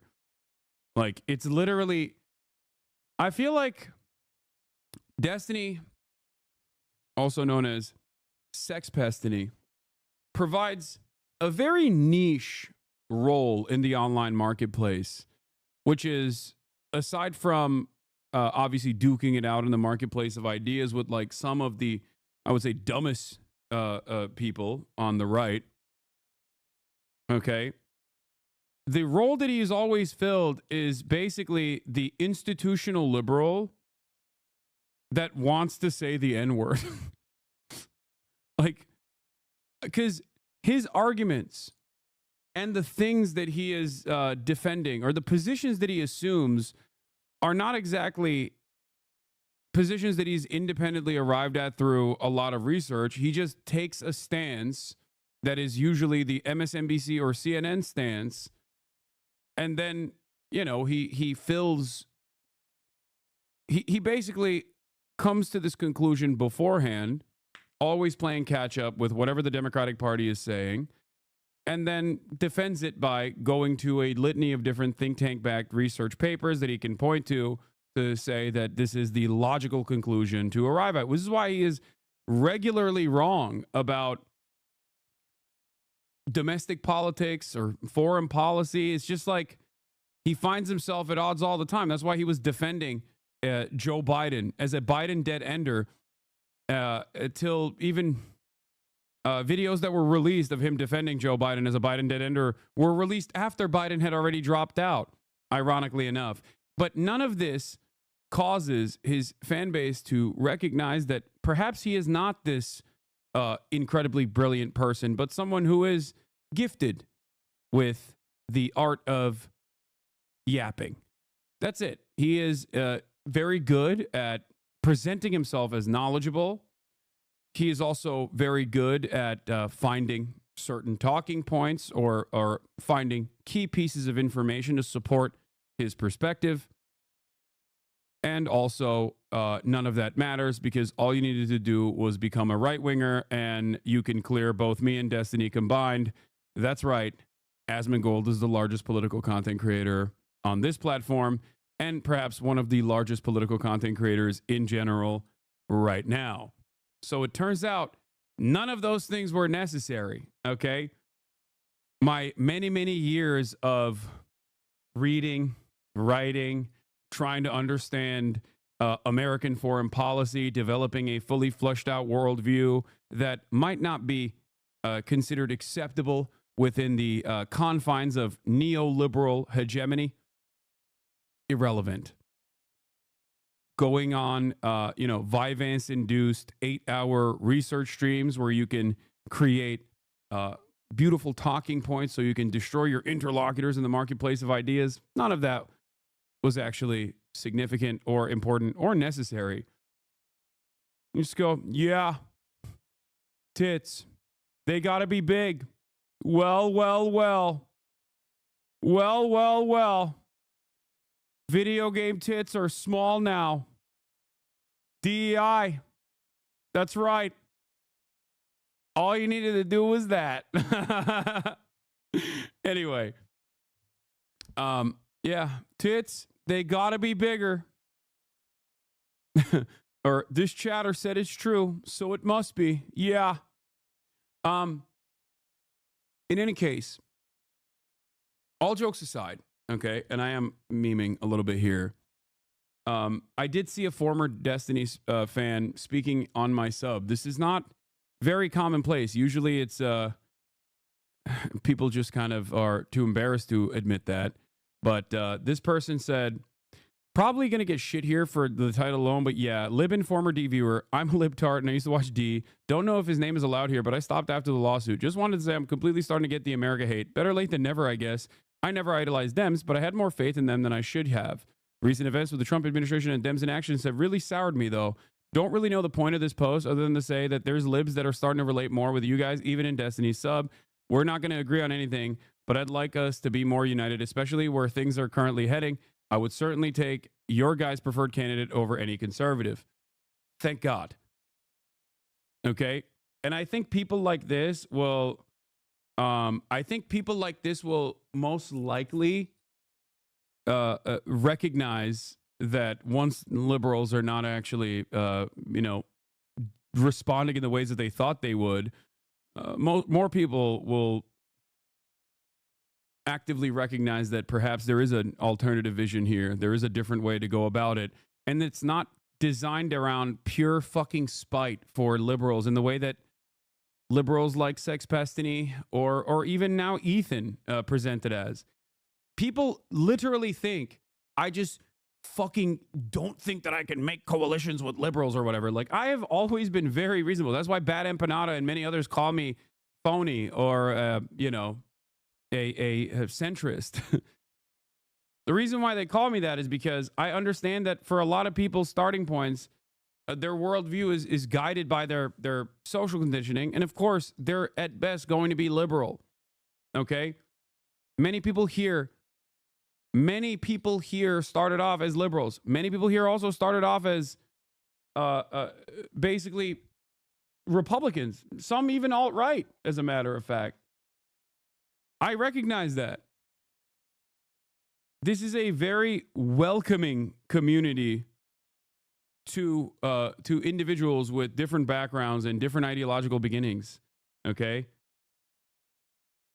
I do understand that there are a lot of left spaces that are a little bit more hardened, but this is not one of them. Okay?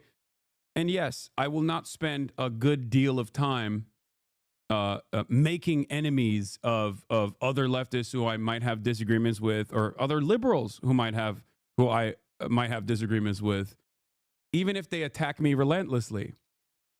Ironic, because I'm currently talking about sex pestiny here.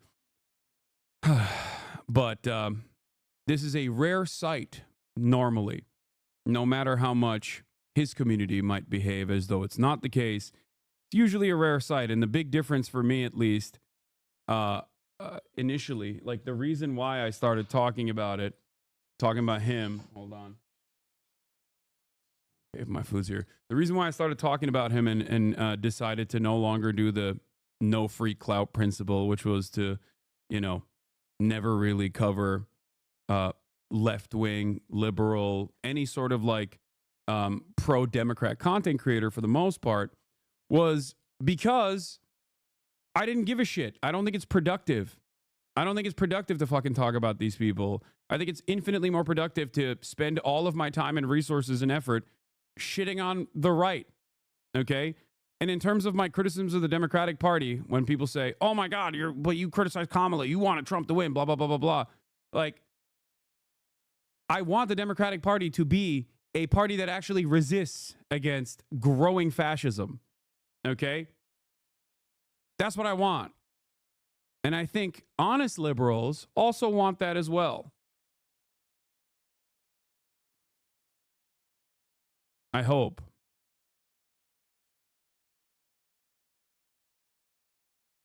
I'm not immediately going to say we need a new party. I don't know if that's the meta here, but ultimately my goal is to help people, no matter what their political orientation might be at their starting point, to recognize the real vectors of harm. I just wanted to start off with that. Okay? Republicans think it's undocumented migrants and trans people, and liberals think it's leftists and also Republicans, when in fact, this goes above individual politics or whatever the political machine is spitting out on a daily basis. I believe that it's the wealthy and corporations that have designed society in this way, and all of the other divisions are unnecessary. It's capitalism. It's a decent starting point for people, I think. Internet anarchist, I create weekly YouTube documentaries, and today we're diving into the well-earned downfall of Destiny. From his long history of alleged predatory behavior to the scandal that finally made even his most loyal fans turn against him. And if things keep unfolding the way they are, Destiny can not just lose his career, but his freedom as well. But before we get into what he's done, let's take a brief look at who Destiny even is. Stephen Kenneth Bennell II, better known as Destiny, started his online career in 2011 after quitting his job as a carpet cleaner. He began streaming StarCraft 2 on now-defunct streaming sites like Livestream.com, Ustream.tv, and Justin TV, which later became Twitch. Cam, we got this. Force field, do it. Cut the army in half. That same year, he joined an esports team for StarCraft 2 and started competing professionally. Hey guys, thanks for joining us. This is Cancer Jamas here for IGN Pro League. Once again, I am joined by Stephen Bennell, one Root Destiny. Thanks very much for joining us, and congratulations on IPL Season 2 qualification. His success in esports gave him the exposure to transition into full-time streaming, a path he pursued for the next 5 years. However, starting in 2016, Destiny began shifting his focus away from gaming and more towards politics. Who do you think won the vice presidential debate? Depends on how you define winning. Well, how do you define winning? What do you care about in these debates? I care about people that are adhering to the truth. Surprisingly, his political content quickly became far more popular than his gaming content ever was, resulting in him gaining nearly 1.2 million subscribers on YouTube and over 800,000 followers on streaming platforms. But for many of his early fans, his switch to political content signaled a turn for the worse, and unfortunately, their fears turned out to be completely justified. As time went on, Destiny started having more and more unhinged takes on sensitive topics, like defending the distribution of CP based on his extremely flawed logic. Men that are given access to child porn. Okay, I don't know if this person's approach to this is correct. I would say that, as far as I know, and as you guys know, I when I first came onto this platform, I got a lot of help initially from Destiny, which is really embarrassing to admit now because of like what he has become. Some might say he was always this way. I certainly didn't think so, but then again, that has been a very consistent through line in my career. But initially, he's a libertarian. He does a lot of freak shit. He says the N-word all the time, super Islamophobic, yada, yada, yada. Somewhere along the line, he becomes a, like, more progressive, like a Bernie bro almost, right? And it's kind of weird to think about now because it's so far removed from his, like, position now, but he assumed the diametrical opposite perspectives that he now advocates for with regular frequency. He actually has plenty of debates where he's like destroying a pro-Israel person. He is like pro-social democracy. He thinks he's a social democrat. He doesn't fully understand these concepts. His political evolution, I think, in some ways, I also contributed to, where I was like explaining to him some of this stuff. But he was always somewhat nihilistic. But yeah, there are clips of Dion Palestine from 4 years ago, and he is saying a bunch of stuff that he would currently consider to be the most pro-terror position you can get. And it's just the truth. Like he represented himself as someone who seemingly had learned from his past mistakes as like a libertarian edgelord, and someone who definitely was more interested in being woke and being progressive. Okay? That's when I met him. And I thought it was honest. I thought it was real. I also personally recognize that I definitely personally recognize that there was like a little bit of toxicity that came with like the debate space in general. And I entertained it quite a bit as well back then. And I realized that like my real turning point, I think, yes, I'm a bad judge of character. I know. My real turning point was when I had Ryan Grimm on. And in that process, like a lot of people in my community who were Destiny, who were fans of Destiny at the time, were just like trying to dunk on him over and over again. And I was like, dude, this is not a debate, okay? This person is the Washington, D.C. bureau chief of The Intercept. Like, he's here to educate you. You're not going to get, like, this is not a sporting contest, right? That was one of the first moments where I was like, what the fuck is going on? Like, I didn't like what the community had become, where they were just, like, actively trying to debate guests that I had on the broadcast. That's when I realized, like, maybe this stuff is a little too toxic. And then, of course, we had our falling out. He was super aggressively against my Kamala Harris video that I had done about how she was a cop and how she was bad. 2019. The obviously terrible campaign of Kamala Harris that caused her to drop out before she got any motion whatsoever, before a single fucking vote was cast, ironically enough. And that wasn't like the main reason why. Yeah, I know it aged well. That wasn't the reason why this friendship eventually fell apart, though. The friendship eventually fell apart because he admitted to saying the N-word in private all the time. I had not heard him say the N-word in private, but I was like, that's completely unacceptable. How the fuck? Like, What do you mean? Why are you saying that? It's basically the same as saying that you say the N-word all the time. That's an insane thing to say. That's an insane thing to admit. And then he wrote a manifesto about like being able to say the N-word as a white guy and how everyone is hypocritical and blah, blah, blah, blah, blah. Does the same thing, same cycle of drama over and over again. Purge some of the naysayers in the community, IP ban them from everything. They lose their sense of community, right? So they're terrified of speaking out against their leader. But also, in the process, the people that do remain become like super hardcore cult-like dick riders. Reminder that Trihex, his podcast co-host at the time, asked him not to say the N-word anymore, and he said he wouldn't. I know. And then he wrote a manifesto. But that was basically our true falling out. To this day, his fans still think Hassan and Destiny agree on the N-word thing. Anyway, why am I talking about all this? Because I think after that breakup, okay, things took a turn for the worse in terms of his political output, in terms of his personal politics, in terms of the things that he was advocating for. He never really went back to advocating for the same things. I think he just like decided he was a full-blown liberal, like an institution defender. I am a full-blown Democrat, and I'm also, more importantly than anything else, the opposite position of anything that Hassan advocates for. There's obviously years and years of cyber stalking, brigading, mass harassment campaigns against me, brigading the LSF subreddit to do your bidding because your community in and of itself is not big enough to do that. Things that you have seen unfold in this past year has been going on for years and years. I just decided I'm never going to talk about it ever again. And I only started talking about him directly once he became so outwardly pro-Israel.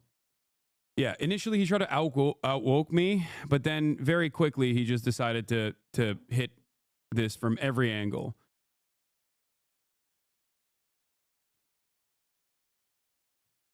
I think that part of that was personal resentment. I had bigger reach than him. I was growing larger than him. I mean, his own personal logs also reveal that played a big role in this, in his own community. But yeah, he uses right-wing media and billionaire Republican think tanks that even oppose Democrats if he thinks he can use it against you and me, Lamau. Exactly. I think envy definitely did play a big role in breaking his brain a little bit. He went on the Healthy Gamers GG stream and all the YouTube comments just went on about how nice of a person he was, aged really well. Yeah. So regardless, all of this stuff is inconsequential because the reason why I mentioned it is because like his initial audience actually liked the fact that he was doing debates. I liked the fact that he was doing debates. He was our guy. He was doing a great job dunking on people and you know, a fairly decent advocate for like the social democratic position. Still pro-capitalism, but like a social democrat nonetheless, right? But over that, in the aftermath of that breakup, like over the course of many, many years, he basically became this like monstrous person who would adopt a contrarian position from the most edgy, nihilistic perspective, and obviously has routinely self-sabotaged his career over and over again. He will partner with anyone. It doesn't matter as long as he is able to use that partnership against his enemy, me. Okay? He has partnered with Nick Fuentes, Sam Hyde. He also will partner with anyone as long as he can get his dick wet. That is also another consistent through line here. I think these are the two planks that have dominated his life in very meaningful and very negative ways. Okay? Lauren Southern is the other example I'm using, obviously. And because there has never really been any sort of serious repercussions, there's never been any sort of like serious pushback because he just kind of overpowers every argument through logic and reasoning. Or at least presenting himself as the logical and reasonable position, he's kind of been able to get away with it over and over again. That's why there's like a 12-year track record on the same shit that he's currently under fire for, that he was under fire for. What? Yeah, this is the consequence. Here. Don't. This is the consequence of his 6-year-long well poisoning smear campaigns. That there are unironic people that, honest to God, say shit like this and truly believe it. Hassan is the nearest thing to a Nazi I've ever seen other than actual Hitler. He's the biggest wussy I have ever seen. There are legitimately people, when you encounter them in the wild, if they're like a Diddy Jeer, you'll see it. Like, they are fucking rabid. Okay? They say some of the most insane things. If you remember during the Crackergate saga, when I got banned for 7 days, shouts out to Destiny's community for that, for getting LSF once again, making a big stink about it. One of my favorite comments ever that I ever received was, Hassan is more racist. Hassan is the most racist man in the 19th century. He'd be the most racist man in the 20th century. Because of my anti-white racism.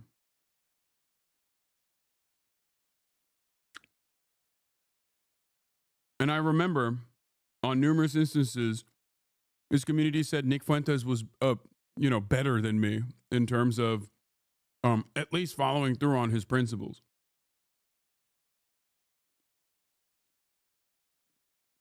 But let's continue. Pornography have a higher chance of not actually committing pedophilic actions in real life, and I would argue that that would be a moral good, that if you can prevent people from acting on those urges, that's something that should be explored. This quickly turned him into one of the most controversial streamers on the internet. However, these outlandish statements also allowed him to build a cult-like loyal fan base, one that was willing to defend him no matter what he did. As a comment on Reddit puts it, Destiny is the only guy who can literally get away with whatever he wants because his fans brigade internet spaces until the narrative is so diluted that people forget what a piece of shit hack fraud he is. With a fan base willing to defend him at all costs, Destiny had no incentive to hold back, leading to a long list of controversies that only grew worse over time. Unfortunately, there's no practical way to cover every single horrible thing he's said or done over the course of his career. There's simply too much to go over. That said, most of his unhinged behavior falls into a few clear categories. The first of which is him being a massive creep. Like in 2015, when an adult star posted a tweet about getting essayed by a co-star. The tweet will have to be censored due to how graphic it is. However, after coming across this, a normal person would either offer support or just ignore the tweet and move on. Destiny, however, took a much darker route, choosing to insult her and other survivors of Grape with vile comments like, Jesus, why not file an effing police report instead of tweeting this? You're effing disgusting, what an effing idiot.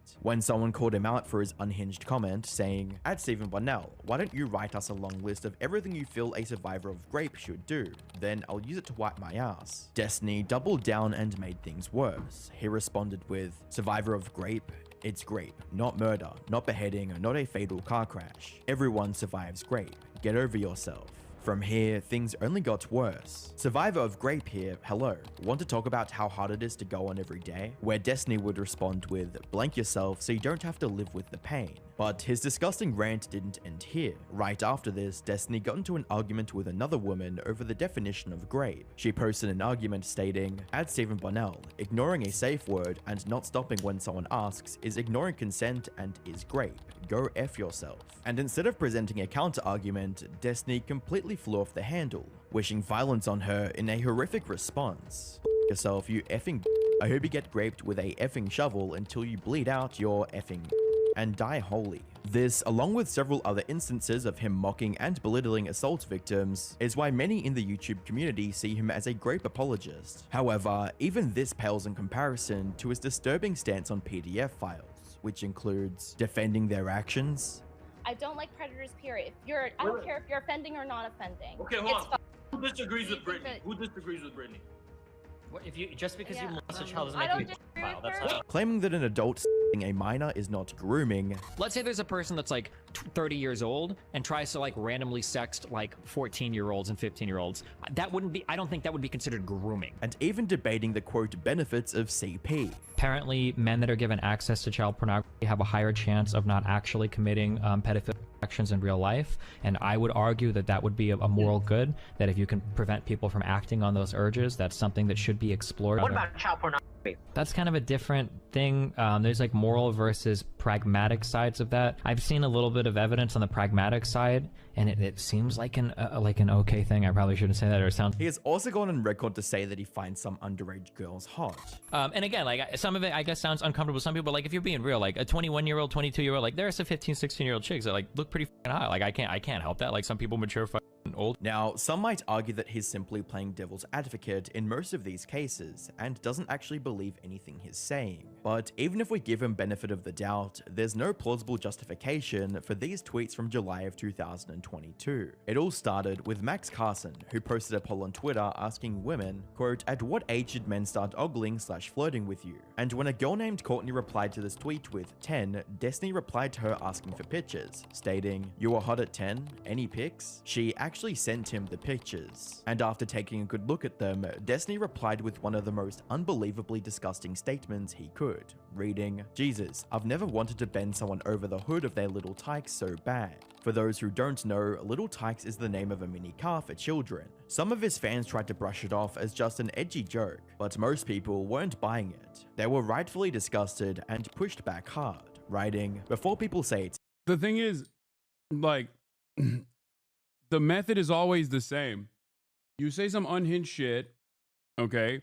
You then turn around and no one is even actively trying to make him look unhinged, okay? With my situation, there are people in here right now, probably 1,000 people, or however many people are watching on the Diddy G website, because he literally will always have an active chat that is watching me to clip stuff and put it in like fucking literal Excel spreadsheets where they're like, "Oh, we got him. We clipped this out of context," and then blast it to like the Keemstars and the LSFs and the different like pro Destiny subreddits that his community has overtaken, and try to make like a big stink about it. And in the process of me trying to defend myself to be like, that's not the appropriate context here, then they clip more stuff and they make more drama out of it. This is just him doing it to himself, voluntarily just putting himself out there regularly. Okay? Hamas Piker never beating the allegations. Okay, buddy. Anyway, the allegations. Fucking bots.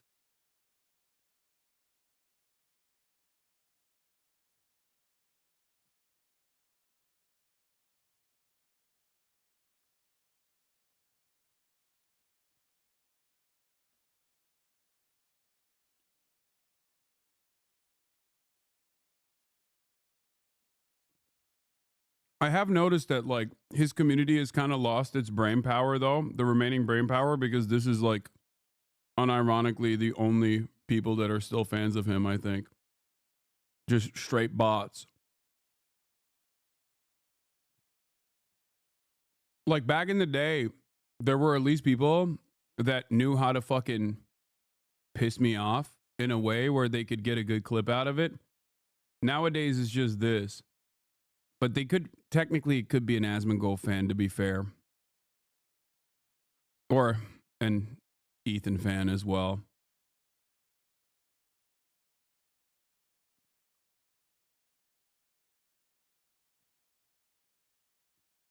Let's continue. It's a joke. The message of the joke is that he finds a 10-year-old hot. And even if the second tweet is a joke, that's a big fucking... Or an XQC fan. That's true. How could anyone possibly explain the first tweet where he explicitly asks for pictures of a 10-year-old to evaluate if she's hot? Now, this alone would have been enough to bury most creators. But with Destiny, this is barely the tip of the iceberg. Because in addition to being a massive, unapologetic creep, he also has a history of justifying extreme violence against others without a shred of remorse. And one of the most prominent examples of this is his continued apathy towards Palestinian people, like boldly declaring that he's quote pro-genocide and that the Palestinians can go live somewhere else, all while laughing maniacally. Honestly, I'm pro-genocide. Like it sounds really shitty, but like I think that Israel should just draw its borders about where it is now, and basically Palestinians can go live in another place. That's really shitty, but like that's about where I'm at. Or claiming that the Palestinian genocide doesn't exist because according to him, if Israel wanted to genocide Palestinians, then they would only exist in history books. Maybe Destiny thought this was a clever argument to support his claims, and from the looks of things, he was likely trying to argue the semantics. He did. And he does. He always thinks his arguments are incredibly clever. The difference is if you are like sub 60 IQ, okay, you also think his ideas are brilliant. He sings a tune that I think like genuinely stupid people or genuinely not knowledgeable people on any particular matter really respond positively to. Like, holy shit, these psychos have enormous pages documenting everything about you. Yes. And it's all like, if you think like the content puke was shocking, like how the fuck did anybody put together like literally 2 hours of shit that's clipped out of context? It's that they do this.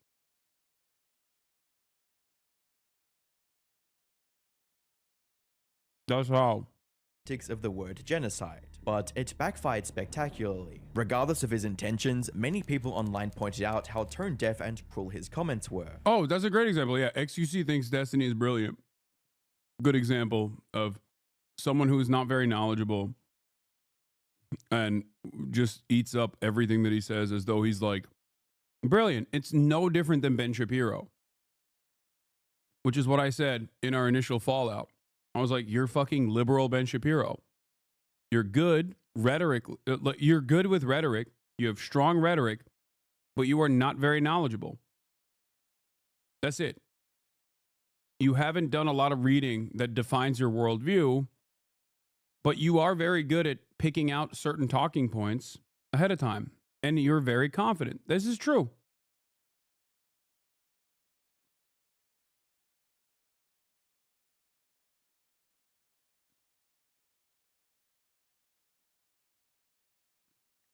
I mean, Michael from Pennsylvania, send me that one debate that you and him had. Not the full thing, but just like the short, sweet version of it where he talks about, what was it? Stock buybacks, I think. Was it about stock buybacks? Like that one was, that is I think a fantastic example of how, or no, it was buy, borrow, die. Was it buy, borrow, die? It wasn't stock buybacks. Maybe it was buy, borrow, die. Or was it? It was one of those things. It was like either fiduciary responsibility or buy, borrow, die. And it's very obvious that he doesn't know what the fuck he's talking about in this process. But he has a way of trying to weasel out of it. And Ben Shapiro does that as well. I'll give you two examples of this. Okay.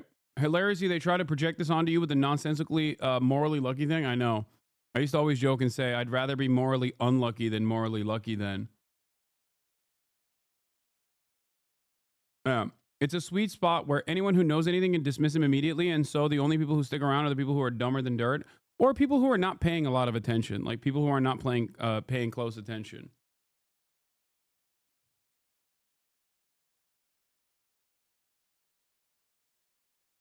Here.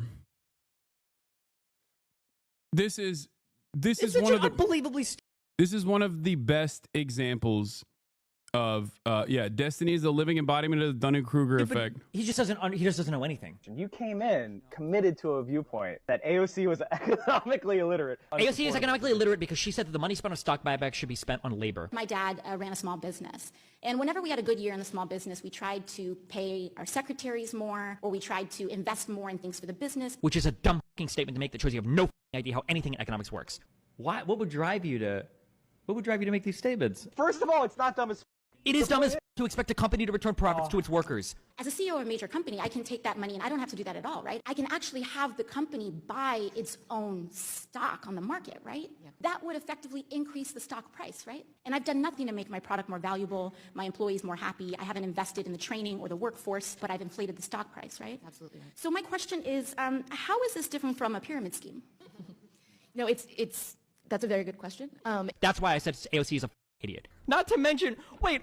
Which was illegal, by the way. Stock buybacks was considered understandably stock manipulation until Ronald Reagan, just so you understand. But of course, Destiny probably doesn't know that either, or maybe didn't know that at the time. But he certainly doesn't know what the fuck a stock buyback is, or how it works, or why it was considered to be illegal in stock manipulation. And you will see in this conversation. Wait, I don't even know what this has to do with stock buybacks at this point. They are incentivized for short-term stock gains over long-term investment. It's better that dividends are paid because it's usually a taxable event. Not always, but usually. You could structure your sales during that spike in the price. You could also get ultra by the SEC because this is called insider trading, Mike.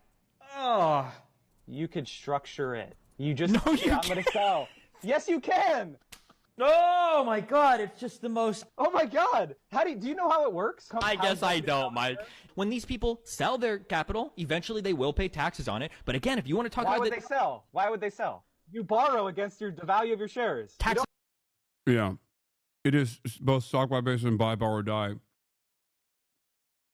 He doesn't know. These are super basic concepts, right? I've talked about them extensively a million times over. He doesn't know, but it's okay. Normally, if you don't know something, what you're supposed to do is be like, I don't really know this. Can you explain it to me? What he does is dominate. He wants to dominate the conversation. So while he's talking to someone that knows better than he does, okay, that knows more about this. And by the way, ironically enough, he's also undermining the head of the SEC's the head of the SEC agreeing with AOC in that congressional hearing. Okay? But the reason why I think this is important to understand, like, in terms of his style and how he presents himself to an audience, and like why his audience in a cultish way think he's truly fucking brilliant, is because when he doesn't know something, he just gets angry in a very confident manner. And before you say, oh, you do that too? Dog, I literally will immediately say, oh, I didn't know that. I'm wrong. I'm sorry. There are probably 700,000 examples of this, okay? I'm wrong all the fucking time. Like, the thing I hate about that, as a matter of fact, is when I say something and I'm wrong and I get corrected and I say, oh, I'm wrong, my bad, people go, oh, you're backtracking. No, that's not called backtracking. It's called being a normal fucking functioning adult with a brain. Yes. Ironically enough, for a lot of idiots, though, people think taking accountability is actually a sign of weakness, which is why when you never take accountability and you never show weakness to the fucking apes, and you just project this air of confidence, you can just kind of dominate the conversation. And obviously you have, at the end of the process, you've actually misinformed your audience, but it doesn't fucking matter. If your only care and consideration here is to come across as the victor of this conversation, then yeah, confidence and rhetoric will play that role. This isn't to say that Destiny is completely unknowledgeable on everything, okay? There are absolutely issues that he has read a lot about, okay? Why he reads a lot about issues also matters, in my opinion. I think he reads on issues specifically to dominate in debate, and not because like he wants to have a fully fleshed out worldview. But that's irrelevant in this process. The reason why I'm showing you this, okay, the reason why I'm showing you this is because this is very clearly an example where he doesn't know what the fuck he's talking about, and his interlocutor does know what he's talking about. Let's see how he reacts. You don't have to liquidate. You can borrow against the value. Okay, And you don't can pay any taxes on borrowing. So you right there, you're just wrong. Like if I own $1 billion, do you think? Wait a minute. Why do would you I think- borrow against the value of my investment? Can you even do Because this? you don't have to pay any taxes on it. That's why. This lack of knowledge, for the record, is on something so trivial. Borrow against your assets. Like, at this stage, he didn't even know, like, the concept of leverage, it seems. I mean, he knows now. I'm sure he knows now. But think about how he's operating. If you borrow against the value of your shares, you never have to pay taxes. Somebody You in can chat has to spend tell me, money- bro. I'm not going to take his word for it. Somebody in chat, do you borrow against the value of... The ultra-wealthy use loan money to fund their lifestyle. Average people need income to pay for basics like housing and food. But the ultra-wealthy don't. They can just live on borrowed cash. It's like one of the most fundamental parts of our economy. Okay. And he doesn't believe him. Like, this is... I don't know how to... I don't know what to say about it. Like, he literally does not understand. Like, it's not even buy, borrow, die at this point. He's saying, like, do you buy... You can get loans by leveraging your assets? That is... Like, at that point, I guess he had never gotten a fucking single loan or ever entertained the thought. I don't understand. Your shares, you never have to pay taxes.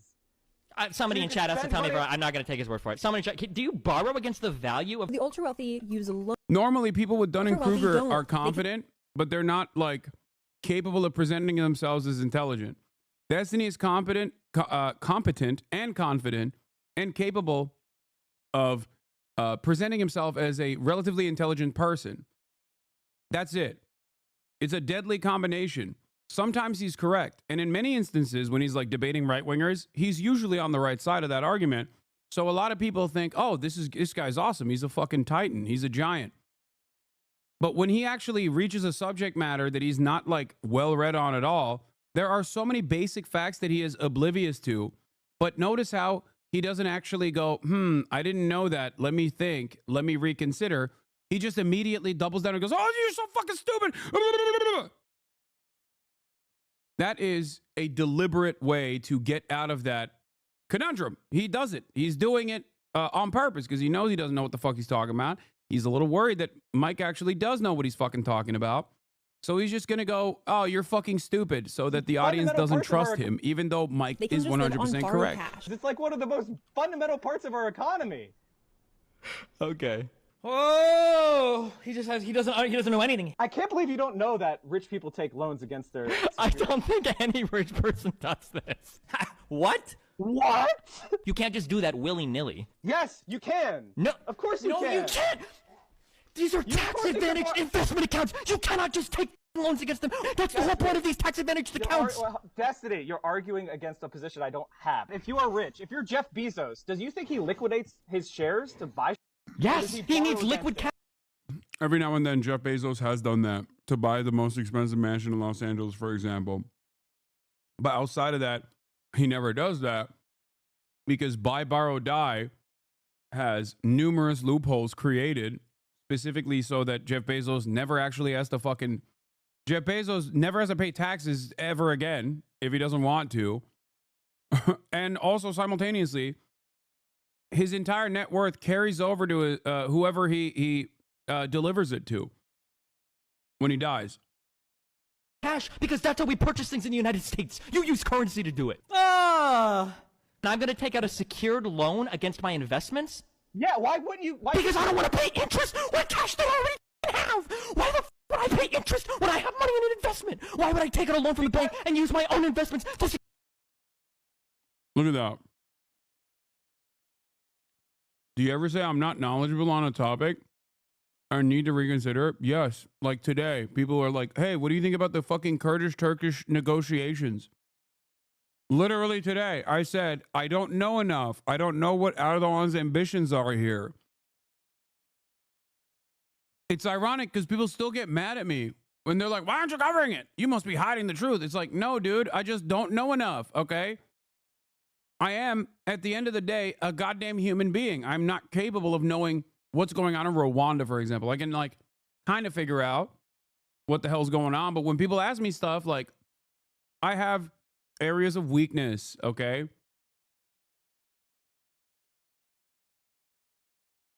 And I always say, I don't know. I need to do more reading on it. And then people get mad.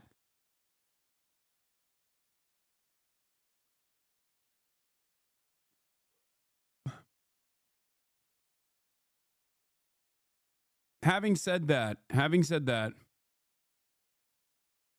what would you say are your stronger areas?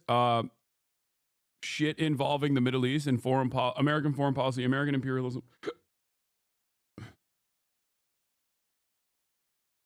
Nice framing. I mean, this isn't nice framing. This is just like objectively what's going on, where this person clearly doesn't know what the fuck he's talking about and is like very actively trying to get out of it by yelling and making a scene, casting a dispersion spell. Why the f would I pay interest when I have money in an investment? Why would I take out a loan from the bank and use my own investments to secure that loan and then pay interest to the bank when I could just liquidate my own shares? Why the f would this is the dumbest thing I've ever heard in my entire life. Because you don't have to pay taxes when you take a loan, but if you liquidated stuff that you have a capital gain in, you'll have to pay taxes. That's why. He just doesn't know anything. I don't know why the f I'm watching this. It's okay. Okay. Yeah.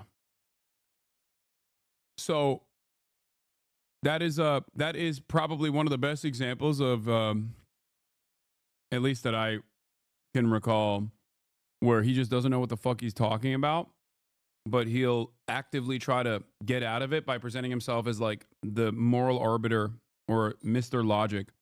Now, also, when he ever feels wronged in that regard, he will just never let you forget it. He will forever be your enemy. Very narcissistic. Obviously, even if you have like a normal relationship, even a positive relationship, like he is motivated by just endless amounts of spite. And he will, if he can't win the argument immediately on facts, he will just consistently, serially harass you. He will sick his community on yourself. He will sick his community onto you, your family members, your orbiters, your friends, your peers, you know, whatever the fuck they want to call it. And they will just create this insanely sophisticated targeted harassment campaign. But that is how I think he's been able to also attract a very weird audience and has been able to maintain a semblance of prominence here. Okay? Tearing apart his logic with responses like, quote, "It's only genocide when the job is done," is a hell of a take. And imagine saying the Holocaust wasn't a genocide because the Nazis didn't get every single Jew. Destiny is just receiving new loads of idiocy. That said, this wasn't the worst of it. This video was sponsored by MyHeritage, the #1 family history service. MyHeritage allows you to build your family tree and discover your origins. Thanks to the site's 33+ billion records, when I was using it, I was impressed to find my relatives dating back to 1815, who at the time lived in Northern Ireland. You can easily add in family members. The other thing is like, where Mike got him on there, yourself, allowing future generations to know your story. My favorite feature is the instant discoveries, which allows you to add entire branches to your tree with the click of a button. Another great feature is the image restoration tool, which allows you to breathe new life into old photos. I was even able to find out and share more information about the history of my mother's family, which she was happy to see. MyHeritage is the type of website you could sink hours into, just looking at the extensive records alone. It's so easy to get caught up in the day-to-day hustle and bustle and forget that we had so many generations of people with their own interesting lives before us. There's really nothing else like the feeling of reconnecting and finding out about your own personal history. So what are you waiting for? Start your 14th. The way he presented this, it made it seem like Destiny's video was sponsored by MyHeritage, which is really funny. Listen, the other thing I wanted to mention is there are a lot of instances where Destiny also has a shit ton of institutional backing within his ideology, within his ideological framework. That example with Michael from Pennsylvania is one where he's just objectively incorrect, but he cannot go to like a website or Wikipedia or anywhere that will tell him he's right, because he's just clearly unfamiliar. Now, having said that, on a lot of issues that he dukes it out with other people on, he does have a lot of institutional backing, because there are a shit ton of liberal institutions that will give him this information that he desires to make his position seem fully fleshed out and also legitimate, like the objective truth, if you will. Right? Day free trial on my. One of the best examples where you can get institutional legitimacy and institutional backing from think tanks and the mainstream media alike, while still being objectively in the wrong and completely oblivious to the reality, is Israel. That's why it was a perfect merger for Sex Pestany to assume the position of the Hasbara bot, because Israel defenders also are serial doxers and will regularly try to get you fired from your job, and also love doing false woke smears, use the wokeness concept and engage in false smears of anti-Semitism, false smears of bigotry, right? Another thing that Destiny's community loves. It was a very organic collaboration at that point. They love mass harassment. They love doxing. They love trying to get people fucking fired. It's always calling one manager after the next to get people into trouble, okay? For the crime, by the way, of being honest enough about the state of affairs in Israel's apartheid structure and also the genocide that it's conducting. So this is, this is something to pay attention to. This is something to keep in mind when people go, oh, I wonder why he became so pro-Israel. It was perfect. It's a perfect allegiance. My heritage using the link in the description and build your family tree. With that being I said, let's get back into the video. The controversy. Like I said, even when he is not knowledgeable on a particular issue, and he certainly was not very knowledgeable about Israel and still is wrong about Israel across the board, he still had some semblance of institutional legitimacy. You could just point to mainstream media and shit like that. Okay. He could also get other organizations with institutional legitimacy to do his bidding, such as the ADL, to go after his enemies, because his enemies now are all pro-Palestine, right? Because he's pro-Israel. His interlocutors are pro-Palestine. He can just actively be as bad faith as he wants to, but as long as you are pro-Israel, you can say whatever the fuck you want, okay? Look at some of the most prominent pro-Israel influencers, content creators, whether they're on Twitter or whether they're on Twitch or any number of different platforms. They say some unhinged ass bullshit. Ethan Klein is a great example of this, obviously. He is Mr. Islamophobia, and yet, there is not really a lot of motion in that direction where people go, what the fuck are you saying? You just keep saying that all these people are terrorists over and over and over again, and you try to make a logical argument for it, It's consistently claiming every black person that you see is a criminal and then being like, well, here's the logical argument for it, Everybody knows what you're doing. You're just, it's the other T word, I guess. Instead of seeing a black person and immediately calling them a thug, you're seeing a pro-Palestinian person and immediately calling them a fucking terrorist. Okay. Excuse me. Let me give you the crime statistics, please. So, yeah. Let's continue. He escalated even further during his March 31st, 2024 stream, where he somehow managed to hit new levels of absurdity. About 2 hours and 20 minutes into the stream, Destiny came across a tweet reading, "An unprecedented TV investigation by CNN captures some of the cases documented by the Euromed HR of the sniper operations in by the Israeli army of Palestinian citizens carrying white flags. This piqued Destiny's interest, leading to him watching the video attached to the tweet. At one point in the video, a person gets shot and his wife runs towards him in grief. And instead of showing any sympathy, this is what he had to say after watching this play out. So you're saying the woman was acting? I don't think the woman was acting. She probably was sincerely sad. Her husband got fucking killed. But I think they were farming TikTok clips. This was a bit too far, even for his own viewers. But when his chat tried to call him out on this, he responded with something even more degenerate. Destiny, come on. How is this not pure dehumanization of these people? Look at that.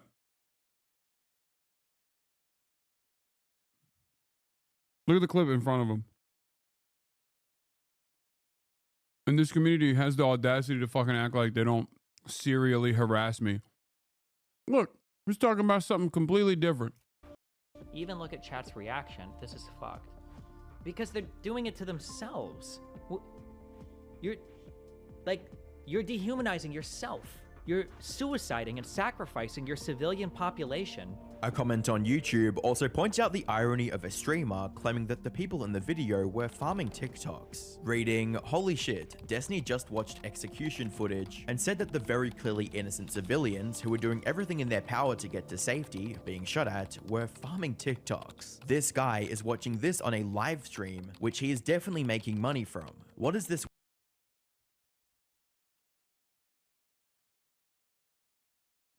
Hey. Talk to me again about how things are the same in terms of being pro-Palestine versus pro-Israel. Go ahead. Dude. On the pro-Palestinian side, no one even fucking comes close to having such gross points of view, and I'm glad that they don't have such gross points of view. Okay? And obviously there are a lot of fucking anti-Semites that Twitter across the board loves. Some of them happen to be anti-Israel, but they're anti-Semites first and foremost. But no fucking unironic, non-anti-Semitic, anti-Zionist person will ever say some shit like this. Ever.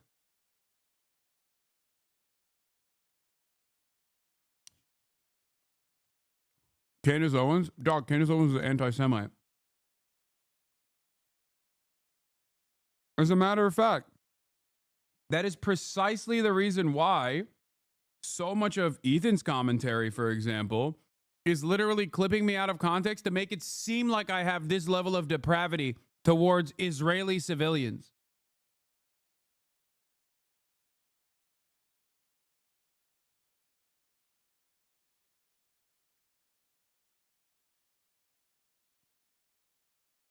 It is quite literally the opposite of my worldview. World that I live in. That said, Destiny's reckless endorsement of extreme violence extends far beyond the Israel-Palestine conflict. In a live stream, he also supported the idea of black rioters getting gunned down by white militia during the BLM protests. The rioting needs to fucking stop. And if that means like white redneck fucking militia dudes out there mowing down dipshit protesters that think that they could torch buildings at 10 p.m., then at this point they have my fucking blessing, because holy shit, this fucking shit needs to stop. It needed to stop a long time ago. Like holy fuck. Granted, he was referring to violent rioters who were destroying property during protests, but for most people, suggesting that an unrelated group should just come in and gun down civilians crosses a line. He crossed a similar line when he insinuated that the innocent person who died at the Donald Trump shooting somehow deserved it because of his political leanings. Fuck the dude, the firefighter guy, fuck Trump, fuck the people that support him. I just want you to know, okay? Just in case you're confused or it seems like I'm, whatever. If one of you were in the crowd and you're a conservative fan of mine and you end up, getting blown away or whatever the fuck, I'm making fun of you the next day on Twitter. The backlash for this was swift and intense, resulting in his Twitter account getting demonetized. He also received a temporary ban from Kick, which was surprising considering how long it took them to ban literal PDF files like Riot Lol, with a commenter stating, if you get banned on Kick, you're a special type of special. However, this didn't stop him from repeating the same rhetoric in later videos. But it's another thing to mock a innocent Trump supporter that died. The guy didn't have any power. He wasn't a politician.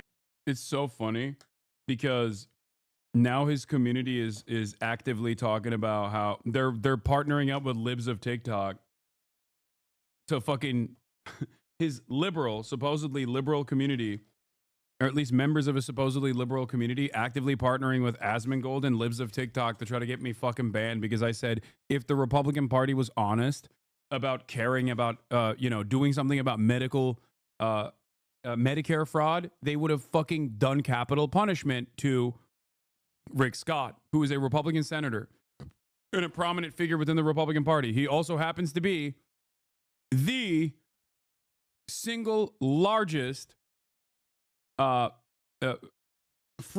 of Medicare in American history. The company he was, I think he was a corporate executive of or the owner of at the time. He was just a dude. I don't like. He wasn't just a dude. He was a guy that was posting a ton of inflammatory shit on his social media, who was at a rally for one of the most inflammatory candidates of all time. This also highlights a crucial part of Destiny's character. Put simply, he does not fear the consequences of his actions. Or at least, that was true until his latest controversy, one that could ruin his life forever. It all started on November. Oh, they also lost their minds over the meme I posted. Remember when Tom Cotton...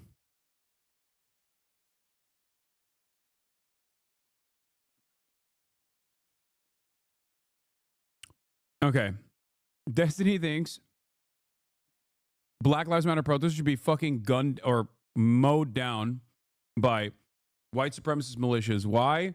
Because they're hurting Joe Biden's chances of winning the election.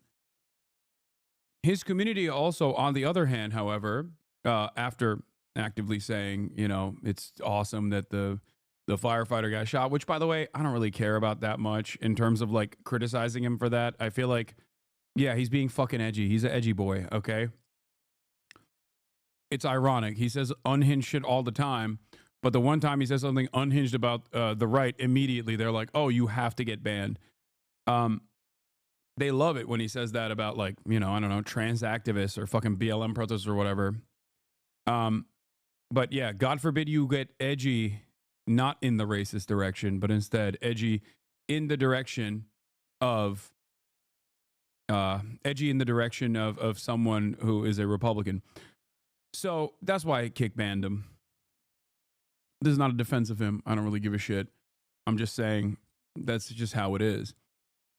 But one thing I will say, after all of that, was that his community actively was trying to get the FBI to get me arrested because Tom Cotton, American Senator Tom Cotton, famously urged people to go out and kill pro-Palestine demonstrators.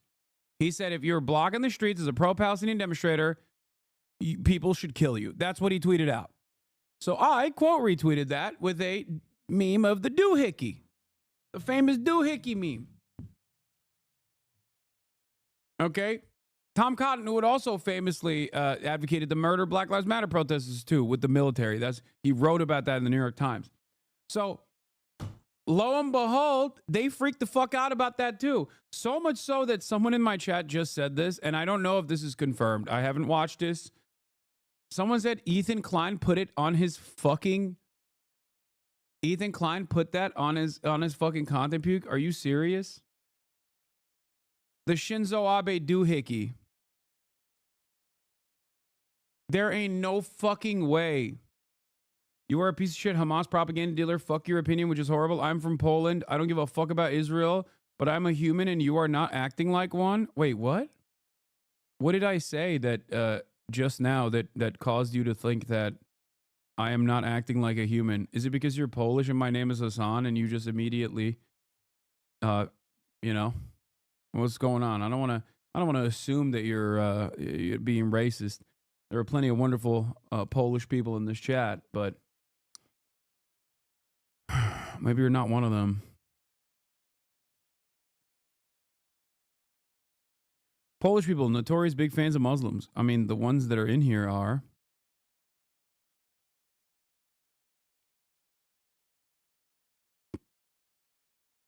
I'm Polish too. He's 100% racist.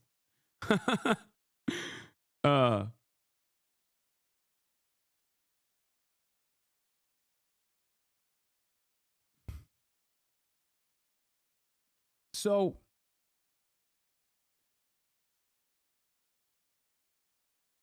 anyway, where was I? I do want to know what that Polish chatter was saying.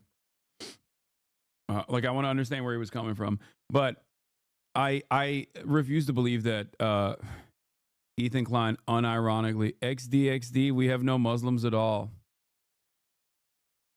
Okay. Hassan, they got Asman to show the doohickey tweet today. My lord. I'm sure that he saw the context in which I posted a fucking meme versus Tom Cotton's active calls for violence against peaceful protesters, right?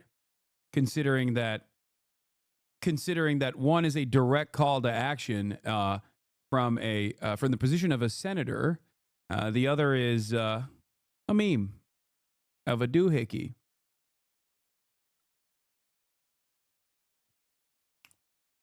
To be like, wow, he's so radical.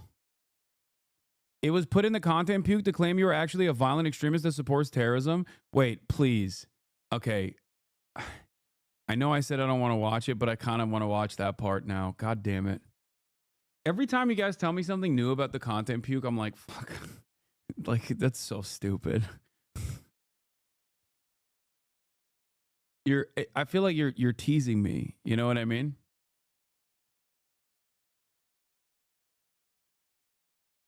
It's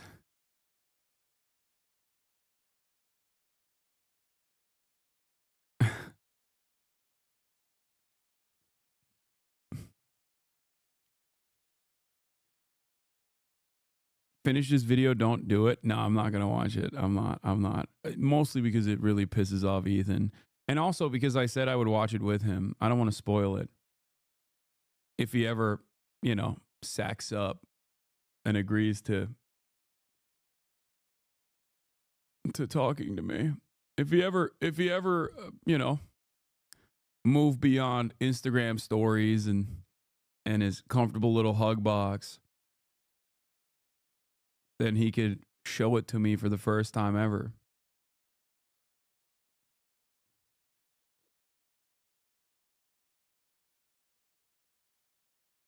Now we're going to have so many hate watchers trying to bait. Why would a professional comedian, in air quotes, who advocated for very specific things to happen to an NRI meeting be mad about the doohickey tweet?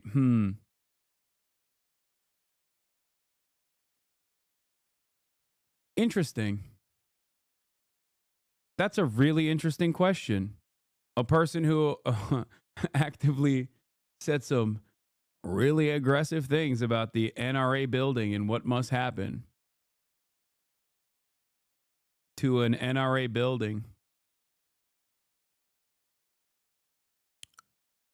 Why was that allowed? But me responding to a sitting politician who is urging people to go out and kill pro-Palestinian protesters. Why would a pro-Palestinian content creator? Why would someone who was so mad about people being like, hey, man, I think you're a Zionist, who then basically kept repeating the position that he is a Zionist and there is nothing wrong with being a Zionist. At first he said, oh, you're saying I'm a Zionist because I'm Jewish. That's, anti-Semitic. And then now he's like, actually, Zionism is awesome. Every Jewish person is a Zionist. And also, I'm going to Israel to show you how wonderful of a country it is. Like, that evolution was a wild one, okay? Pro-Palestine Zionism is a new guy, I must admit. It's not really a new guy. It's just liberal Zionism. Anyway, let's get back to Solo Tiny Leaks. November the 9th, 2024, when a person named Solo Tiny Leaks posted a few cryptic messages on the Destiny forum on a site called Kiwi Farms, which is a message board infamous. Oh, gross, dude. Why the fuck would you... Oh, dude, why would you fucking mention the name of this goddamn website, dude? It's like... It's such a gross website that Destiny has actively defended it, okay? That's what you need to know. It's a serial doxing website, and they hate everybody there, myself included, and Destiny as well. There were attempts to shut it down by another person who also hates me and is, a fucking freak in her own might.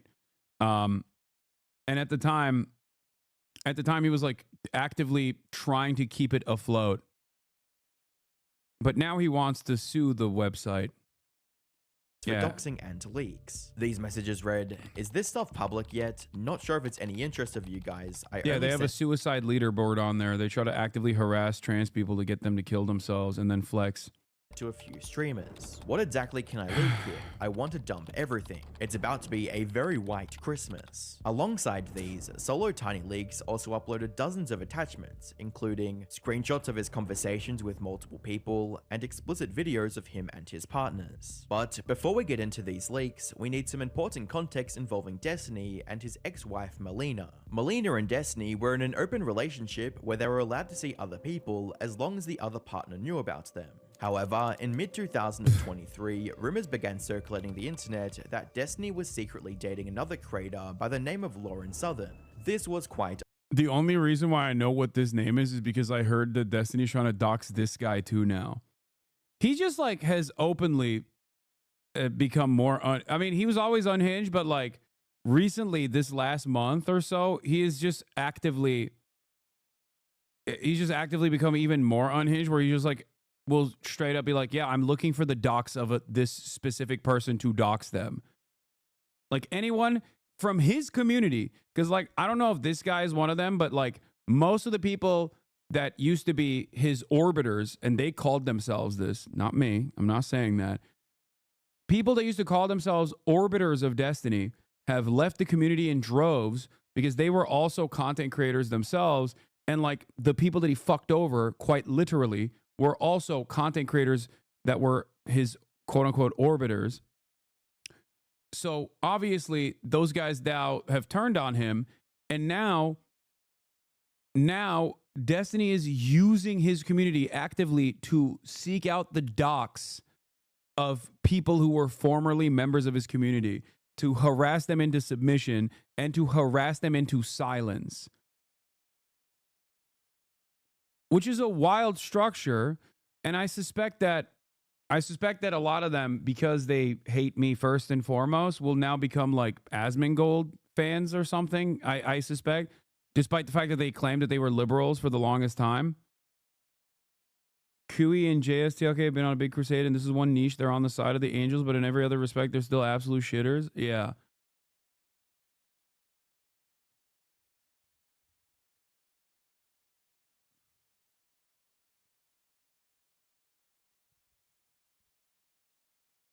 Guys, have there been recent clips of Hasanabi in the wild? I'm trying to make a W-dit, like an edit. OMG, what the Sigma?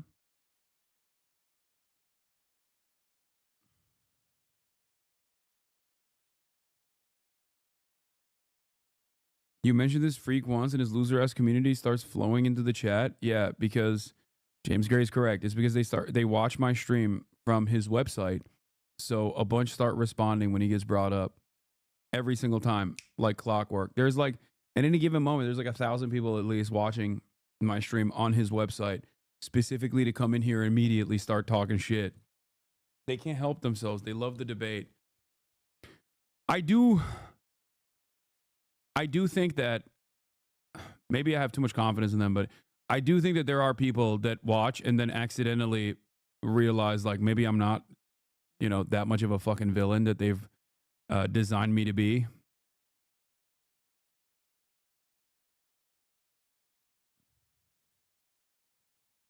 Potentially.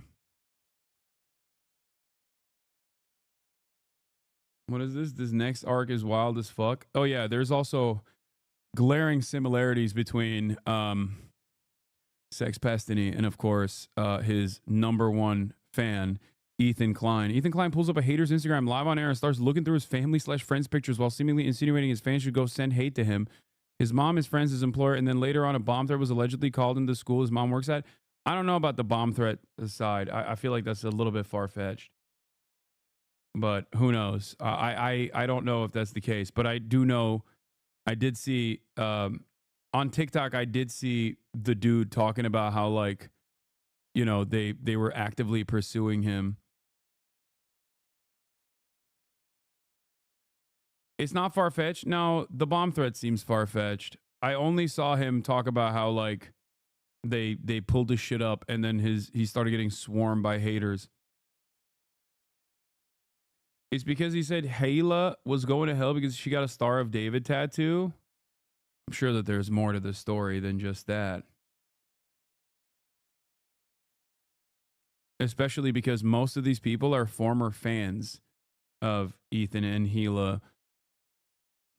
The thing that I did look at, because I saw this on my For You page on TikTok, and I looked at it and I was like, I wonder if this person's a fan of mine. Guess what? He wasn't, for the record. His IDF wife got a blue star dated tattoo. No, he reads the comments on air. That wasn't what he said. What did he say? Like, I don't think that person became like a random rabid anti-Semite out of nowhere. I suspect that it's more so to do with Israel and not to do with Judaism. I don't think people who are massive fans of Ethan Klein and Gila for years and years, suspiciously after October 7 were like, oh, actually, for the past 10 years of my support to you, I was a rabid anti-Semite. You know what I mean? No, they just think, understandably, because of the way Ethan has reacted to all of the incoming information post October 7, that Ethan is pro-Israel. So they're like, what the fuck are you doing?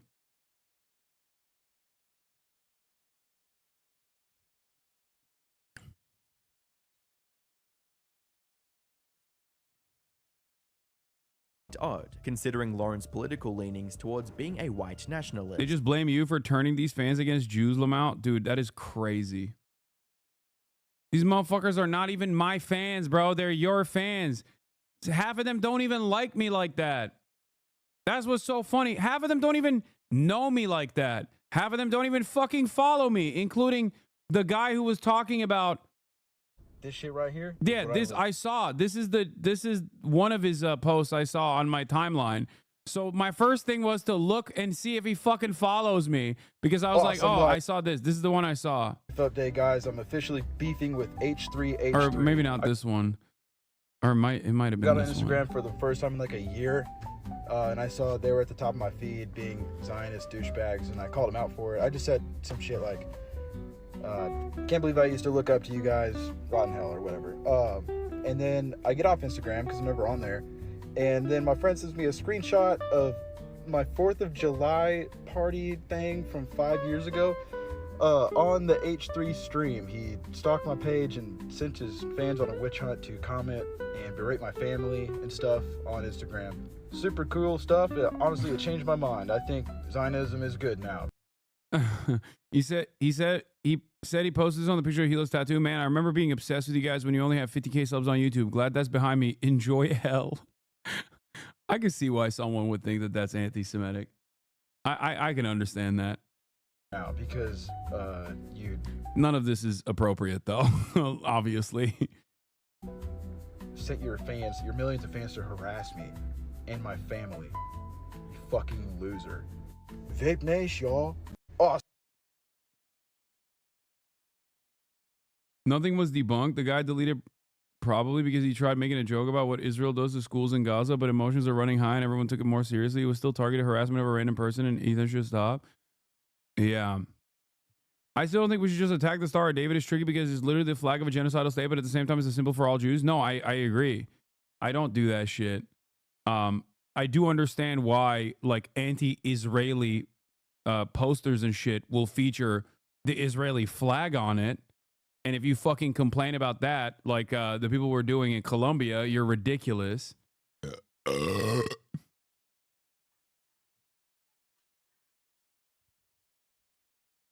Yeah, it's also you say is a blue star, David? Yeah, I mean it's like it's supposed to be a subtle nod to Israel.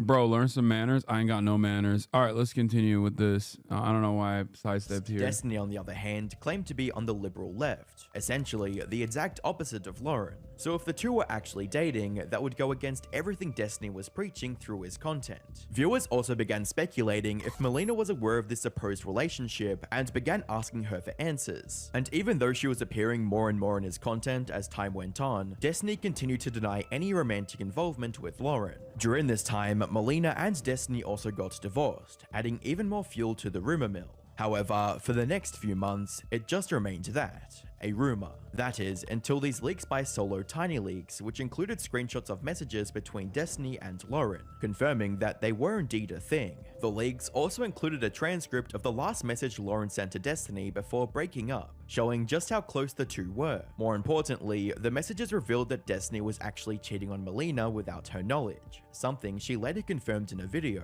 She also talked about how Destiny said that she was crazy and needed therapy when she brought up the possibility of him having an affair with Lauren. I didn't know about it. That's the thing. Like I could sense something, but I got told that I was crazy and that what I felt was wrong.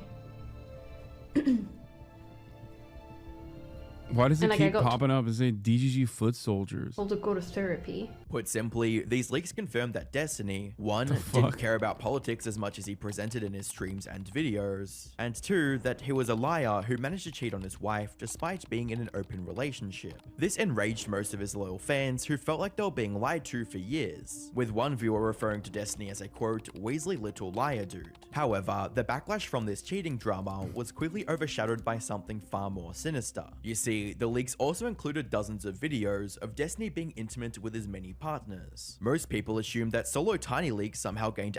Yeah, this is the thing that I just like didn't understand. When everyone was talking about how he's like sucking Nazi dick, like I get why people would think like, oh, that's crazy that like a liberal is quite literally sucking the penis of Nick Fuentes or whatever. And people even went so far as to say, like, oh, well, this actually undermines the Nazi movement way better than anyone ever could. Destiny's actually based for this or whatever.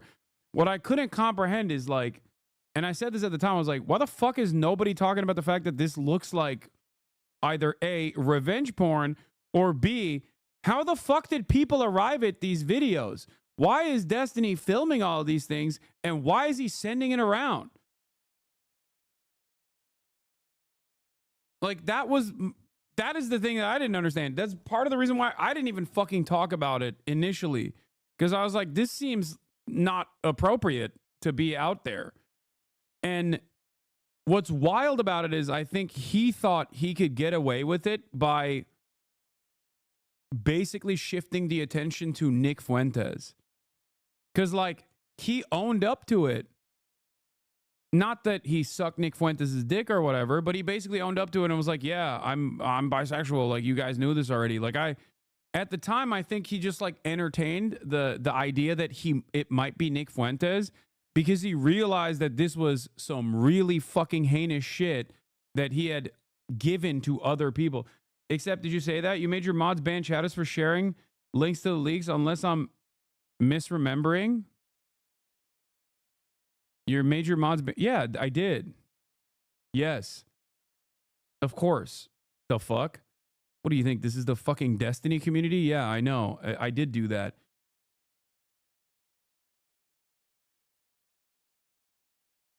What do you... I believe you didn't even want to entertain the issue because you thought it was revenge porn, if I remember correctly. I don't have the clip. Now, of course, no one will ever fucking... see that side, especially if they're coming from a fucking hater community. But the point remains, like, I thought it was odd that not only were the leaks unsubstantiated on whether or not it was actually Nick Fuentes, but also what was interesting about the leaks was the fact that he was leaning into it possibly being Nick Fuentes. But the real weird situation was, how did these things get out to begin with? And at the time, people were saying it's because he was trying to fuck this like random Discord kitten or something that he didn't even know if she was underage or not, and he wanted to do age play with her, and that he was distributing his own sex tapes to random people that he had never even met physically out in the real world. Not that that would make it any better. To show how much he fucks, I guess. Like, it was just, I just thought it was fucking gross all the way down. Like, having a mixtape of your sexual acts and then, like, unconsensually, without other parties that were involved in it knowing, sharing it to random people to show them how you fuck, or the fact that you have fucked, is psychotic behavior. Like, truly heinous, truly psychotic behavior. I genuinely don't understand how his fan base still goes, nah, dude, you don't understand. He's a fucking brilliant entertainer and so good at debating other sex pests. Like, he's a white hat sex pest. You don't understand. You have to be a sex pest to debate other right-wing sex pests.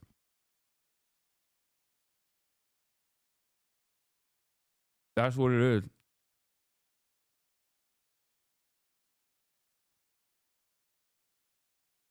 Access to Destiny's phone or computer and stole these videos from there, but the reality was far more disturbing. As it turns out, Destiny had actually willingly shared these videos with a 19-year-old girl on Discord called Rose in exchange for pictures of her feet, and she was the one who got hacked by Solo Tiny Leaks. To make matters worse, Destiny shared these videos without asking for permission from his partners, who were also clearly visible in them. This included his ex-wife, who confirmed that he shared what's basically revenge her without her consent or knowledge. Things that just happened, yeah, the past month, things that's been done to me without consent or anything. Rose is a groiper, by the way. Oh, great. Great. That has been my past 5 years. that energy, you know? After learning about these leaks, people also started digging through Destiny's old content, and it didn't take long for someone to find a clip of him admitting to having a collection of such videos that he shares with other people. I kind of like have like my little archive of like Coomer material that I'll send to people if I want to. There were girls that I talked to past that I'd send stuff of, like either me or Mia Molina. However, Molina was just one of the several partners who were visible in these videos. The second victim was a streamer named Pixie, but unlike Molina, not to mention Brianna Wu and his own Ghislaine Maxwell, not so erudite, running defense for him against the victims, trying to talk them out of suing him with therapy speaking, concern trolling, disgusting. Yeah. No, it's just like straight up a cult. And the sex element, he was impressing Rose by saying Nick is going to be on this week. Oh, god damn. Brother, he was trying to fuck random Discord teenagers who were groipers by talking about how he's like homied up with the King Groiper. Yeah, okay, dude. Everything I fucking find out about this dude is like worse than the last thing I knew about him already.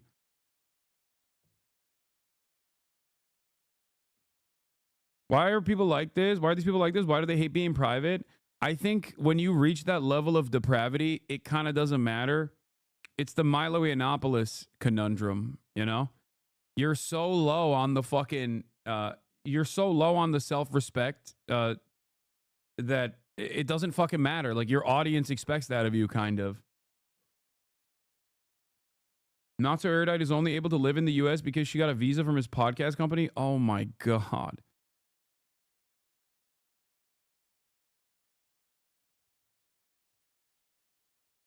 Did you know that Erudite actually went back to working for him again? No, I did not know that, because I don't pay attention to any of these fucking losers. And you want to know why? Because every single one of these fucking losers inside of his network, okay, have actively made it their lives' mission to also highlight basically every single time his community has attacked me, they all clamp on it. By the way, Sex Pestiny is still getting pushed hard every day in the LSF by mods, but any posts about you get removed. Redditors are clearly unhappy. Destiny reacts to Hassan's Gaza invitation. Yeah, Destiny, are we talking about the video game or the sexual predator? You know what's really funny? You know what's really funny about this? Every time he gets posted on there, now everybody calls him a sex pestiny, and he fucking loses his mind about it. And his community constantly yell at the main mod. Hey, yo, what's good? His community constantly yells at the main mod because the main moderator is in his community. For years and years, they lied about this. For years and years, they were like, Hassan brigades LSF. He watches LSF all the time. He uses his Discord server to brigade LSF. The one time where I deliberately brigaded LSF so they would fucking ban me from it, which succeeded. They did ban me, only to subsequently unban me. They always point to that. Meanwhile, the head mod of this fucking subreddit is literally an orbiter and is actively deleting, to the best of his ability, all negative mentions of Destiny. But still, there is like an insane amount of fucking vitriol there for understandable reasons from many people who despise me, by the way. These aren't my fucking fans. Okay?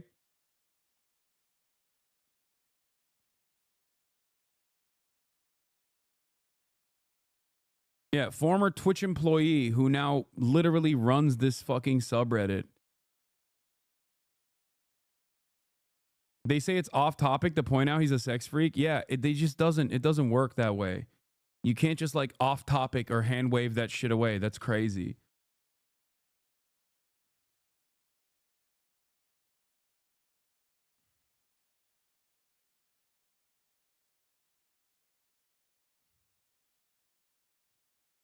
This is the one circumstance where he hasn't been able to get away with this, like, and he can try to hug box it all he wants, but like even the places where he normally actively brigades are turning on him. Difficult to believe 4 women would have anything to do with this guy. I'd say he planted the story himself to draw attention away from his personal failings. Revenge porn is an upgrade. Yeah.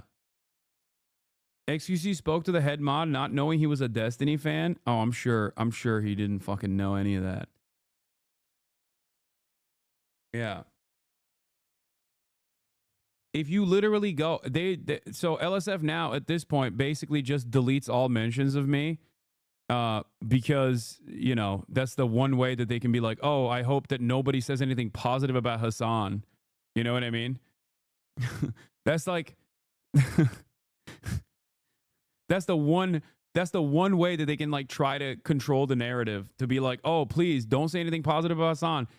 Because there was a couple instances where I like said some shit about Asmongold, and because they fucking hate Asmongold even more than they hate me, you know, every now and then a post goes live on there, and they just can't like cut it before it you know it pops off.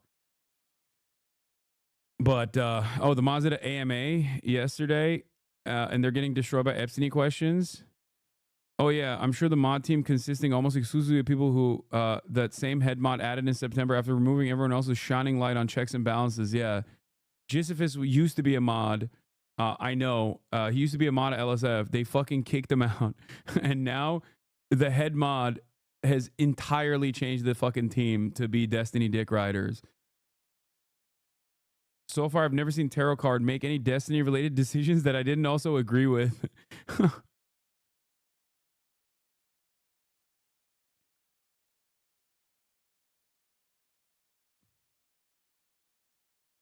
Is that website even relevant to streamers anymore? Yeah, I think they're actively trying to rebuild its relevance by not having like too much Destiny shit, so that like once they can actually organically build it again, they can turn around and use it as a propaganda faucet for Destiny, attacking his enemies, making it seem as though there is like, it's no longer as relevant though. No, it certainly is not. It used to be. It used to be very fucking relevant. It was one of the ways in which this goddamn otherwise like very separated platform could get together and look at like what was happening on the website. And now it sucks because Destiny fucked it. Okay, that's what he did. He actively brigaded it, openly brigaded it, changed the fucking dynamic of it. Oh shit, I did get a fucking top post. Donald Trump is crashing out.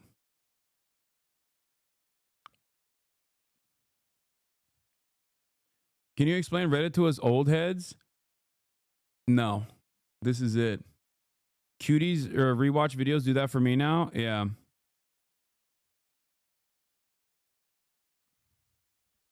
XQC is one of the only streamers that looks at it every day. Yeah, that makes sense. Also one of the only streamers that fucking actively is a Destiny dick rider still. Who just wanted to stay as far away from Destiny as possible, Pixie went on the offensive. She contacted Destiny directly and asked for financial compensation in exchange for sharing her explicit videos without her consent. In a conversation with one of Destiny's friends, she wrote, "I want this to be the most expensive mistake of his life, and I'm essentially asking him to self-punish himself in a way I don't think he'll like." For those people not in the know, I don't think these people realize how psychotic these people are. But fucking A, let's go. Ethan Klein, Destiny, Dan Saltman, who else is there out there that is pushing the fuck Hassan narrative? There has to be more of us. Is there more of us? Well, it's happening organically because people realize that. He literally has to be like, it's organic. It's not a brigade. He's such a fucking idiot, dude. His hatred for me is so fucking stupid. He's so stupid that he can't even like play the role of this being like an organic thing. At least he's smart enough to sometimes, you know, massage the narrative a little bit. He's just so dumb. That Hassan is a crazy Yes. person. Yeah. He is a bad guy. I am so happy that I could be part of this movement to destroy this fucking terrorist motherfucker. You know, I think at what point, like, let me ask you this. You're not there. You're not planning. I'm not saying that Hassan, like, planned, like, October 7th. But at what point are you, like, basically as culpable if someone's like, hey, wouldn't it be based if you, like, guys did this?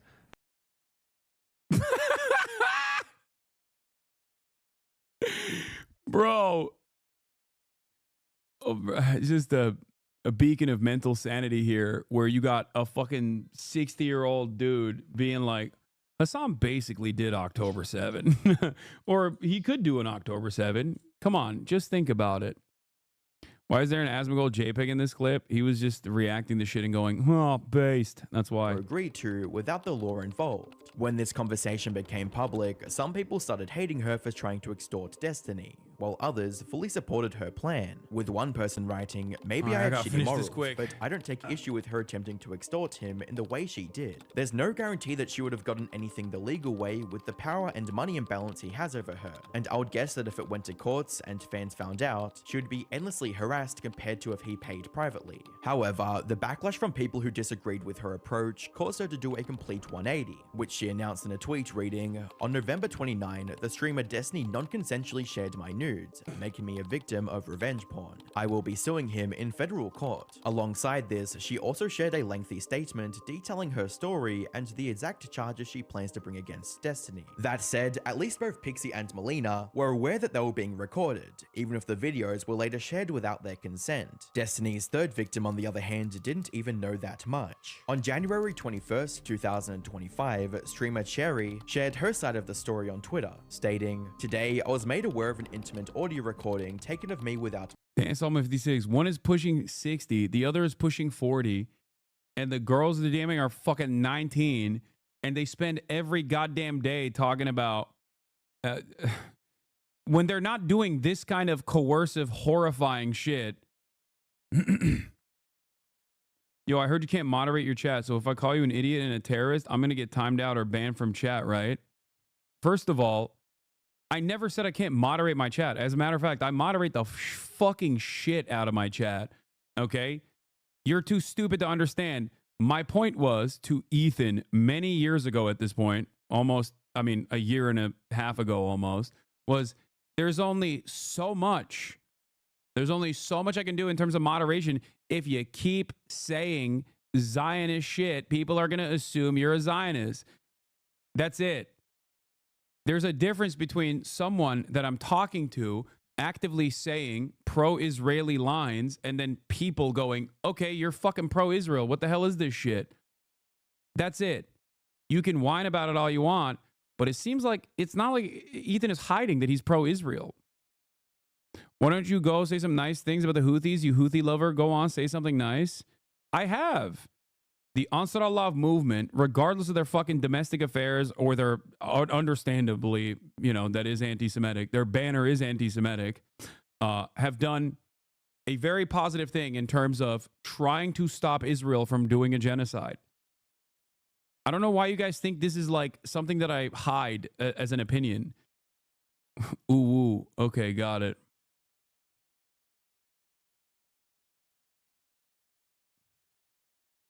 This is not even a bait. Like, yeah, that's my point.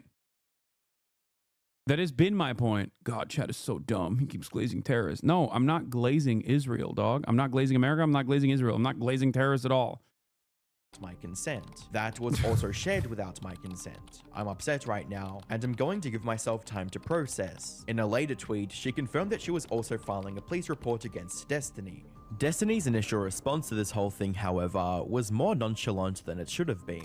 $20 says Melina recently confirmed that the sex tapes leaked by Destiny. Jesus Christ. E-girl were shared by Destiny Nice, without good one, consent. good one, nice. Yes. She has no Can legal I've got a whole bunch of super chats for you. Wick, ready? Even the title of his lackluster statement on Reddit, a legal arc beginning in mysterious ways such wow, was as Yeah, by the way, this terror-loving community today, just today, raised more than $85,000 for Palestinians just on a whim. So, you know, I fucking love this community, all right? I love this goddamn community. It's the best fucking community online. That's precisely the reason why so many people actively come after it. That's precisely the reason why so many people target it and try to actively undermine it, undermine all the work that we do here. Doesn't fucking matter, okay? It took 1 hour for us to raise more than 82,000. Now I think it's at 85,000 for Rebuilding Alliance, a Palestinian organization that provides meals in Gaza alongside the filmmakers of the Oscar-nominated documentary No Other Land. Oh, it's actually at 87,000 now. Nice. Yeah. Super pro-Palestine, by the way. All my fucking haters. So pro-Palestine that most of their commentary surrounding Palestine is talking about how pro-Palestinian, vocal pro-Palestinian activists and advocates are actually fucking terrorists, violent criminals that must be deplatformed. Oh shit, never mind. It's not even at 85,000.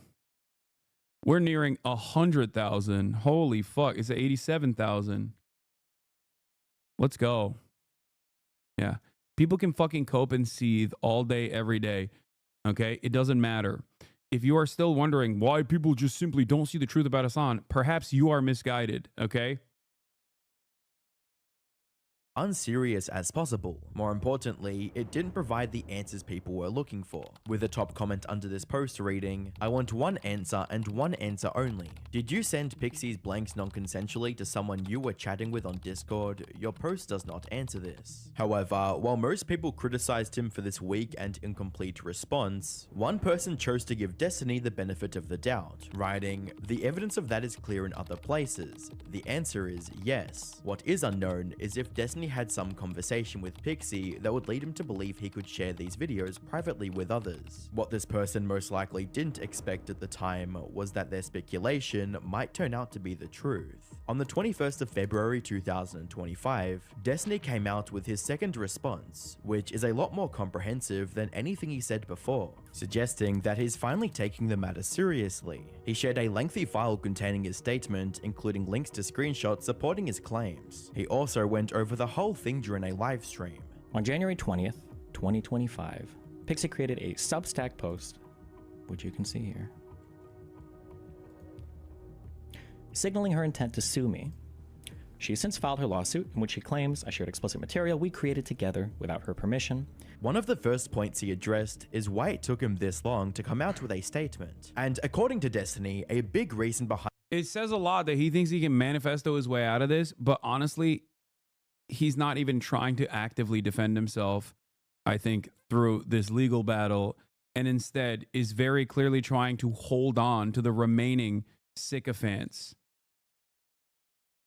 Behind his delayed response. Like, that's why he did this, because he wanted to hold on to the remaining community that, like, obviously can, that obviously will like listen to what he has to say and will repeat it willingly, go out and do propaganda for him.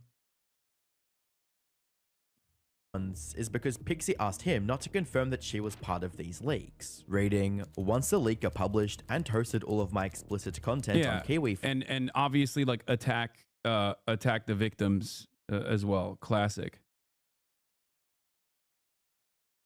He has a big core community. The sad part is he will survive this even in obscurity. Yeah, he just will most likely never be able to reach a level of prominence that he wanted to reach for himself. And that will he will always carry that resentment, not realizing that this was a self-inflicted wound. And it always was a self-inflicting wound. Like if he, instead of hyper-focusing on me for all these fucking years, if he just like actively tried to make good content, he probably would have had a happier, healthier life. The last time he did some shit like this and got a little bit of pushback from his community, he should have just stopped entirely, okay? He would have saved himself a lot of heartache, and more importantly than that, obviously wouldn't have had even more victims this time around. Instead, he just fucking cracked some legal meth, I suspect, and just wrote like a 5,000-word manifesto about how even though he admitted to fucking distributing without consent sexual material of his previous partners, people that he's hooked up with, and maybe even filming people without their consent as well, and also distributing those, allegedly, that he is the victim of this entire process. And some of his fucking dumbass fans will eat that shit up. Farms. Pixie messaged me and informed me that she didn't want confirmation of her in any part of the material. As such, I made no public statement regarding any of her appearance in any of the leaked material. Destiny also included screenshots of a conversation between them to back this claim. Reading, I don't want to have to testify or be named or anything. As far as people ask me, I'm saying it's a lookalike. Yeah, okay, I haven't confirmed/denied anything at all publicly, and I never will do so. And I'll double check with you before anything ever gets mentioned in a police report or court order or anything. I don't foresee this being a thing, just in case. Please don't tell anyone privately either if they ask if it's actually me or not. From there, he discussed his perspective on the timeline of this controversy and how things unfolded from his point of view. The most significant part of this statement, however, came near the end, where Destiny claimed that Pixie wasn't as innocent as she seemed, stating, Pixie would message people to tell them that she had never ever sent videos of other people to me before, and she portrayed herself in her Substack as though I was the first person to ever suggest this to her, and I was the first person she ever recorded material with. This statement and implication, however, are both false. She'd send videos of her and other guys multiple times prior to us ever meeting. Wait a minute, why is this person uncritically reporting on Destiny's manifesto? First of all, two wrongs don't make a right. That's number one. Secondly, as far as I understand, there's no evidence that she shared unconsensually without the knowledge of other people these videos. The notion that she actually actively went out and secretly recorded herself, or even consensually recorded herself and then unconsensually released it, is incorrect. I don't understand why you would put this in the video unless you are trying to, run a little bit of ass covering for Destiny. There is no evidence here. The evidence is he claims. That's it. And requested. There's no one that has come out and like said, I am a wronged party here by Pixie's actions or anything like that. None of that exists. That is shocking that he would just put this in here.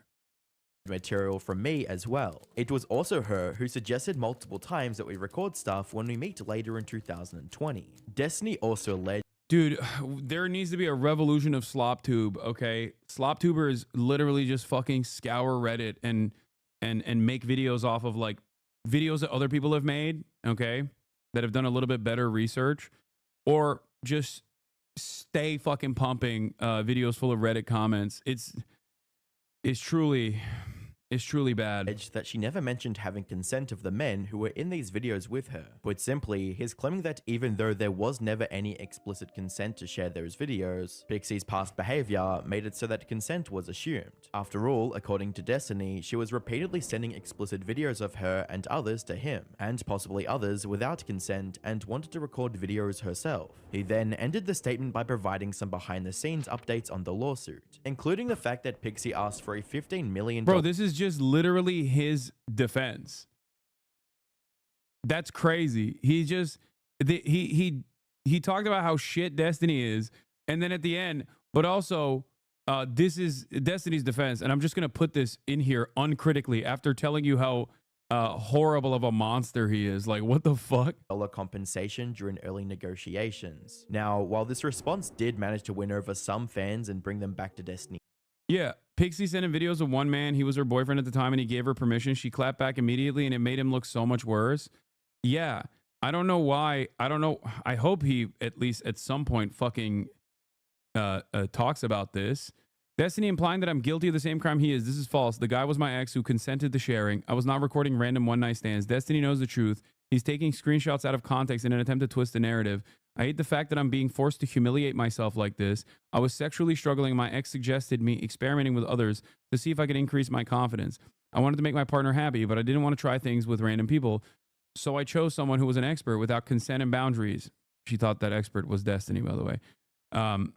I chose someone I thought I could trust. Now you have decided to violate my privacy not only once, but twice by posting my private sexual messages with you.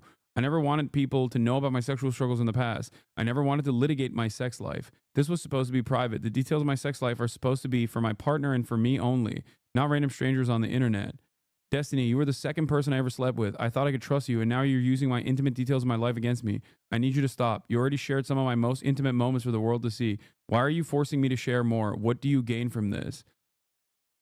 And then look at his fucking audience. Why did you threaten to kill yourself? Like, look at Destiny's fucking fandom. They're psychotic, dude. 23 likes.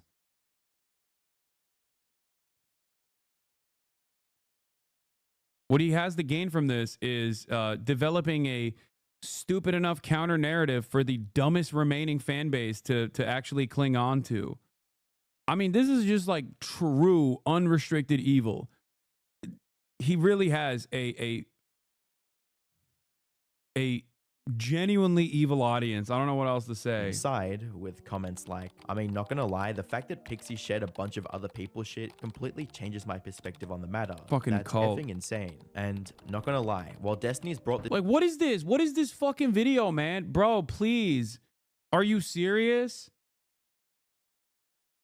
What an insane way to finish this fucking video, situation on please. himself. By the nature of mentally unstable women he engages with, he absolutely eviscerated Pixie in this, and she absolutely overplayed her victim status in this scandal. It's still not everything the community was hoping for. For instance, this response almost entirely focused on Pixie and the lawsuit she filed against Destiny, yet it makes no mention of his alleged— Like, this video came out yesterday, man. This fucking post that I just read is literally from the time when he wrote his manifesto.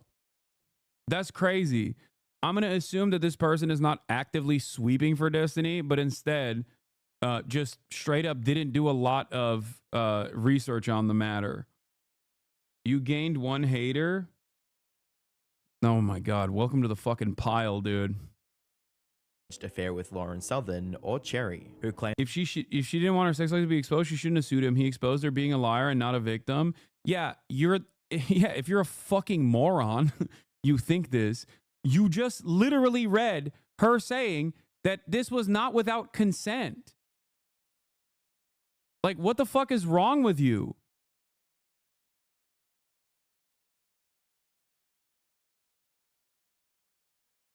Dog, I'm sorry. You are a fucking psycho, dude. You're basically betraying you're betraying fundamentals of being a human here, okay? You have no capacity to think individually at this point. You unironically are not only defending your favorite online, like, debate weirdo. She brought this upon herself, is so psychotic. Oh my God. Dude, this is the depravity of Destiny's fucking remaining fan base. Holy fuck.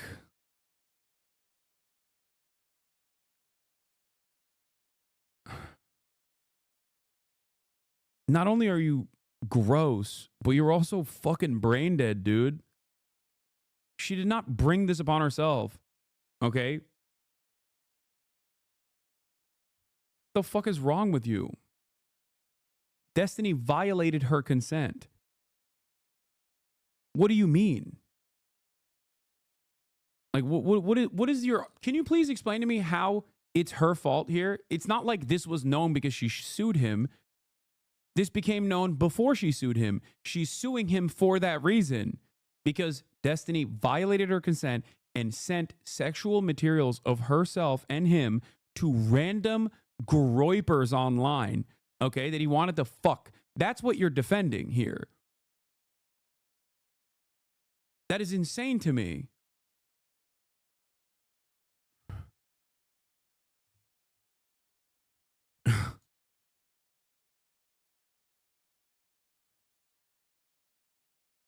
Truly depraved individual. Do you have anything else to say before I fucking send you into the shadow realm? By the way, she did this stuff when she was 19 and he was in his 30s. He took advantage of a young fan. That's the other side of the story. That's also actively gross, but like, oh my God.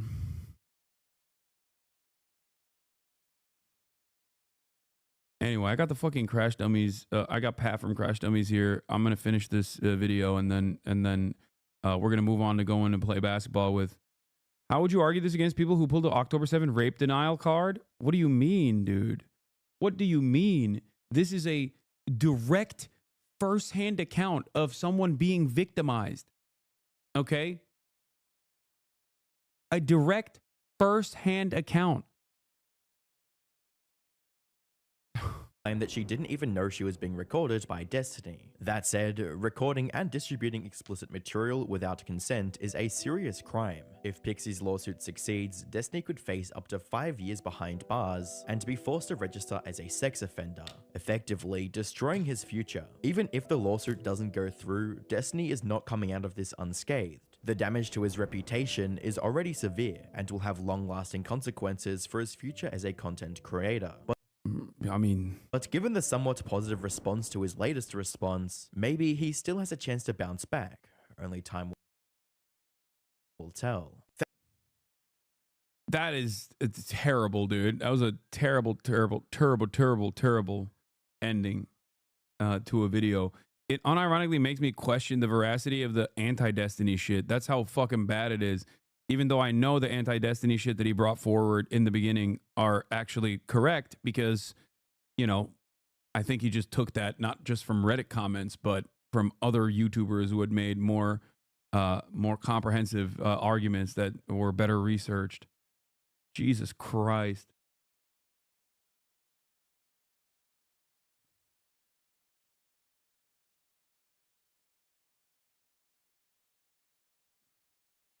Why are you shitting on this feel-good documentary and that makes you feel good? What do you mean? It's just like, because I think these sorts of issues should be treated with a level of seriousness, and I think it's ridiculous to just like write the person who is the predator in this situation writing a really shitty counter argument and just basically going, nah, you, and then just presenting that as a decent counter narrative, a decent counter argument, even though it very quickly was dismissed by the person who's trying to shift the responsibility back to.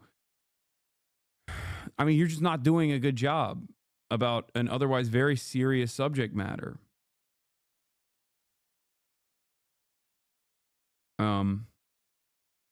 These arguments is legit just Darvo. Yeah, Jason is already waiting there, so I gotta go. I gotta freaking go. Wait, March.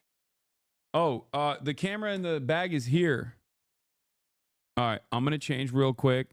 I'm going to give you guys another banger video. Socialism leads to dictatorship debunked 3 times that it was actually capitalism. And also, hey, Pat, what's up? Here, come say what's up.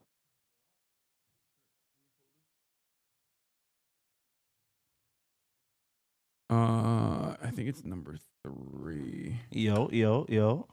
What's good? What's up? What's up? Mike unfortunately can't make it to play basketball with us because the last time we played basketball, he did cook me, but then he cooked his own. What was it? He tore his Achilles. Tore his Achilles. Yeah. So yeah. So unfortunately, Mike is not going to be balling with us, but it was going to be me and Pat, and we're linking up with Jason the Ween, aka Nephew, and also the other dude whose name I forgot. But tomorrow we have a 3-on-3 tournament, and we're going to be training for that. I got to get ready really quickly while March is putting the camera bag together. The three batteries are over there. So that's what we're going to be doing. Yeah, shout out to Mike's Achilles donor. Appreciate him. Wait, is that how that works? I don't even know. Yeah, it was some special. No, he went to Germany to get like special stem cell research shit. Yeah. Like Kobe Bryant. Yeah, we're trying to fastest Achilles recovery. Yeah. We're trying to have him boxing by next month. Oh, wait, really? No, I'm kidding. Oh, I don't know. But no, I think he's gonna spar soon though. He's recovering pretty fast. He got the Lonzo Ball. Yeah, he got the Nigerian genetics. All right, hell yeah. But all right, I'm gonna run this video real quick. I'm gonna change. Pat, you don't have to sit through this video about socialism leading to dictatorship debunked 3 times capitalism did it. Yeah. I'm good. I've been told Blackboy Max and Jason to call you for hoops. Yeah, I'm on my way. Hold on. Is bad because socialism is tyranny. Any socialist country devolves into disaster. Socialism repeatedly leads to violence. Name a communist leader that hasn't killed thousands of people. I'll wait. Socialism always devolves into dictatorship. Name a U.S. president that hasn't killed thousands of people. I'll wait. Ooh. Socialism always leads to dictatorship. I'm sure you've heard something along those lines before. It's quite the provocative statement, and it does a good job at shutting down the conversation before it starts, but it leaves out a lot of context that might be worth talking about. It's true that some past socialist experiments exhibited autocratic and undesirable traits that we shouldn't glorify. It's also true that a lot of these societies achieved impressive accomplishments in areas such as healthcare, houselessness, employment, and development, but those always seem to get swept under the rug. Look, these past societies are not above criticism, and leftists do so all the time. But it's important to keep in mind that you can't expect a wholly humane society to form from incredibly inhumane conditions. What do I mean by that? Take Cuba, for example. Cuba was subjected to invasion, embargo, bombing, and many assassination attempts on their leader. This stuff breeds paranoia and autocracy. It's understandable, yet undesirable and unfortunate to see autocratic tendencies emerge from this. But to chastise Cuba without mentioning everything I just did is ignoring the material context. I'm not trying to minimize any of the suffering or atrocities these past societies were responsible for or absolve them of blame. We should criticize the things about them that we don't want to recreate and avoid glorifying them while still understanding the conditions that led to them. These places didn't turn authoritarian or autocratic or tyrannical or whatever words you want to use because these outcomes were baked into the concept of socialism. There is nothing integral to the idea of worker control of the means of production and the democratization of the workplace that necessitates dictatorship. Authoritarianism reared its ugly head in some of these past societies, partly because they were constantly under attack with little respite. Capitalist societies would and have ditched their purported love for democracy for a lot less, and as a result of an integral component of capitalism's design. As we remain indoctrinated by neoliberal ideology and market fundamentalism, our economic model demands constant growth, constant profit, and new markets. This results in the need for new frontiers, and in the eyes of the capitalist world, there is no better frontier to exploit than the already overexploited, underdeveloped world. Everywhere we go, we are lectured and reminded of how socialism always turns to tyranny, but we never stop to examine our current economic model, capitalism, and how, by its very design, it allows for the rapid concentration of wealth, meaning the already ultra-rich continue to accrue wealth at an exponential rate while the average person struggles. It doesn't take long for these concentrations of wealth to begin to wield the power to influence politicians and governments. I mean, we have historical examples of fucking banana companies convincing the US government to overthrow countries. This system gets undemocratic very quickly. So in this video, I thought we should go over some of the many times when Western capitalist forces not only propped up tyrannical dictators to protect their capital and investments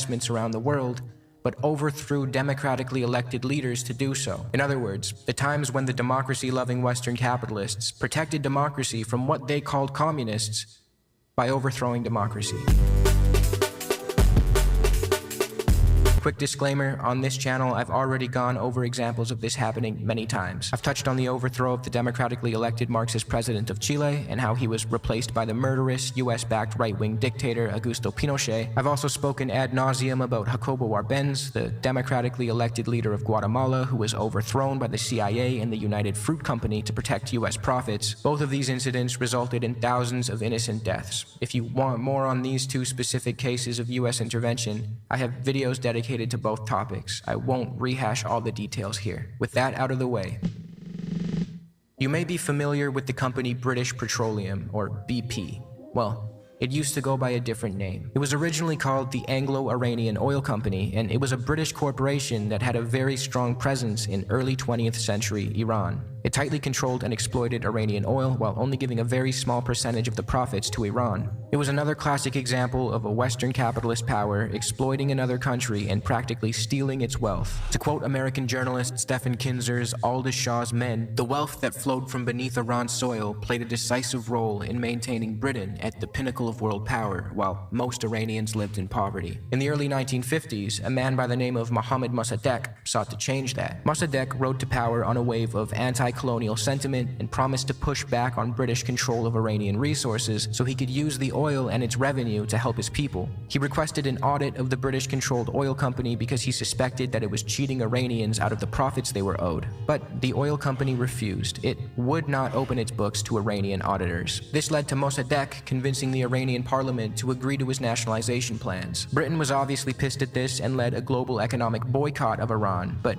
many Iranians still supported Mossadegh in the midst of this boycott because he served as a symbol of anti-colonial resistance. Under Winston Churchill, the British government decided that they had to overthrow Mossadegh and replace him with someone more friendly to Western interests. The Americans, under Eisenhower, got involved too, and you might be wondering why. Wasn't it mostly Britain that benefited from the oil? Well, the US had a few reasons. First, if countries in the imperial periphery started nationalizing their resources and kicking out foreign influence, it would set a dangerous precedent for American interests, considering their own involvement all over the world. The US had a vested interest in keeping Western companies in control of resources, not local governments. Second, the US feared the growing presence of communism in Iran and worried that it might fall to Soviet influence and shut itself off from Western business altogether. The plan to replace Mossadegh with the Shah of Iran had begun. At the time, the Shah held a largely symbolic position with little real political power, but the UK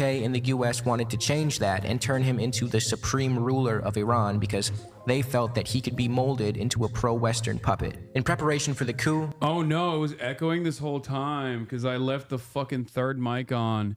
Jesus Christ, dude. It was echoing the whole time. Fix the audio real quick, turn the noise gate on. It's also crazy how many people left because like they're like, all right, well, politics is eventually gonna end, so I'm fucking done. Are those some pants you bought last night? No. Easy to ignore. I didn't even notice. Yeah, but you don't have the greatest headset technology that I do. Restart the video now. I want to watch it without the echo. You know, that type of shit. That's what you sound like. Chatters. Ball up in the LeBron jersey? Yeah, I will be balling up in the LeBron jersey, which is like a mistake, I think, because I feel like when you roll up in a LeBron jersey, the expectations are high. Like you've basically set the expectations that you're gonna freaking ball your stupid face off. And if you don't, like, I feel like I'm gonna disrespect the glory of my GOAT, my king. I'm gonna put dirt on his name by fucking being ass, and I'm truly terrified of it. British and American intelligence agencies launched a massive propaganda campaign within Iran to sabotage Mossadegh. As Stephen Kinzer explains, mobs working for the CIA staged anti-Mossadegh protests, marching through the streets carrying portraits of the Shah and chanting royalist slogans. Foreign agents bribed members of parliament and anyone who might be helpful in the forthcoming coup attempt. Press attacks on Mossadegh reached new levels of virulence. Although Mossadegh did not know it, most of these tirades were either inspired by the CIA or written by CIA propagandists in Washington. Washington. Eisenhower and Churchill successfully orchestrated the coup against Mossadegh in 1953. He was placed under house arrest for the remainder of his life. General Zahedi, working with US and UK intelligence, replaced him as prime minister and facilitated the Shah's consolidation of power, allowing him to rule as an absolute monarch, just as the West intended. Declassified CIA documents also own up to the US and UK's nefarious intent by outright admitting that they overthrew Mossadegh because he was bad for American business and not mean enough to the communists. With near absolute authority, the Shah quickly appeased Western business interests at the expense of his own people. We're switching it over and we're hiding the camera. Suppression, torture. You can go watch the rest of it. The fundraiser is 93K. We're moving on to the IRL portion of the broadcast, just like we're back in Japan, baby. Let's go. Are you gonna hide the camera? All right, I'm gonna call a Uber real quick. Marchy Poo's got that shit on. You already know. Do have that shit on today. So hungover. Okay. All right. I didn't even call the Uber yet. Okay. I'm so dumb. What are we doing, man? We're just doing dumb shit, dude. Amateur hour. Is it on this camera right now? Yeah. They can hear me? Yeah, they can hear you. You got that shit on, March. I do have that shit on. Chat, you can't see it, but you got that shit on. No, you got that shit on. Okay. Thank you, guys. Okay. Sometimes, well, you haven't been around in a while, so I wanted to make sure you get the positive reinforcement that you need, you know what I mean? Otherwise, I'm worried you're gonna fucking perish like a bird, like a baby bird, fly away, never come back. People know what I'm talking about. People understand what I'm saying when I say stuff like that. I wish that there wasn't like so many boxes with my addresses on it here, so we could just like show this shit. But we could fix that. We could go through and thoughtfully. Yeah, I know, but that's too much work right now. So that is too much work right now. What's the ETA? It's right here. It's almost here. Who sings that song? What's your ETA? Yeah, who sings it? What's your for ETA? $1 million, who sings that song? New Jeans. Fuck. Oh my God! You owe me $1 million. Unk is tapped in. Bro, you owe me $1 million. That's crazy. Just a cool mill. Like, how does that work? Like, if he ever wins the lottery for $50 million, do you pay up? Yes. Because obviously. No. The thing is, I know how much he gets paid. God damn it, Unk is tapped. So he has. I was really banking on him not knowing that. That's crazy. He could give me $1 million. No, he can't. But Jesus Christ. He doesn't get paid like that. Subscribe to the Fear and Patreon, please, guys. I'm negative $1 million right now. He spends it before it even gets to that point. He fucking loves being a degenerate. Why you gotta say that? There's no reason to say that, man. What? Say the truth and nothing but the truth. So help me God. You can't stop it, dude. You can't stop the truth from coming out. Let's go. All right. It's here. You're not gonna put that in your bag? This? You gonna carry it in your hand like that? I don't want it to. I don't have an iron, and I don't want it to wrinkle before tonight. The only pair of pants you got? The pod is from the waist up though, so no one was gonna see your pants anyway. Very true. No one's gonna see your wrinkly ass. They're gonna be like, man, that dude's talking. They'll hear it in your voice. Nah, I know that wrinkle talk, man. Why is he running? I don't know. The guy wasn't leaving. He was fine. Alright, let's do it. What happened? No, I was wondering why you run it towards Oh, because I accidentally moved the pin location and I thought he was going to start moving. I'll go in last. What? Okay, you're getting in the bag, right? Me? No, not you. Hello. Hello. Okay. Bro, you're goddamn pro, dude. I know. You just switched hands to close the door and everything. It's crazy. I know. I'm good at what I do. God damn, dude. Oh, you're the only one that made our audio play out loud very clear. We tried it at the studio. Oh, really? Did not work? Huh? Did it? It worked. It just wasn't the same. I brought the stuff to do it again if we want to do it again. Oh yeah. I don't know if that's what we have planned for the podcast or not, but just in case we wanted to do that, we can. We should. We can instantly. Like, It was really funny. Will wasn't on the last episode that you were on, right? Nope. No. Yeah, I was talking with him last night. I forgot that he wasn't on that, I'm really looking forward to it because I feel like it'll be really funny with having him on, and if we run that bit back. No, that's gonna be hilarious. It only takes us like 10 minutes to like really get like maybe a couple hundred people in there. Mm-hmm. This time we'll actually let them know who's here this time. Who the hell is this? What is that? We'll let them know that you're actually here this time, so they're not shocked. Wait, oh, yeah. Oh, you did, wait, did you say it ahead of time? No, we will though. Okay. We don't like to, if the thing with our community, if you give them too much of a heads up, their energy will die down from like what they were gonna say. Mm. So they're all ramped up at that moment. You gotta call them at that moment. They're just like, oh, you know, accidentally slept with my aunt or something like that. Then we just be like, let's say you wait 40 minutes to call them. They're just like, oh, never mind. I thought about it and I don't want to say that on there. But if we call them right away, they're just like, yeah, slept with my aunt. Yeah, you wanna actively make them do a bad decision. Yes, right away. Come on, what'd you say? Bro, I just want the chatters to know that it's not Black History Month, and I am still collaborating with content creators of color. Okay, woke is not dead. Come on now. Woke is not dead. It's alive and well. Alive and well, man. Alive and well. You saying that just felt wrong. I know. That's why I said it. Because I'm a liberal now. I've decided. I'm like the most. I decided. Yeah. Like, I know on its face that was a good sentiment, but I didn't like how you said that. I know. Well, that's how we're doing it. We're in the Trump administration. We've decided we're being annoying liberals. Like, we're gonna be like, you know, actively the type that's like, what's wrong? Is everything okay? It's okay. The outfit, it's okay. The outfit? It's okay, brother.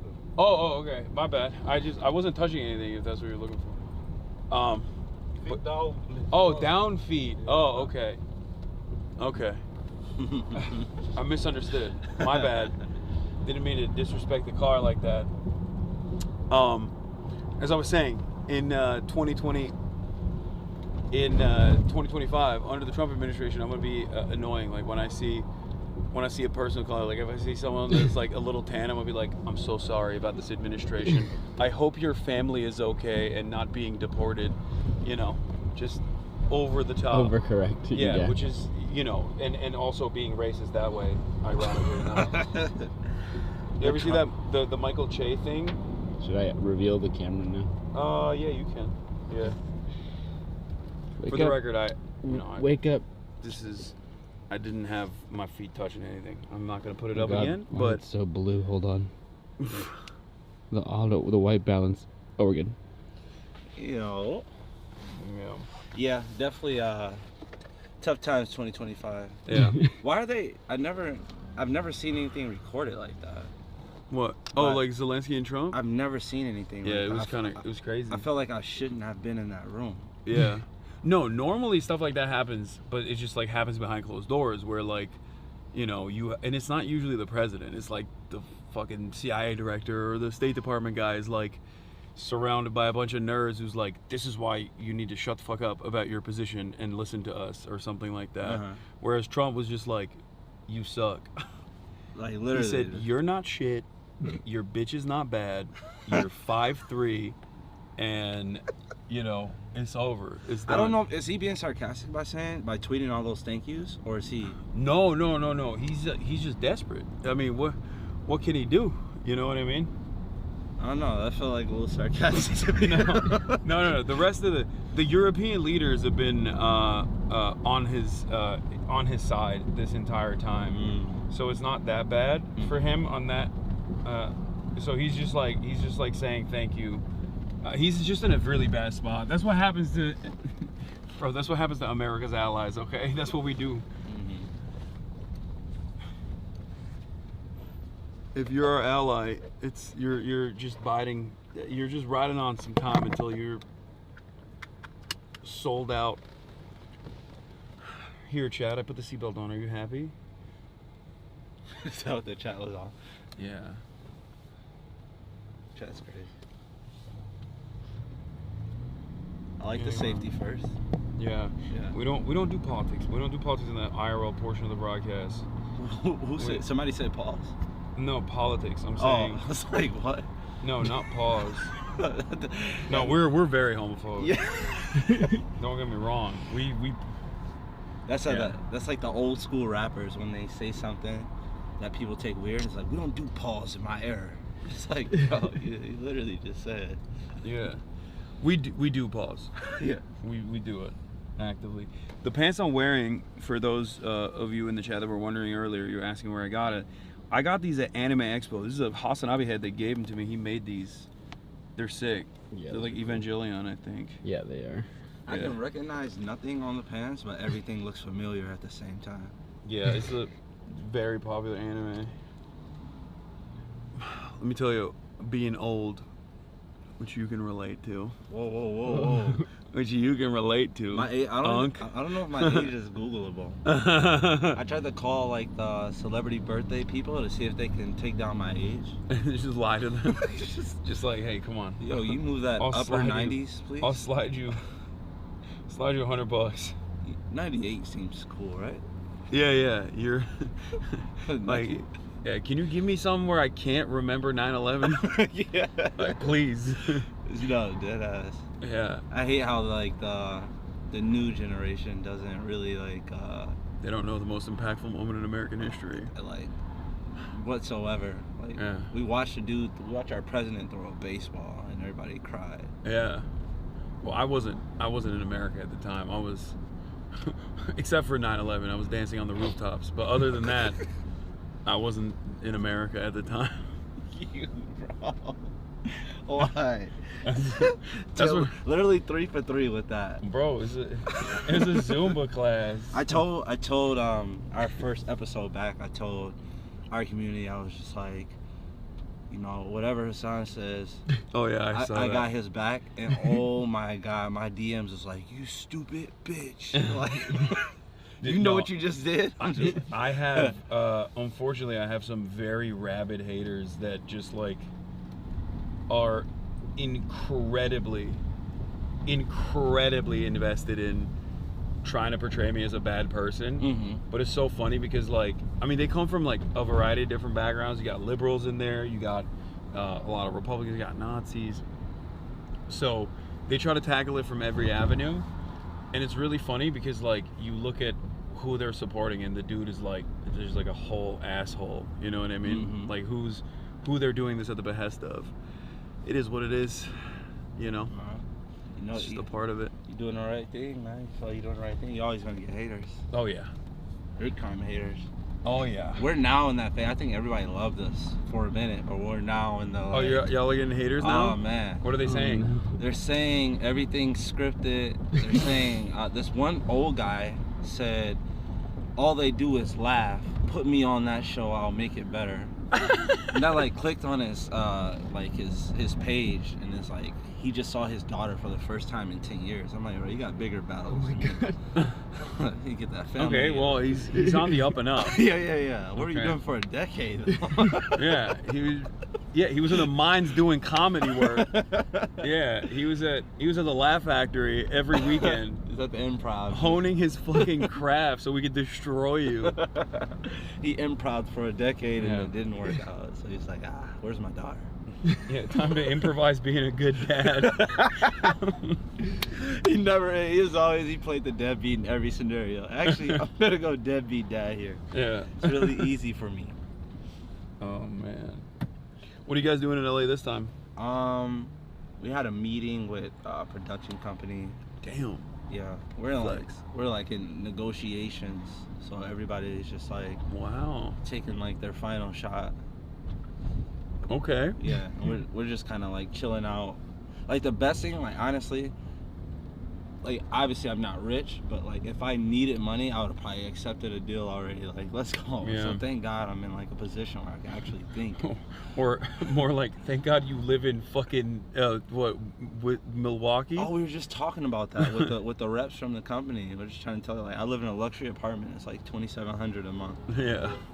And it's like, and I don't know what that is here. You're like, stand down. Yeah. I think you can get a box outside of In-N-Out for $2,700. You're not supposed to tell them that. Then they're gonna undercut you. They're gonna be like, this motherfucker lives in a $2,700 apartment. Oh yeah, man. Hey, you're lucky. Lucky I couldn't find cheaper. That is crazy. You can't get nothing here. Yeah, 2,700 gets you nothing here. Nah, that's crazy. Yeah. I saw $1 million home here, and I was just like that's actually insane. Like even my house, like I got it for 2.7, and the only reason why I can say it out loud publicly is because I got doxxed immediately, and then everybody was fucking complaining about it, and they thought that I bought it straight cash. Because you ever realize like when you're in the midst of a heated debate sometimes online where you're like, I think I'm talking to a fucking 14-year-old. Yeah, 100%. Yeah, like it was that actually really redefined my perspective in a meaningful way in terms of like online content, because so many people were just like, he just went with a bag of cash and bought this house outright. I'm like, no, I have a 30-year fixed mortgage, dog. What the fuck are you? Are you insane? Like, people are they're just not smart. Somebody DM'd me because I like took a picture of the baggage claim. We had that viral baggage claim video. So I was like, took a video of guys putting the bags in there, trying to make some fun of it. And the guy said, I can see the wing. I thought y'all was making way more money than that. I can tell that's economy. I'm like, bro, this is an $800 ticket, you little fucker. That is, they thought that you guys were flying around in PJs because they saw you on TikTok? Oh, yeah. I think I think followers have to equal dollars now, so. It is crazy. No, people have no understanding, of what content creators do. To be fair, though, on the Twitch streaming side, it is different. It is literally like have you seen the RDC skit? Like, the streamers are the new rappers now? Oh, yeah. I mean, that is low-key kind of true. Yeah, with like, I mean, the money is like... Well, at least for, like, the top... Oh, see, I was going to do it again, but I didn't do it. I'm sorry. Where are you from, my man? Armenia. Armenia. Nice. Okay.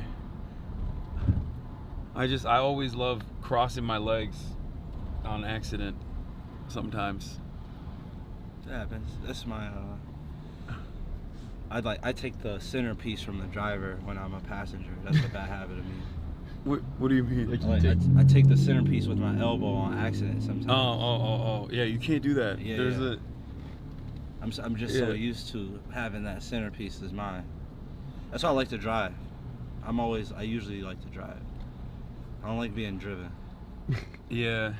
I didn't want to drive because we don't have like Kaya anyway, so it doesn't matter.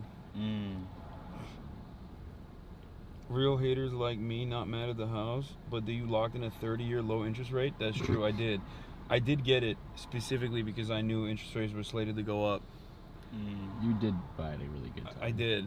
Yeah. Smart man. To this day, my finance bro friends don't believe me. Like, to this day, they're like, you didn't know it was gonna go up. I'm like, well, why did I tell you? I was like, you got lucky. I'm like, okay. I think it's just pure luck. Yeah. They refuse to believe that I'm like the guy from Big Short. Just a savant. I understand the economy. They refuse to know that I talked to Nancy Pelosi. Nancy. Yeah. Did you bring Kaya? No. Where would she be? You would see her. She's massive. That's very true. Michael Burry. I should have brought some water with me. I had so much Mediterranean chicken before this. Like, I'm gonna have a piss poor showing today, and then my teammates are gonna say, "You suck." Is this really our teammate? You are representing an entire age bracket. Bro, not only okay, Pass got me. It's good, but no, he's got this. But you know what's crazy? I got the LeBron jersey on, and we're going to a public court that I'm not like an unfamiliar territory. You can't fucking wear a LeBron jersey. Yeah. You have to be good. I have to dunk on someone. You have to finish a game, every game, bare minimum with 4, 4, and 4. Yeah. that's like street ball, triple double. Like, that we're would going be to that, 11. yeah. That would be his 10-point streak. Yeah. I have to have a career 10-point streak that I have to keep alive. Yeah, for sure. That's not that. I don't feel like that's I don't think that's ever a problem for LeBron James. 10 points. No, it's not. All those switches, like eventually he's gonna be on a 6'3" guard. Dude, it's so funny. It's so funny watching him play. I get how he's at his age still able to do the things that he's doing because he has 0 bag. You think he has 0 bag? I think. Well, I think okay. he has the biggest bag of all time. No, I think like what I mean by bag is like flashy, explosive maneuvering. Yeah. Like he's just so solid fundamental basketball all the way. Like everything he does is none of it is a waste. I feel like he plays basketball in the exact opposite way of LaMelo. Like where he's all bag. Yeah, he's all bag. He's all bag. LeBron is like just fundamentals. Yeah. Get to the right spot. Yeah. Do my fadeaway. Get to this spot. LeBron's like one of the few like athletes I've ever seen that's like over 6'8" and 260 that can make a full speed layup. Like there's guys that are like 5'1" that can't make a full like running your fastest and still able to lay up the ball. I think Zion can do it. I don't know if another person. But the problem with Zion is like he's stretching the limits of physicality, so he just keeps exploding himself. Yeah, 100%. His hamstrings are very tired. Yeah, whereas like LeBron James on the other hand has been able to like consistently stay solid. He also, I will say, I don't want to weight shame Zion, but I just feel like you should have, like, dude, I his know. weight just go. They're just like, oh, Zion's his lowest he's ever been, 263. Like, why is this news? Like, what's he before? No, this? I don't understand that. I genuinely don't understand that. If you're making if you're slated to make hundreds of millions of dollars a year at that level, just stop eating nuggets, man. Just what are you doing? New Orleans does have good food though. I know, but yeah, he's just constantly down in those fried dough. What are they called again? Those beignets. Beignets, yeah, beignets. I don't know why I couldn't think of that. He also is like, Zion has like he's actually the most interesting person in the NBA. Like he had that. He just gets away with it because when they interview him, you don't see any flashes of what he does like off court. Wait, like, what does he do? First, it was court? like that Duke incident, like when he had those Snapchat to all those girls. Oh yeah. And but when you interview him, it's just like, hey, what's up? So it's like, that's not the same guy. Then it's just like, oh, this guy's overeating. He's not in shape. And then they interview him, and then he's just like, don't worry about it, I got it. And it's like, he got it. You know, he just like he doesn't strike you as a fuck up. No. And then his, I don't know if that was his girlfriend or what. The Mariah Mills situation. Yeah, wasn't it like I don't understand like that. I'm just trying to like understand like what. I'm not. It's just not my style. I don't. Look, I already talked about this because I was watching Drewski's new reality TV show that he's been doing. Have you seen that? Yeah. Yeah, there are like a couple girls on there. One of them had like 4 BBLs or something. I was like, I think it's medical malpractice at that point. Like 4 BBLs? Bro, after the second one, the doctor should be like, this is not appropriate for me to do medically. Was she making it bigger every time or fixing something? I don't know. I mean, it looked like she was making it bigger.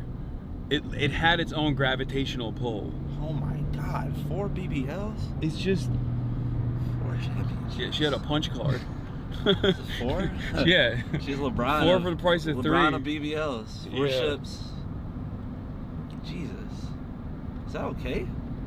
Wait, why? How can you have 4? I don't know. Are they taking the stuff out and putting new stuff in? Like, is it like a full change? Yeah, I think like maybe it's like you have an A cup on boobs. You have an A cup, and then you go up to like a B cup, and then you go up to a C cup, and then you go up to a D cup. You're like, oh man, it's just like didn't cut. It's a pretty indecisive person though. I would think, like for a surgery. I'm pretty sure if I like went to a surgery, like if I got surgery on my nose, I know exactly what nose I want. I've been knowing for the last 5 years. I think she just got a BBL too early. Yeah. And she's like, no, I want that one. It's or she's seeing different models. Like, Yeah. what BBL do you have? She grew out of it. Got the 3,500 BBL. I'm telling you, it's buy 3 get 1 free. That's what it is, I think. I'll get 1 free. Buy 3 get 1 free. I know who you're talking about. She said last episode it's all natural. She's half Puerto Rican. No, this is the girl that came in from the club. That Drewski brought in from the club, the extra girl. Why do people bring in random innocent people? Just like, I know who you're talking about with no evidence. No, because we are, as a community, we're watching every episode. It should have been me. It should have been me. It should have been Melody. It's very bad, but it's very good. I think I've only seen one clip, and it was of the girl. Of the little person? In the gray sweater. And I've seen that clip too. Yeah. There's a lot of clips. There's a lot going on there. I think he posted about me reacting to it on stream, and he was like, "Oh, thanks for the support," and then insta deleted it like 5 minutes later. Really? Yeah. Yeah, I'm not clouded enough for Drewski, bro. He posted it though. He did for 5 minutes. That's all. That's all. And then he got the boss call. He said he got the boss call. Yeah, they were like, "What are you doing?" He does have some big sponsors, huh? Who's he with? Bro, okay, I have to ask you this question because I of a Caucasian origin thought this was interesting, and I didn't think anything about this, but one of his sponsors is a sex enhancement drug, and it's called Rose Parks. And I feel like that's like a little too close in naming convention to an important historical figure. What, like, okay, let's give Drewski let's leave Drewski alone. What is that marketing meeting like? No, yeah, this is another Drewski. I'm just asking you specifically about this. It's ROSE, the Parks? I think it's not. No, they don't have like the E or an A. I don't think. I think it's just. Actually, it might be Rose. Yeah, like ROSE. Whoa.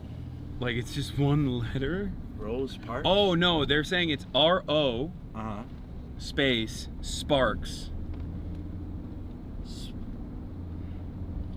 Like Rose Sparks. Rose Sparks. Okay, that's okay.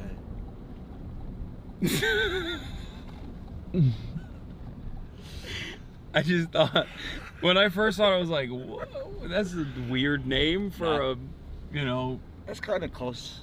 That's close. That's close. Yeah, it's a little. What's close. going on there?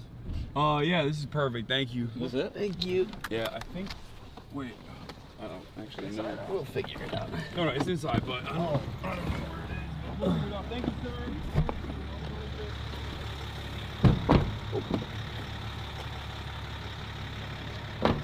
Is he out?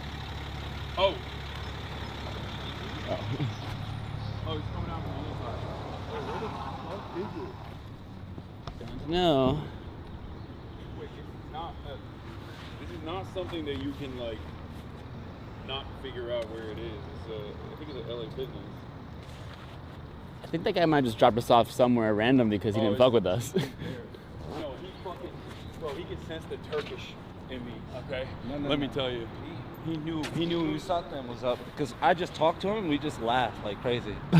After he got out. I said, have a good night, because you guys both locked me in there, which is like, I'm not gonna say the word, but that was crazy. You guys both closing the door. Yeah, you like February's over. Yeah. What? What the fuck was that? No way you tried to steal my wave. You know he's waving at me. Bro, that's great. What is happening? I don't know. I don't know. I think he leaned back on the seat and then he thought it was your foot, but it wasn't your foot. No, well, your foot was on the center console a bit, or close to it, and he was getting. It didn't touch it though. I would never do that. He was disrespectful. Yeah. Well, in his mind, it was touching. Maybe they have something to do with feet in his culture. Well, that's why I said he sensed that I was Turkish. My people have done, a lot of bad things to Armenians, unfortunately. What the fuck? I don't. Bro does not know where we're going. No trespassing private property. That's nice. We just went outside. Bro, it's him. Oh, no, wait. That was it. I don't think he's leaving us.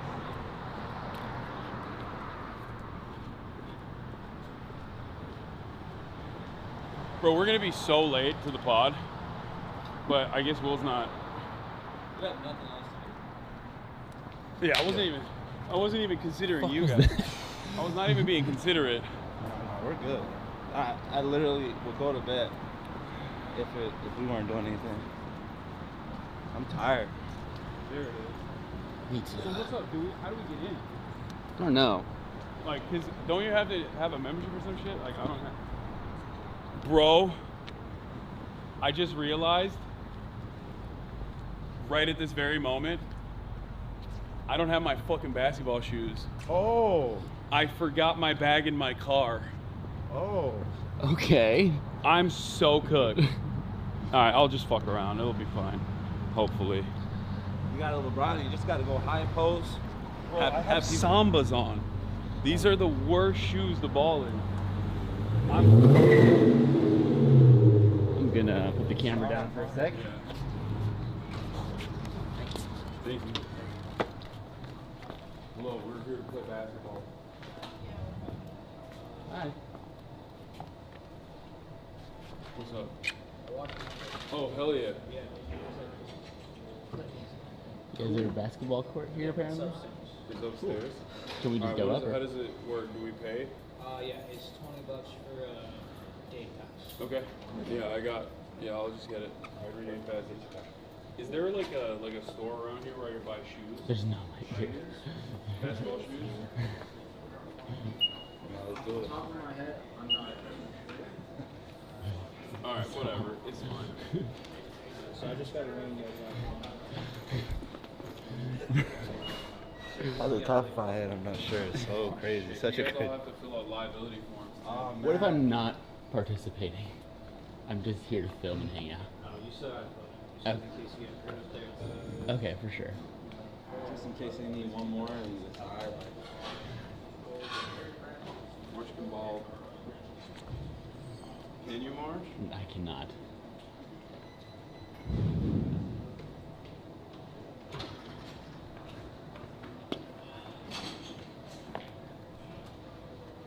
Alright, how do we do this? I'm just going to take Do I write it myself? Oh, okay. Wait, you did? Oh, hold on.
I'm just gonna.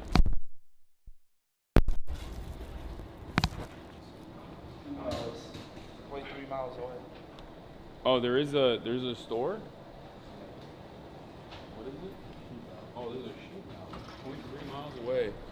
You're already so late. I know. Dude, let's just go. We'll get a quick sweat in, you know? We're not gonna go that crazy. I'll play in the Sambas. What are those? They're Sambas. Sambas are fine. It's just they're not fine for playing basketball. I know nothing about basketball. You don't want to give Sambas a bad name Yeah. by like ripping that shit on the shirt. Yeah. Really? I don't know. I'm never gonna use this deal, so. I always want to look angry in a gym picture, just in case like. Oh, sorry. No. I'll see it now. You fucked me up too, sir. You didn't have to try after the second one. You're just like, yeah, that's my signature. Okay, now you gotta mute it. Okay. Or, yeah.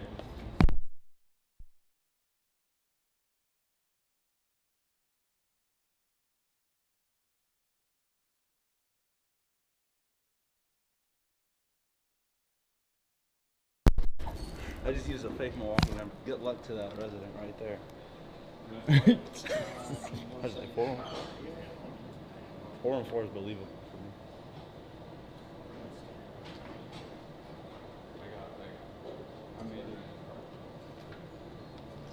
Sorry, chat. I don't know where to point the camera. His name is Mauricio Miranda. Government name, Monka. Yeah. He's Asian. Yes. Yeah, he's not Mexican, he's Asian. First Asian to have the name Mauricio Miranda. Asian? What's Asian? White Asian? Are you white Asian? No. Are you not Asian? We just joke. Are you not really Asian, bro? He wants to be really bad. Asian would be tough. Like that's do they call themselves that? Yeah, sometimes. I think they also say hapa, like half. Sure.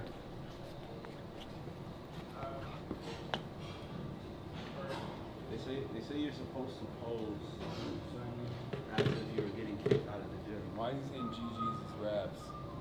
That's we're gonna be late, I guess. Yeah, I got you. Oh. Yeah, it's 1745 377 4554. Great, man. Yeah. All right. Okay. They're gonna be like, this is a fake. This is obviously a fake number that you just came up with just now. You know, I will never be back. Number leaked. Number leaked. Okay. Thank you. All right. It's upstairs,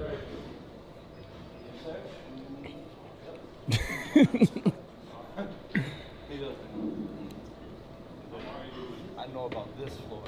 That's it. I have an energy drink today for the first time in like 6 months.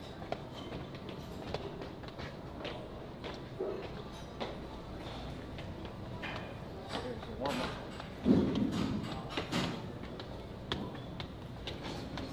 What the hell? No way.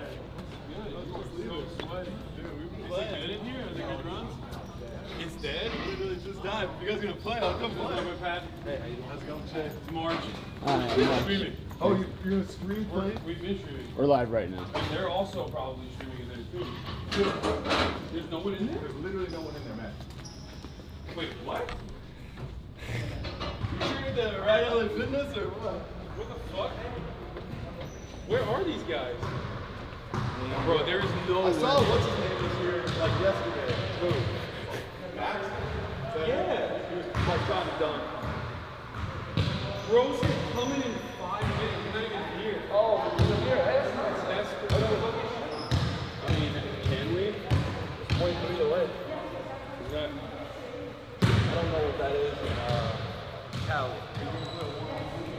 No, I mean, we're just gonna play a little bit, but I don't even know if we can right now because I don't have my fucking shoes. We'll figure it out. 12, half 13. What are you at? That's my size, but I don't want to rip the shoes. Damn, I usually have an extra pair in my truck. Oh, too. don't say that. Don't say that. Don't say that. I always have it in my bag. That sucks. And this is the one time where I didn't bring it. You could rip the runners. No, hold on. Damn, yeah, I've been trying to get like Austin or someone to do like a private run for a while with everybody, but it's just hard, man.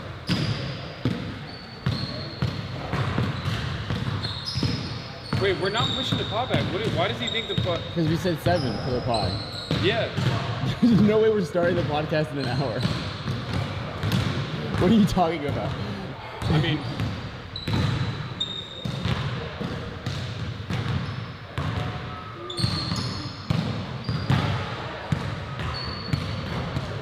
Hold on.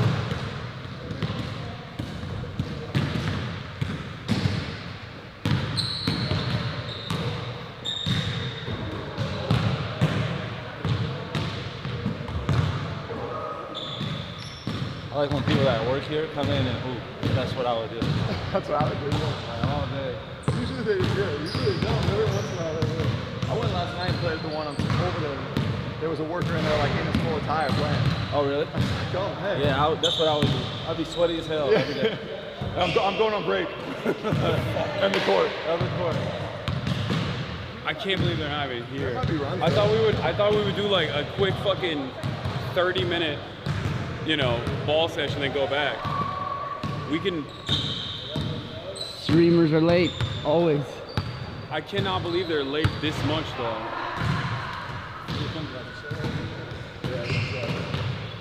What's up? They do like live stream. This Kenny, he's an LA Fitness legend. Used to be. Like 10 years ago when we followed you all the time. Oh yeah. It's unreal.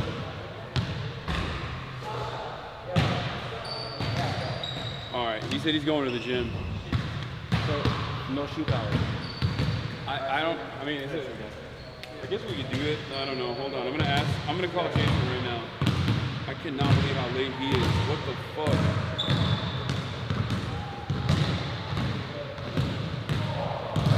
We'll see how your games evolve. Right now, it was a while ago. Right now, it's gonna be ass. We played together like probably like 2 years ago. I would think. Maybe. Yo, do you guys have the size 13 basketball shoes? Run over people. But he gets good rebounds. You play? Well, I play a lot. I used to. Not anymore. Not in this whole age. I'm old too, man. I'm 36. So. 36? If you give me shoes, I'll pay you. I'm up there. I'll pay you. Not that up there though. But almost. I feel like we're all in the same thing. Yeah, we're all old. Wait, what did you say? I've been trying to get back. They don't have that anymore. Yes, they do. They definitely have size 13s in normal stores, bro. That's a normal size for. Not everybody who plays basketball is on manlet. Yeah. But we're already here, so Oh, you have to hoop it. the shoe. All right, whatever. I got Sambas on. I'll hoop in the Sambas. Fuck it. I beat your ass in the Sambas before. What are those? Yeah, he's leaving. Okay. Yeah, that's true. No, we're not playing one-on-one. We're playing 3-on-3. All right, we'll figure it out. All right. See you in a second. Bye. What do you have? You have the Kyries too? I bought when these went out. I bought 6 pairs. Dude, me too. Swear to God. Me I have too. a bunch of the Bro, I've literally gifted them to my friends. Well, my sister's husband is head of global for Nike, so he gets me shoes all the time. Bro, this is literally I use Kyrie. I use size 30 Kyrie. I will give you back. I promise you. Okay, I got you. These are tough though. Bro, you sweating these too. God damn. Sorry, brother. Oh, these are play ball. Yeah. No, I got it. All right. Perfect. Are you around here? These are soft as hell. Oh my God. I don't know if he's made them soft though. Really moist. That's a moist shoe he has. And my hand is You guys should just come like bring a whole group of just our friends here like yeah. And like noon on Saturday we just own the court because no one else would ever be here. Yeah. You gotta airball your first shot. Oh.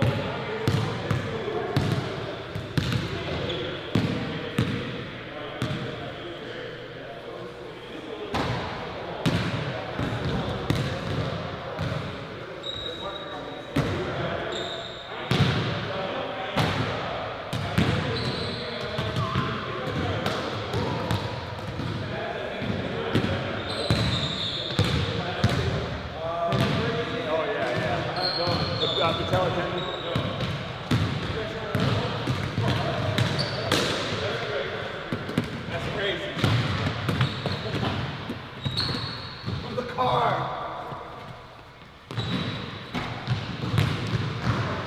there was a dead zone right there. That was not my fault.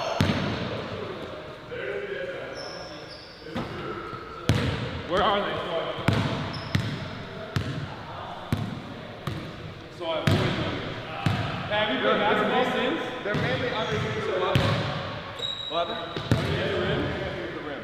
A lot of dead zones are mainly underneath the rims. Have you played basketball since? Since we played? I haven't done it since he got injured. I literally retired when Mike tore his Achilles. You were pretty much dunking when we played. I can't.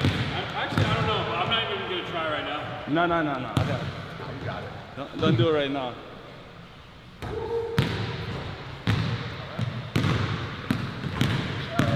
Bro,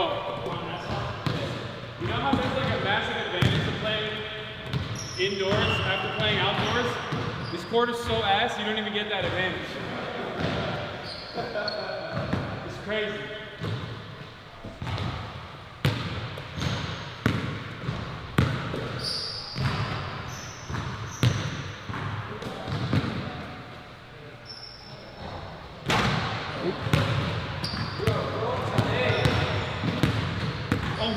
Bro, there are literally a bunch of, I swear to God, there's dead zones.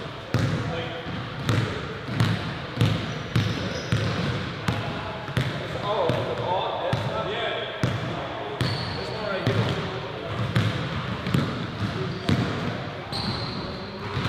This is where we're putting it right here. Yeah. Double team area.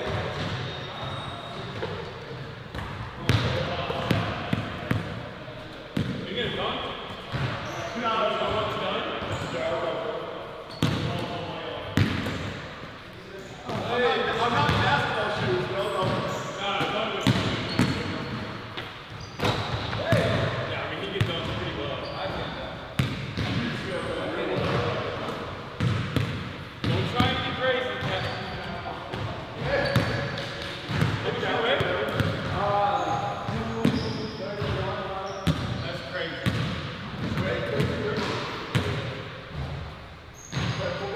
Yeah. We weigh the same. I'm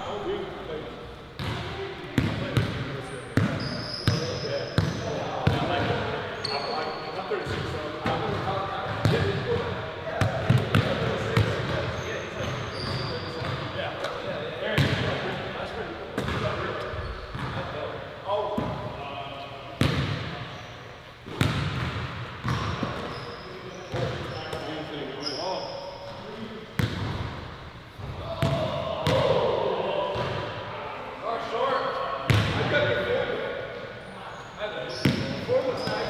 what's chat saying?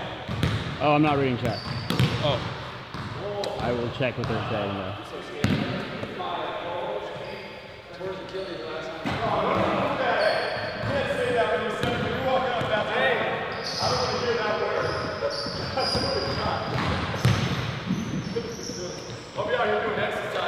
Stare.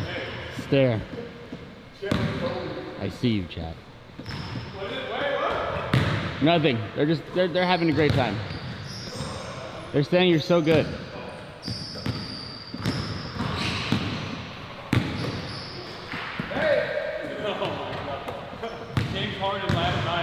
March next stream when? Eventually. One day.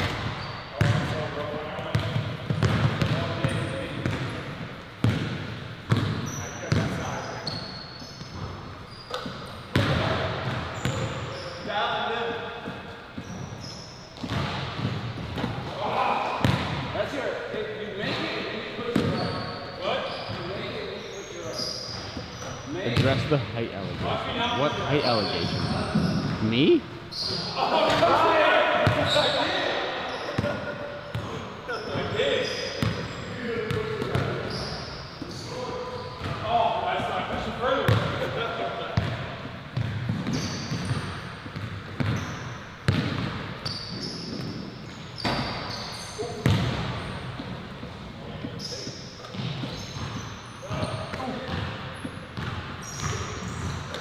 Dunk with the camera, okay.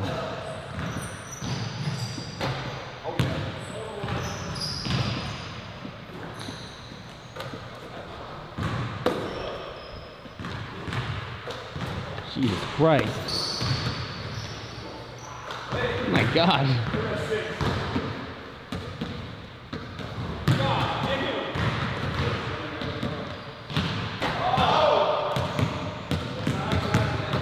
Look at this guy.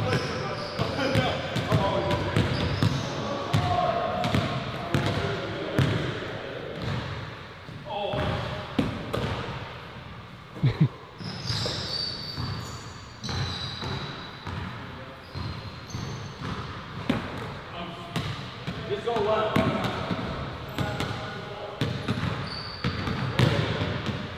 There it is. I'm getting used to it. I'm getting used to the ball.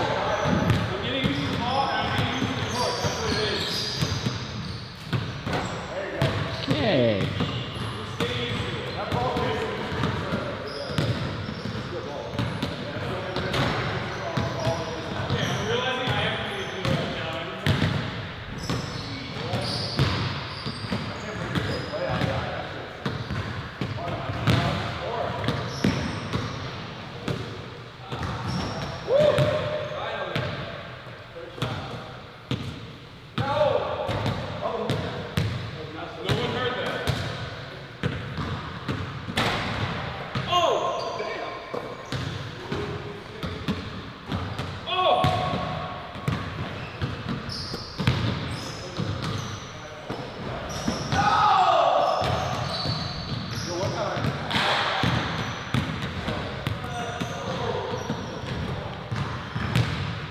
Bro, where the fuck are these guys?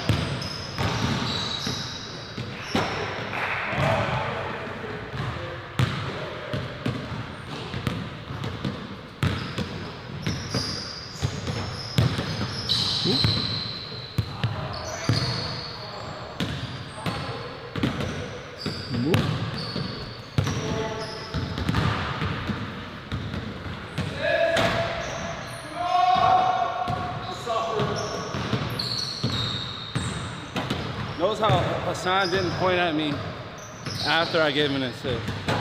Behind the back pass, too. He's supposed to point at me. I didn't get the...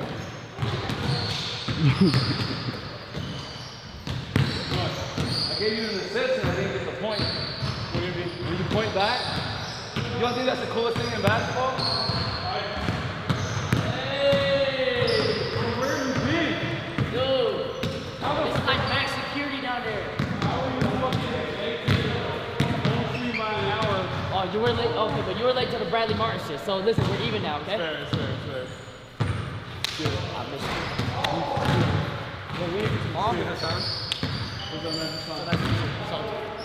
He's a huge fan of you. Big fan. Huge. Fan for a while. Jason, you ready to hoop, bro? Tomorrow, listen. Bro, we're playing against NBA players and D2 players. Who are the NBA players? Lacey will tell you. Okay, but I'll whisper in your ear. What? I know that, yeah. Well, just one. What?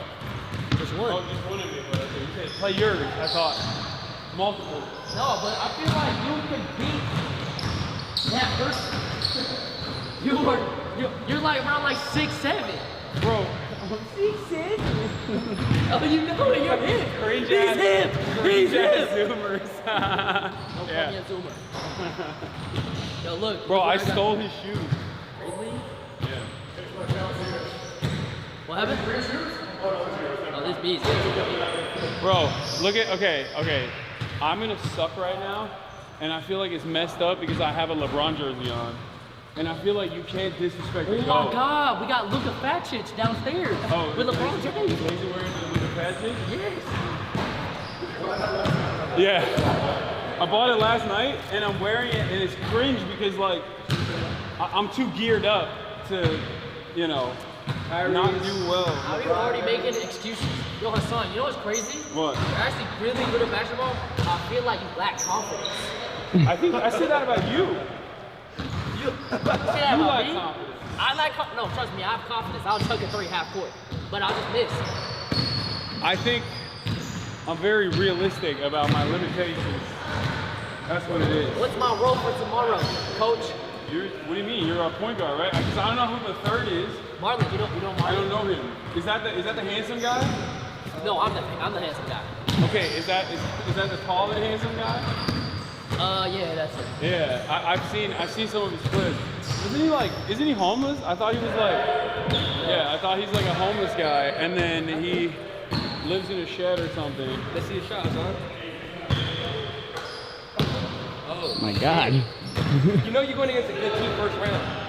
Really? Yeah. Oh, really? Why you make that face? I got a good team. Who's on your team? My boy Yugi. You know what I'm saying? He's like 6'1". You got me, I'm 5'10". And then you got Nas, he's like 6'4". You're gonna be guarding Nas, he's a shooter. I'm a shooter too, so we'll see. Bro, what do you mean? You just saw that. I had aura. I mean, everyone's gonna let you first shot.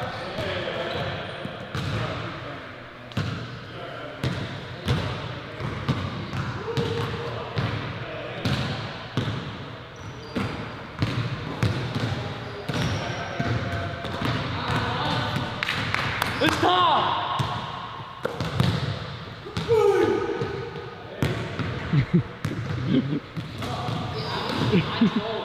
But when I really lock in, I lock in. Okay, lock in. Let's see what you got. Okay. Right there. It's me.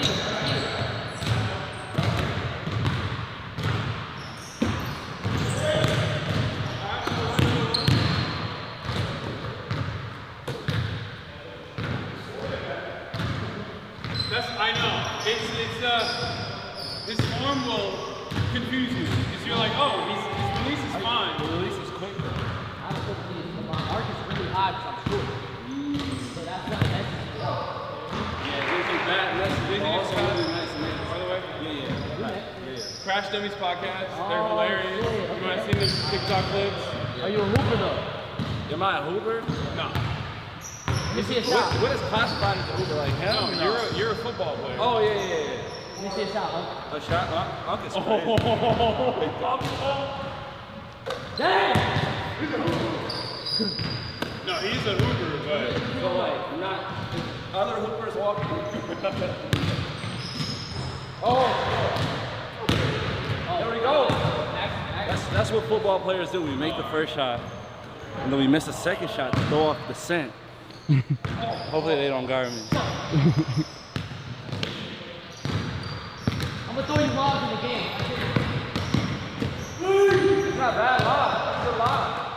Let him make those.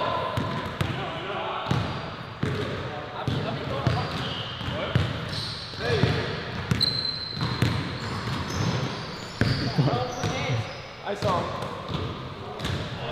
What are we doing? You missing it? Robin Wilson. Oh, no, I saw it. Listen, when's the last time you moved?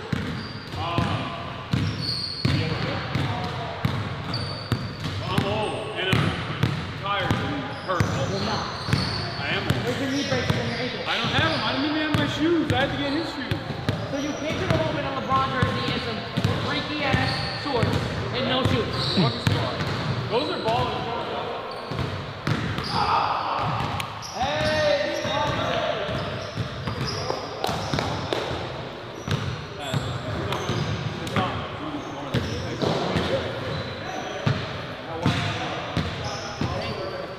how you doing?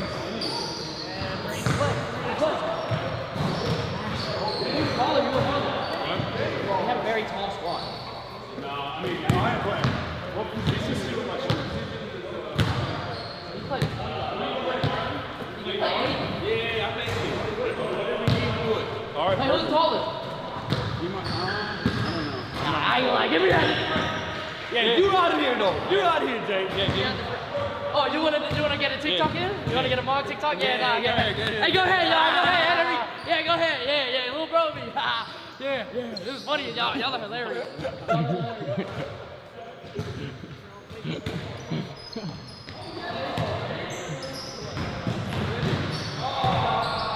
All right, we're out here. Yo, With a bunch of people. We're gonna do threes. What? I'm ready. Yeah. Wait, I want to practice with y'all, but I feel like we will just dominate. So we got to mix it up. Isn't Max here too? Max, he's coming. He's coming later. Oh, all right then. So we'll put it for them. You know what I'm saying? So. Well, Pat's really good too. Wait, them two playing? I don't know. We can run threes real quick. I'll play if you need one. Yeah. All right, yeah, he'll play. Yeah, they're really good. It's not really fair because he got my shoes, so. Hey. Oh, yeah. No, this is fine.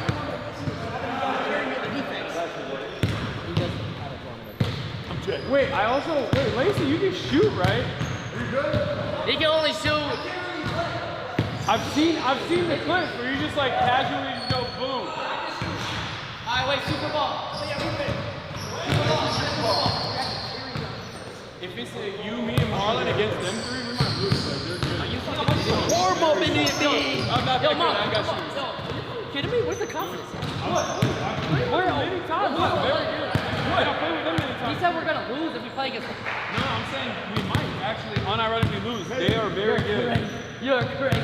We have a super. We are a super team. We are a super team. Looks like he might be good. I mean, the height might be. Yeah.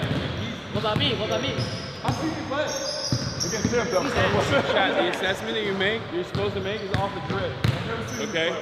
You gotta look at like what people are wearing before you even play basketball with them. You gotta look at what people are wearing and how they carry themselves on the courts. I'm very stiff, so people immediately know. I have decent basketball drip, but I'm very stiff. So people know immediately that I'm not gonna be that good. But I'm tall. Super Bowl. He's hooping without tying his shoelaces. It's a mark of a dumbass, but also a mark of a hooper as well. Yeah, all right. Lacey's shooting for a ball. Shooter. Wait, did he play with 4 minutes? Yeah. But he can't do lateral movements. All right, game to 12. Game to 12. 12. Game to 11. 1 to 2. I'll pass him. Yeah. Straight to it? Straight to it?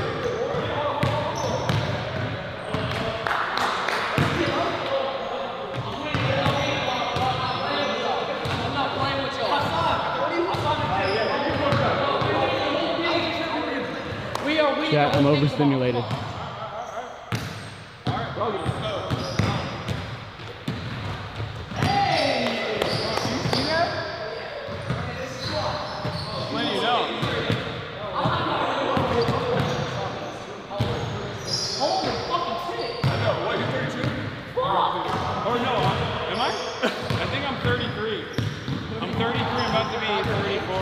Yeah, bro, when you get to a certain age, you don't even fucking care. I'm just 30. I think I'm 33.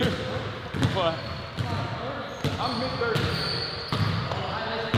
I can't, I'm not even joking. I forgot how old I am. That's how old I am.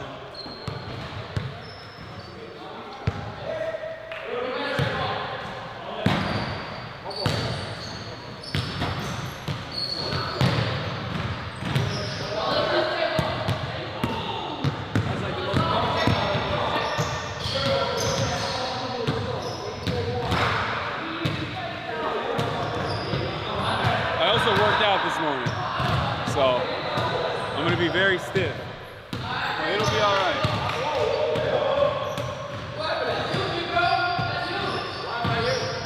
Wait, where's? Oh. Are you have extra shoes? Oh, that's not what I Bro, he got shoes, dude. Oh, we're good. We're good. Okay.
Oh, good shot! Oh, yeah, you can. Oh, that's crazy. Hit the wall. That's crazy. Hit the wall. Who are you working for? Who are you working for? Wait. Yeah, so he does. No. Ball in, 1-0. You don't trust my shot. I do. Oh, you're going to make the bag. I'm in. Oh, my bad. I see that from a mile away. That's a big. You got him. Hey, shoot that like super. Stay in the face. Stay in the face. Good D, Jason. Good D, Jay. Okay. Let's get his ball. Okay. Remember. 2-1. Let's swap back. Oh my God. It is?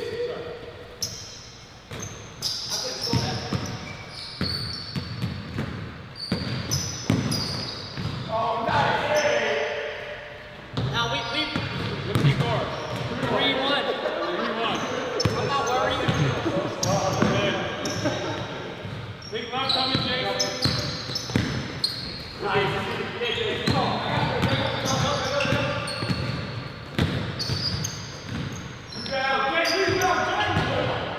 Hold on, y'all. That's my bad. 5-1. You need to guard up on that. What score? 5-1. 5-1.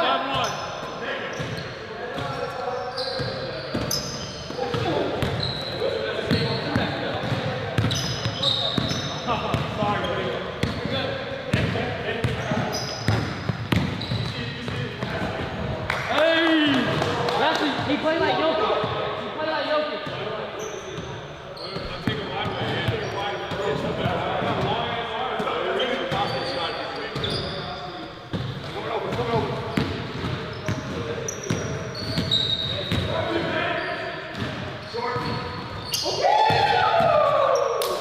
Come on, Bill. No. If they leave me open, I'm just gonna shoot it.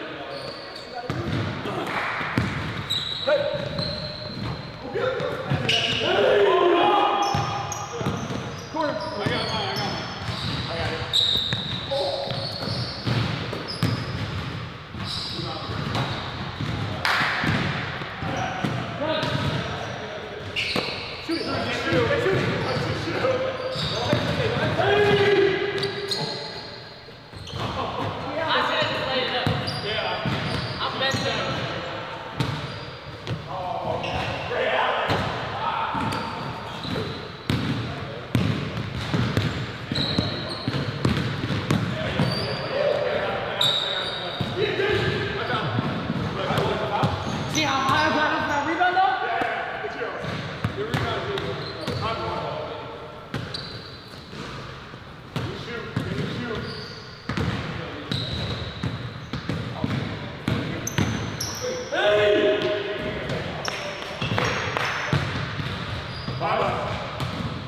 Ball's in.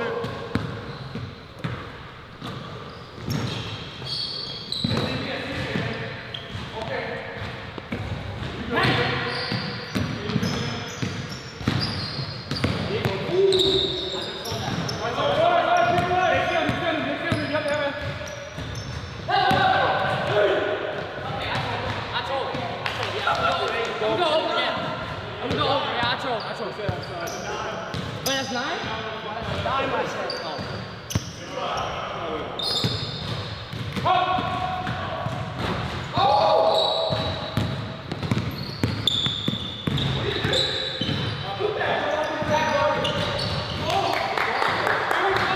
I called backboard. I was aiming for that.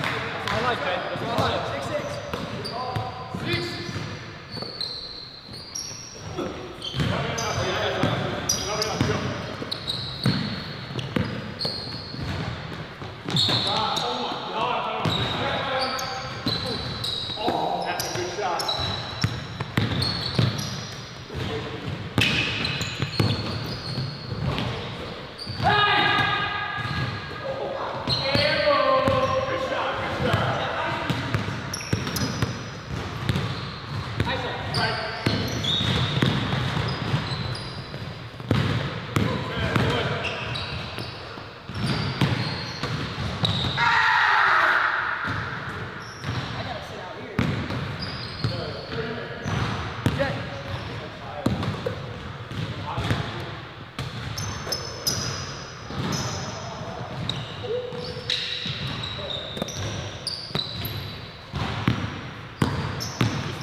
Almost in.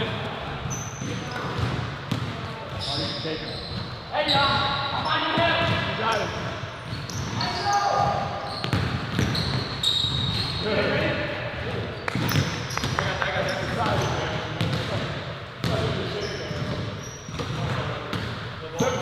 I need water so bad. Down on the head. On my stomach.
Let's start full pace.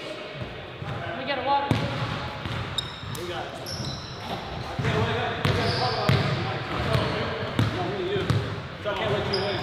I know. That's happened last time.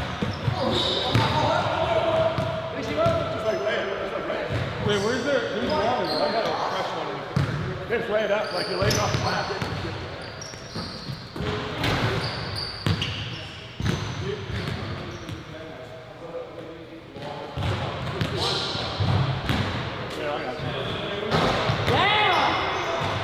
Oh, thank you. Perfect. Bro, you're saving my life.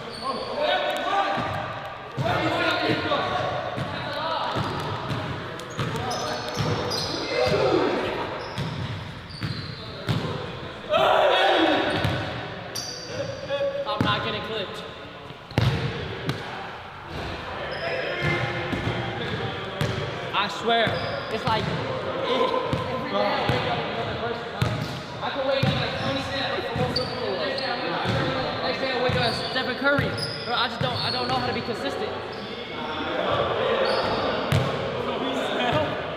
That's life right there. Some days you wake up Tony Snell, some days you wake up Steph Curry. All walks of life, man. Shout out to Tony Snell. Everybody knows I pulled a Tony Snell at work too. Hey, look who showed up.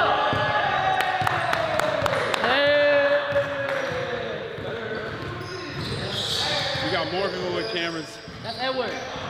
Edward Hassan. What's up, man? Hassan. Edward, nice to meet you, bro. Nice to meet you, sir. All right, that's it. Nice to meet you. All right, one more? Thank you.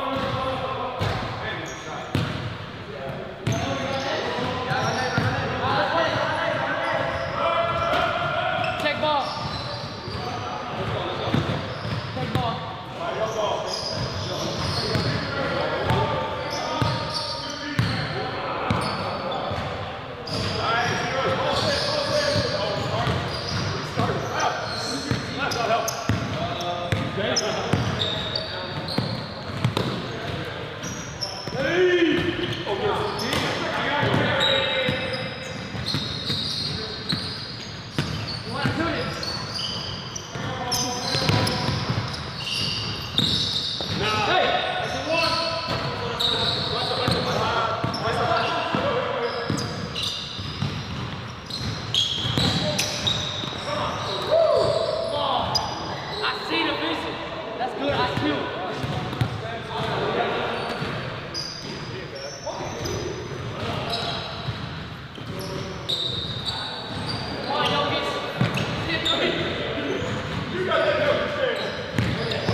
Embarrassing.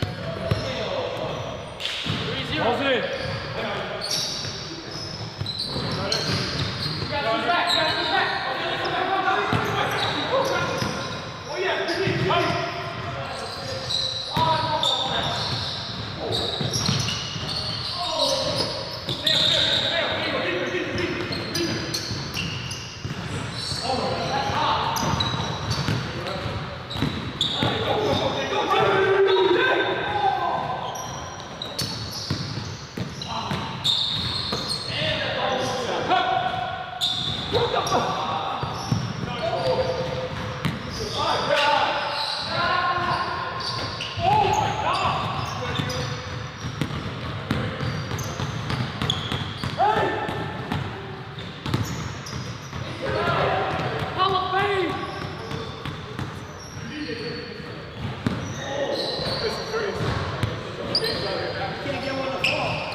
chill. 60, 60, 60, 60. No, we're 7.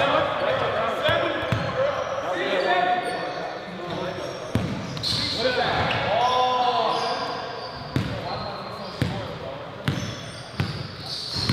Paint is open.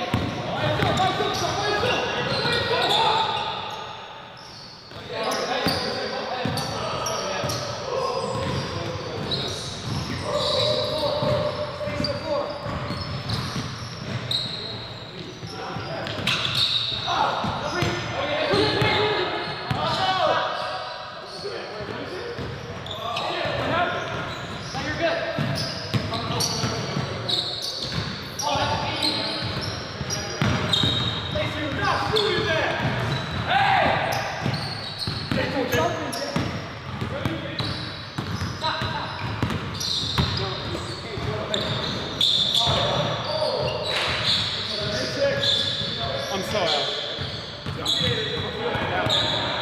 feeling tired now.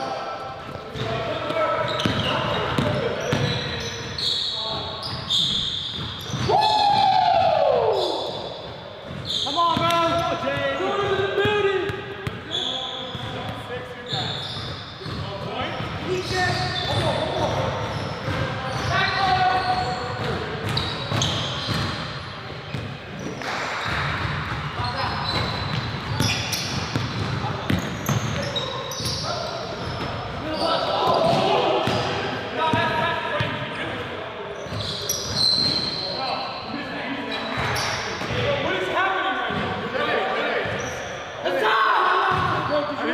I got 8 points. Yeah. Better to get it out today. I keep got 0. Yeah. Get What there. score? 10-8. 10-8 lead it off? No, you got it.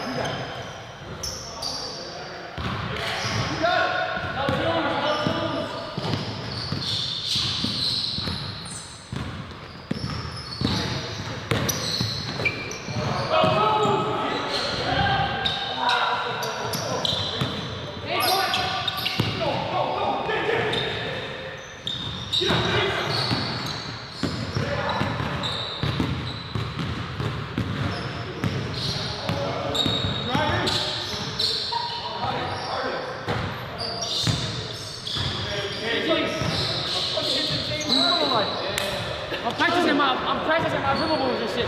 Come on, bro. I'm so tired.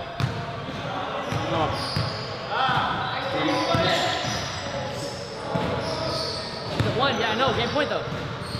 This game. Get it all out. I'm getting it out.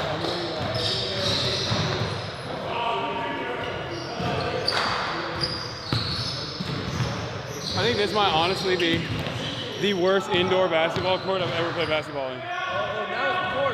No, it's me. I'm ass, but you're not ass, Hassan. The court is really You're bad. not ass, Hassan. You're the big body. Listen, Hassan. I'm gonna be honest with you. There's no one bigger than you on that court. Pause. There's no one bigger than you on that court tomorrow. Huh? Oh, but it's fine. You're right. You went at him and said Pat Nasty? No, Pat. Oh. Who is his name? My friend. Pat. Hey. It's crazy. You learn no lessons from Black History Month. You said March. You said it's February. It's done. See, he's putting words in my mouth, sir. I would never disrespect He thought you were or your Nasty. No, he said that. And I was like, yo, what? You called him Cash Nasty? Because I was like, who's the biggest player on you're the biggest player on the court. And then he was like, no, Cash. And I said, no, Pat is. And he was like, what do you mean, Cash Nasty? Cash Nasty is crazy.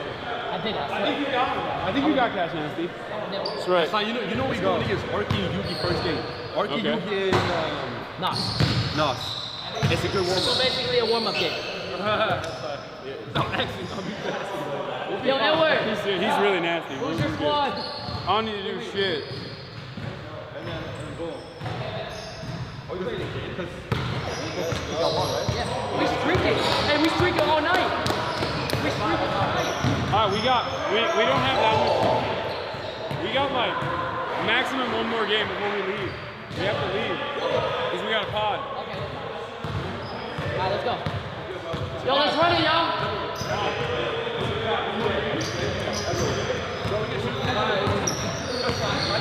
We were about to shoot the pod at midnight.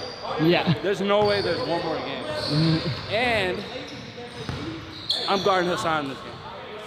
'Cause I'm sick of that shit. Man. He needs to go to the line a couple times and earn it. Mag, Morgan, and I forgot Natalie. They're good. Oh yeah, oh yeah.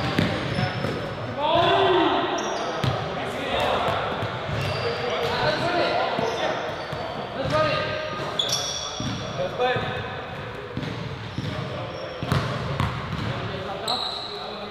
Hold on, chat. I'm gonna check the battery. 1 sec.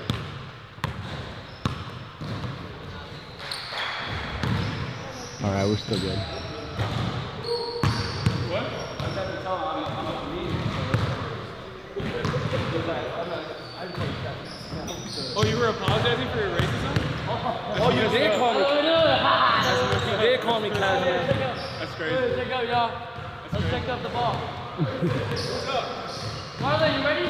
Yeah, I'm ready. Yo, Edward. Who's out? Who's in? Who's out? Who's in? Lacey's out. All right.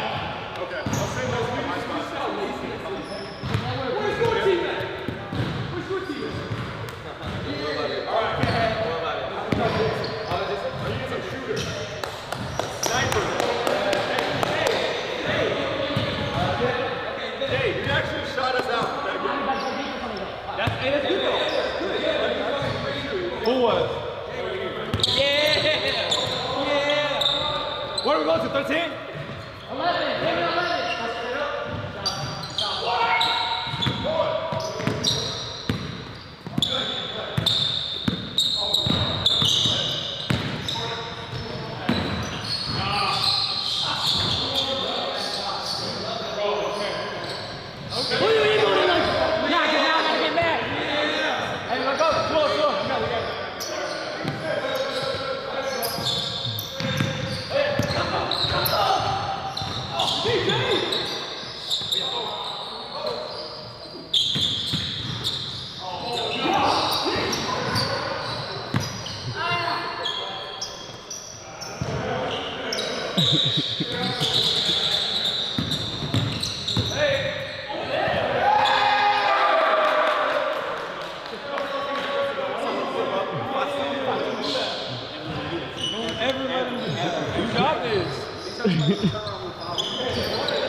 Says, you know, man, I'm fucking dying. My age is catching up. I'm feeling tired. I played 5 games before you, okay? I worked out this morning.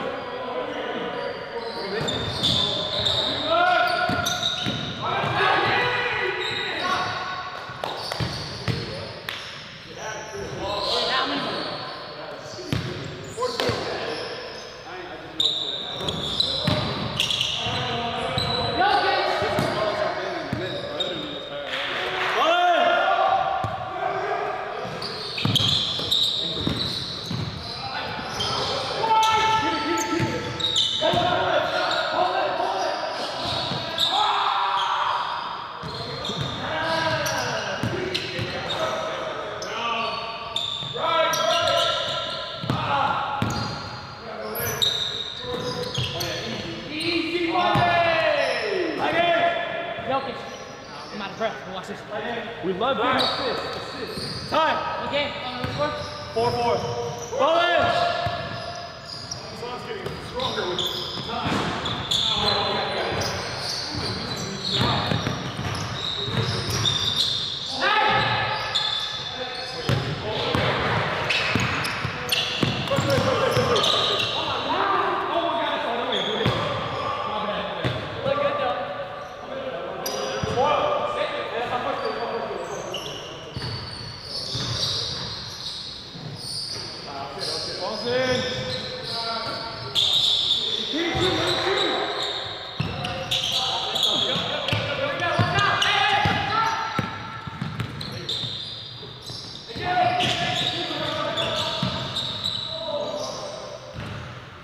Come on, Jokic.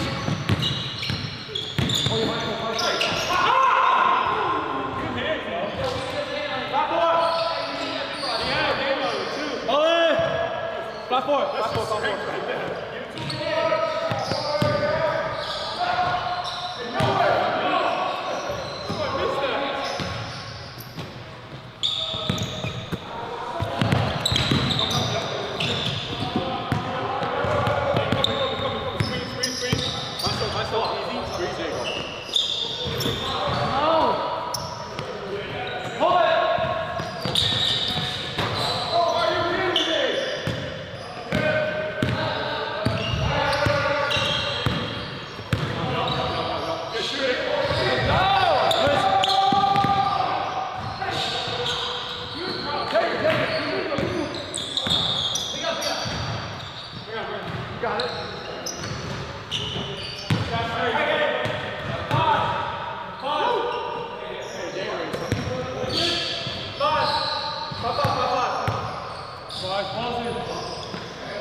Lock in. What's up, Mike?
15.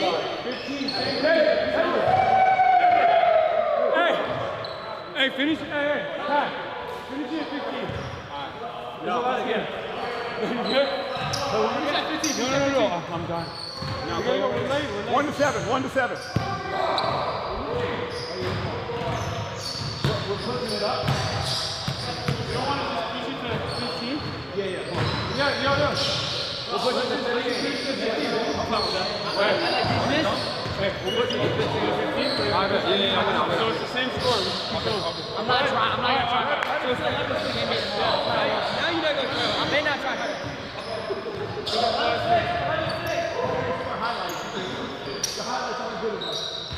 No, it's his last game. Yeah, we always go 15 last year. Good move. You got it.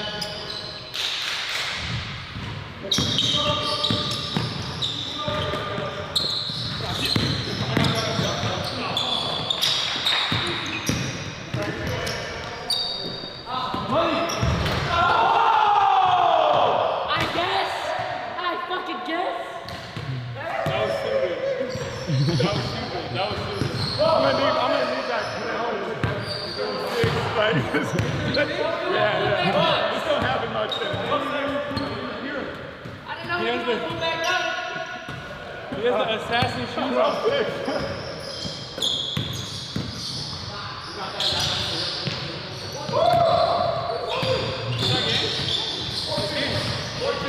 14-6. He can't do that shit again. He can't do that again. Yo, I promise you he can't do that. That was lucky. That was lucky.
Game at 21!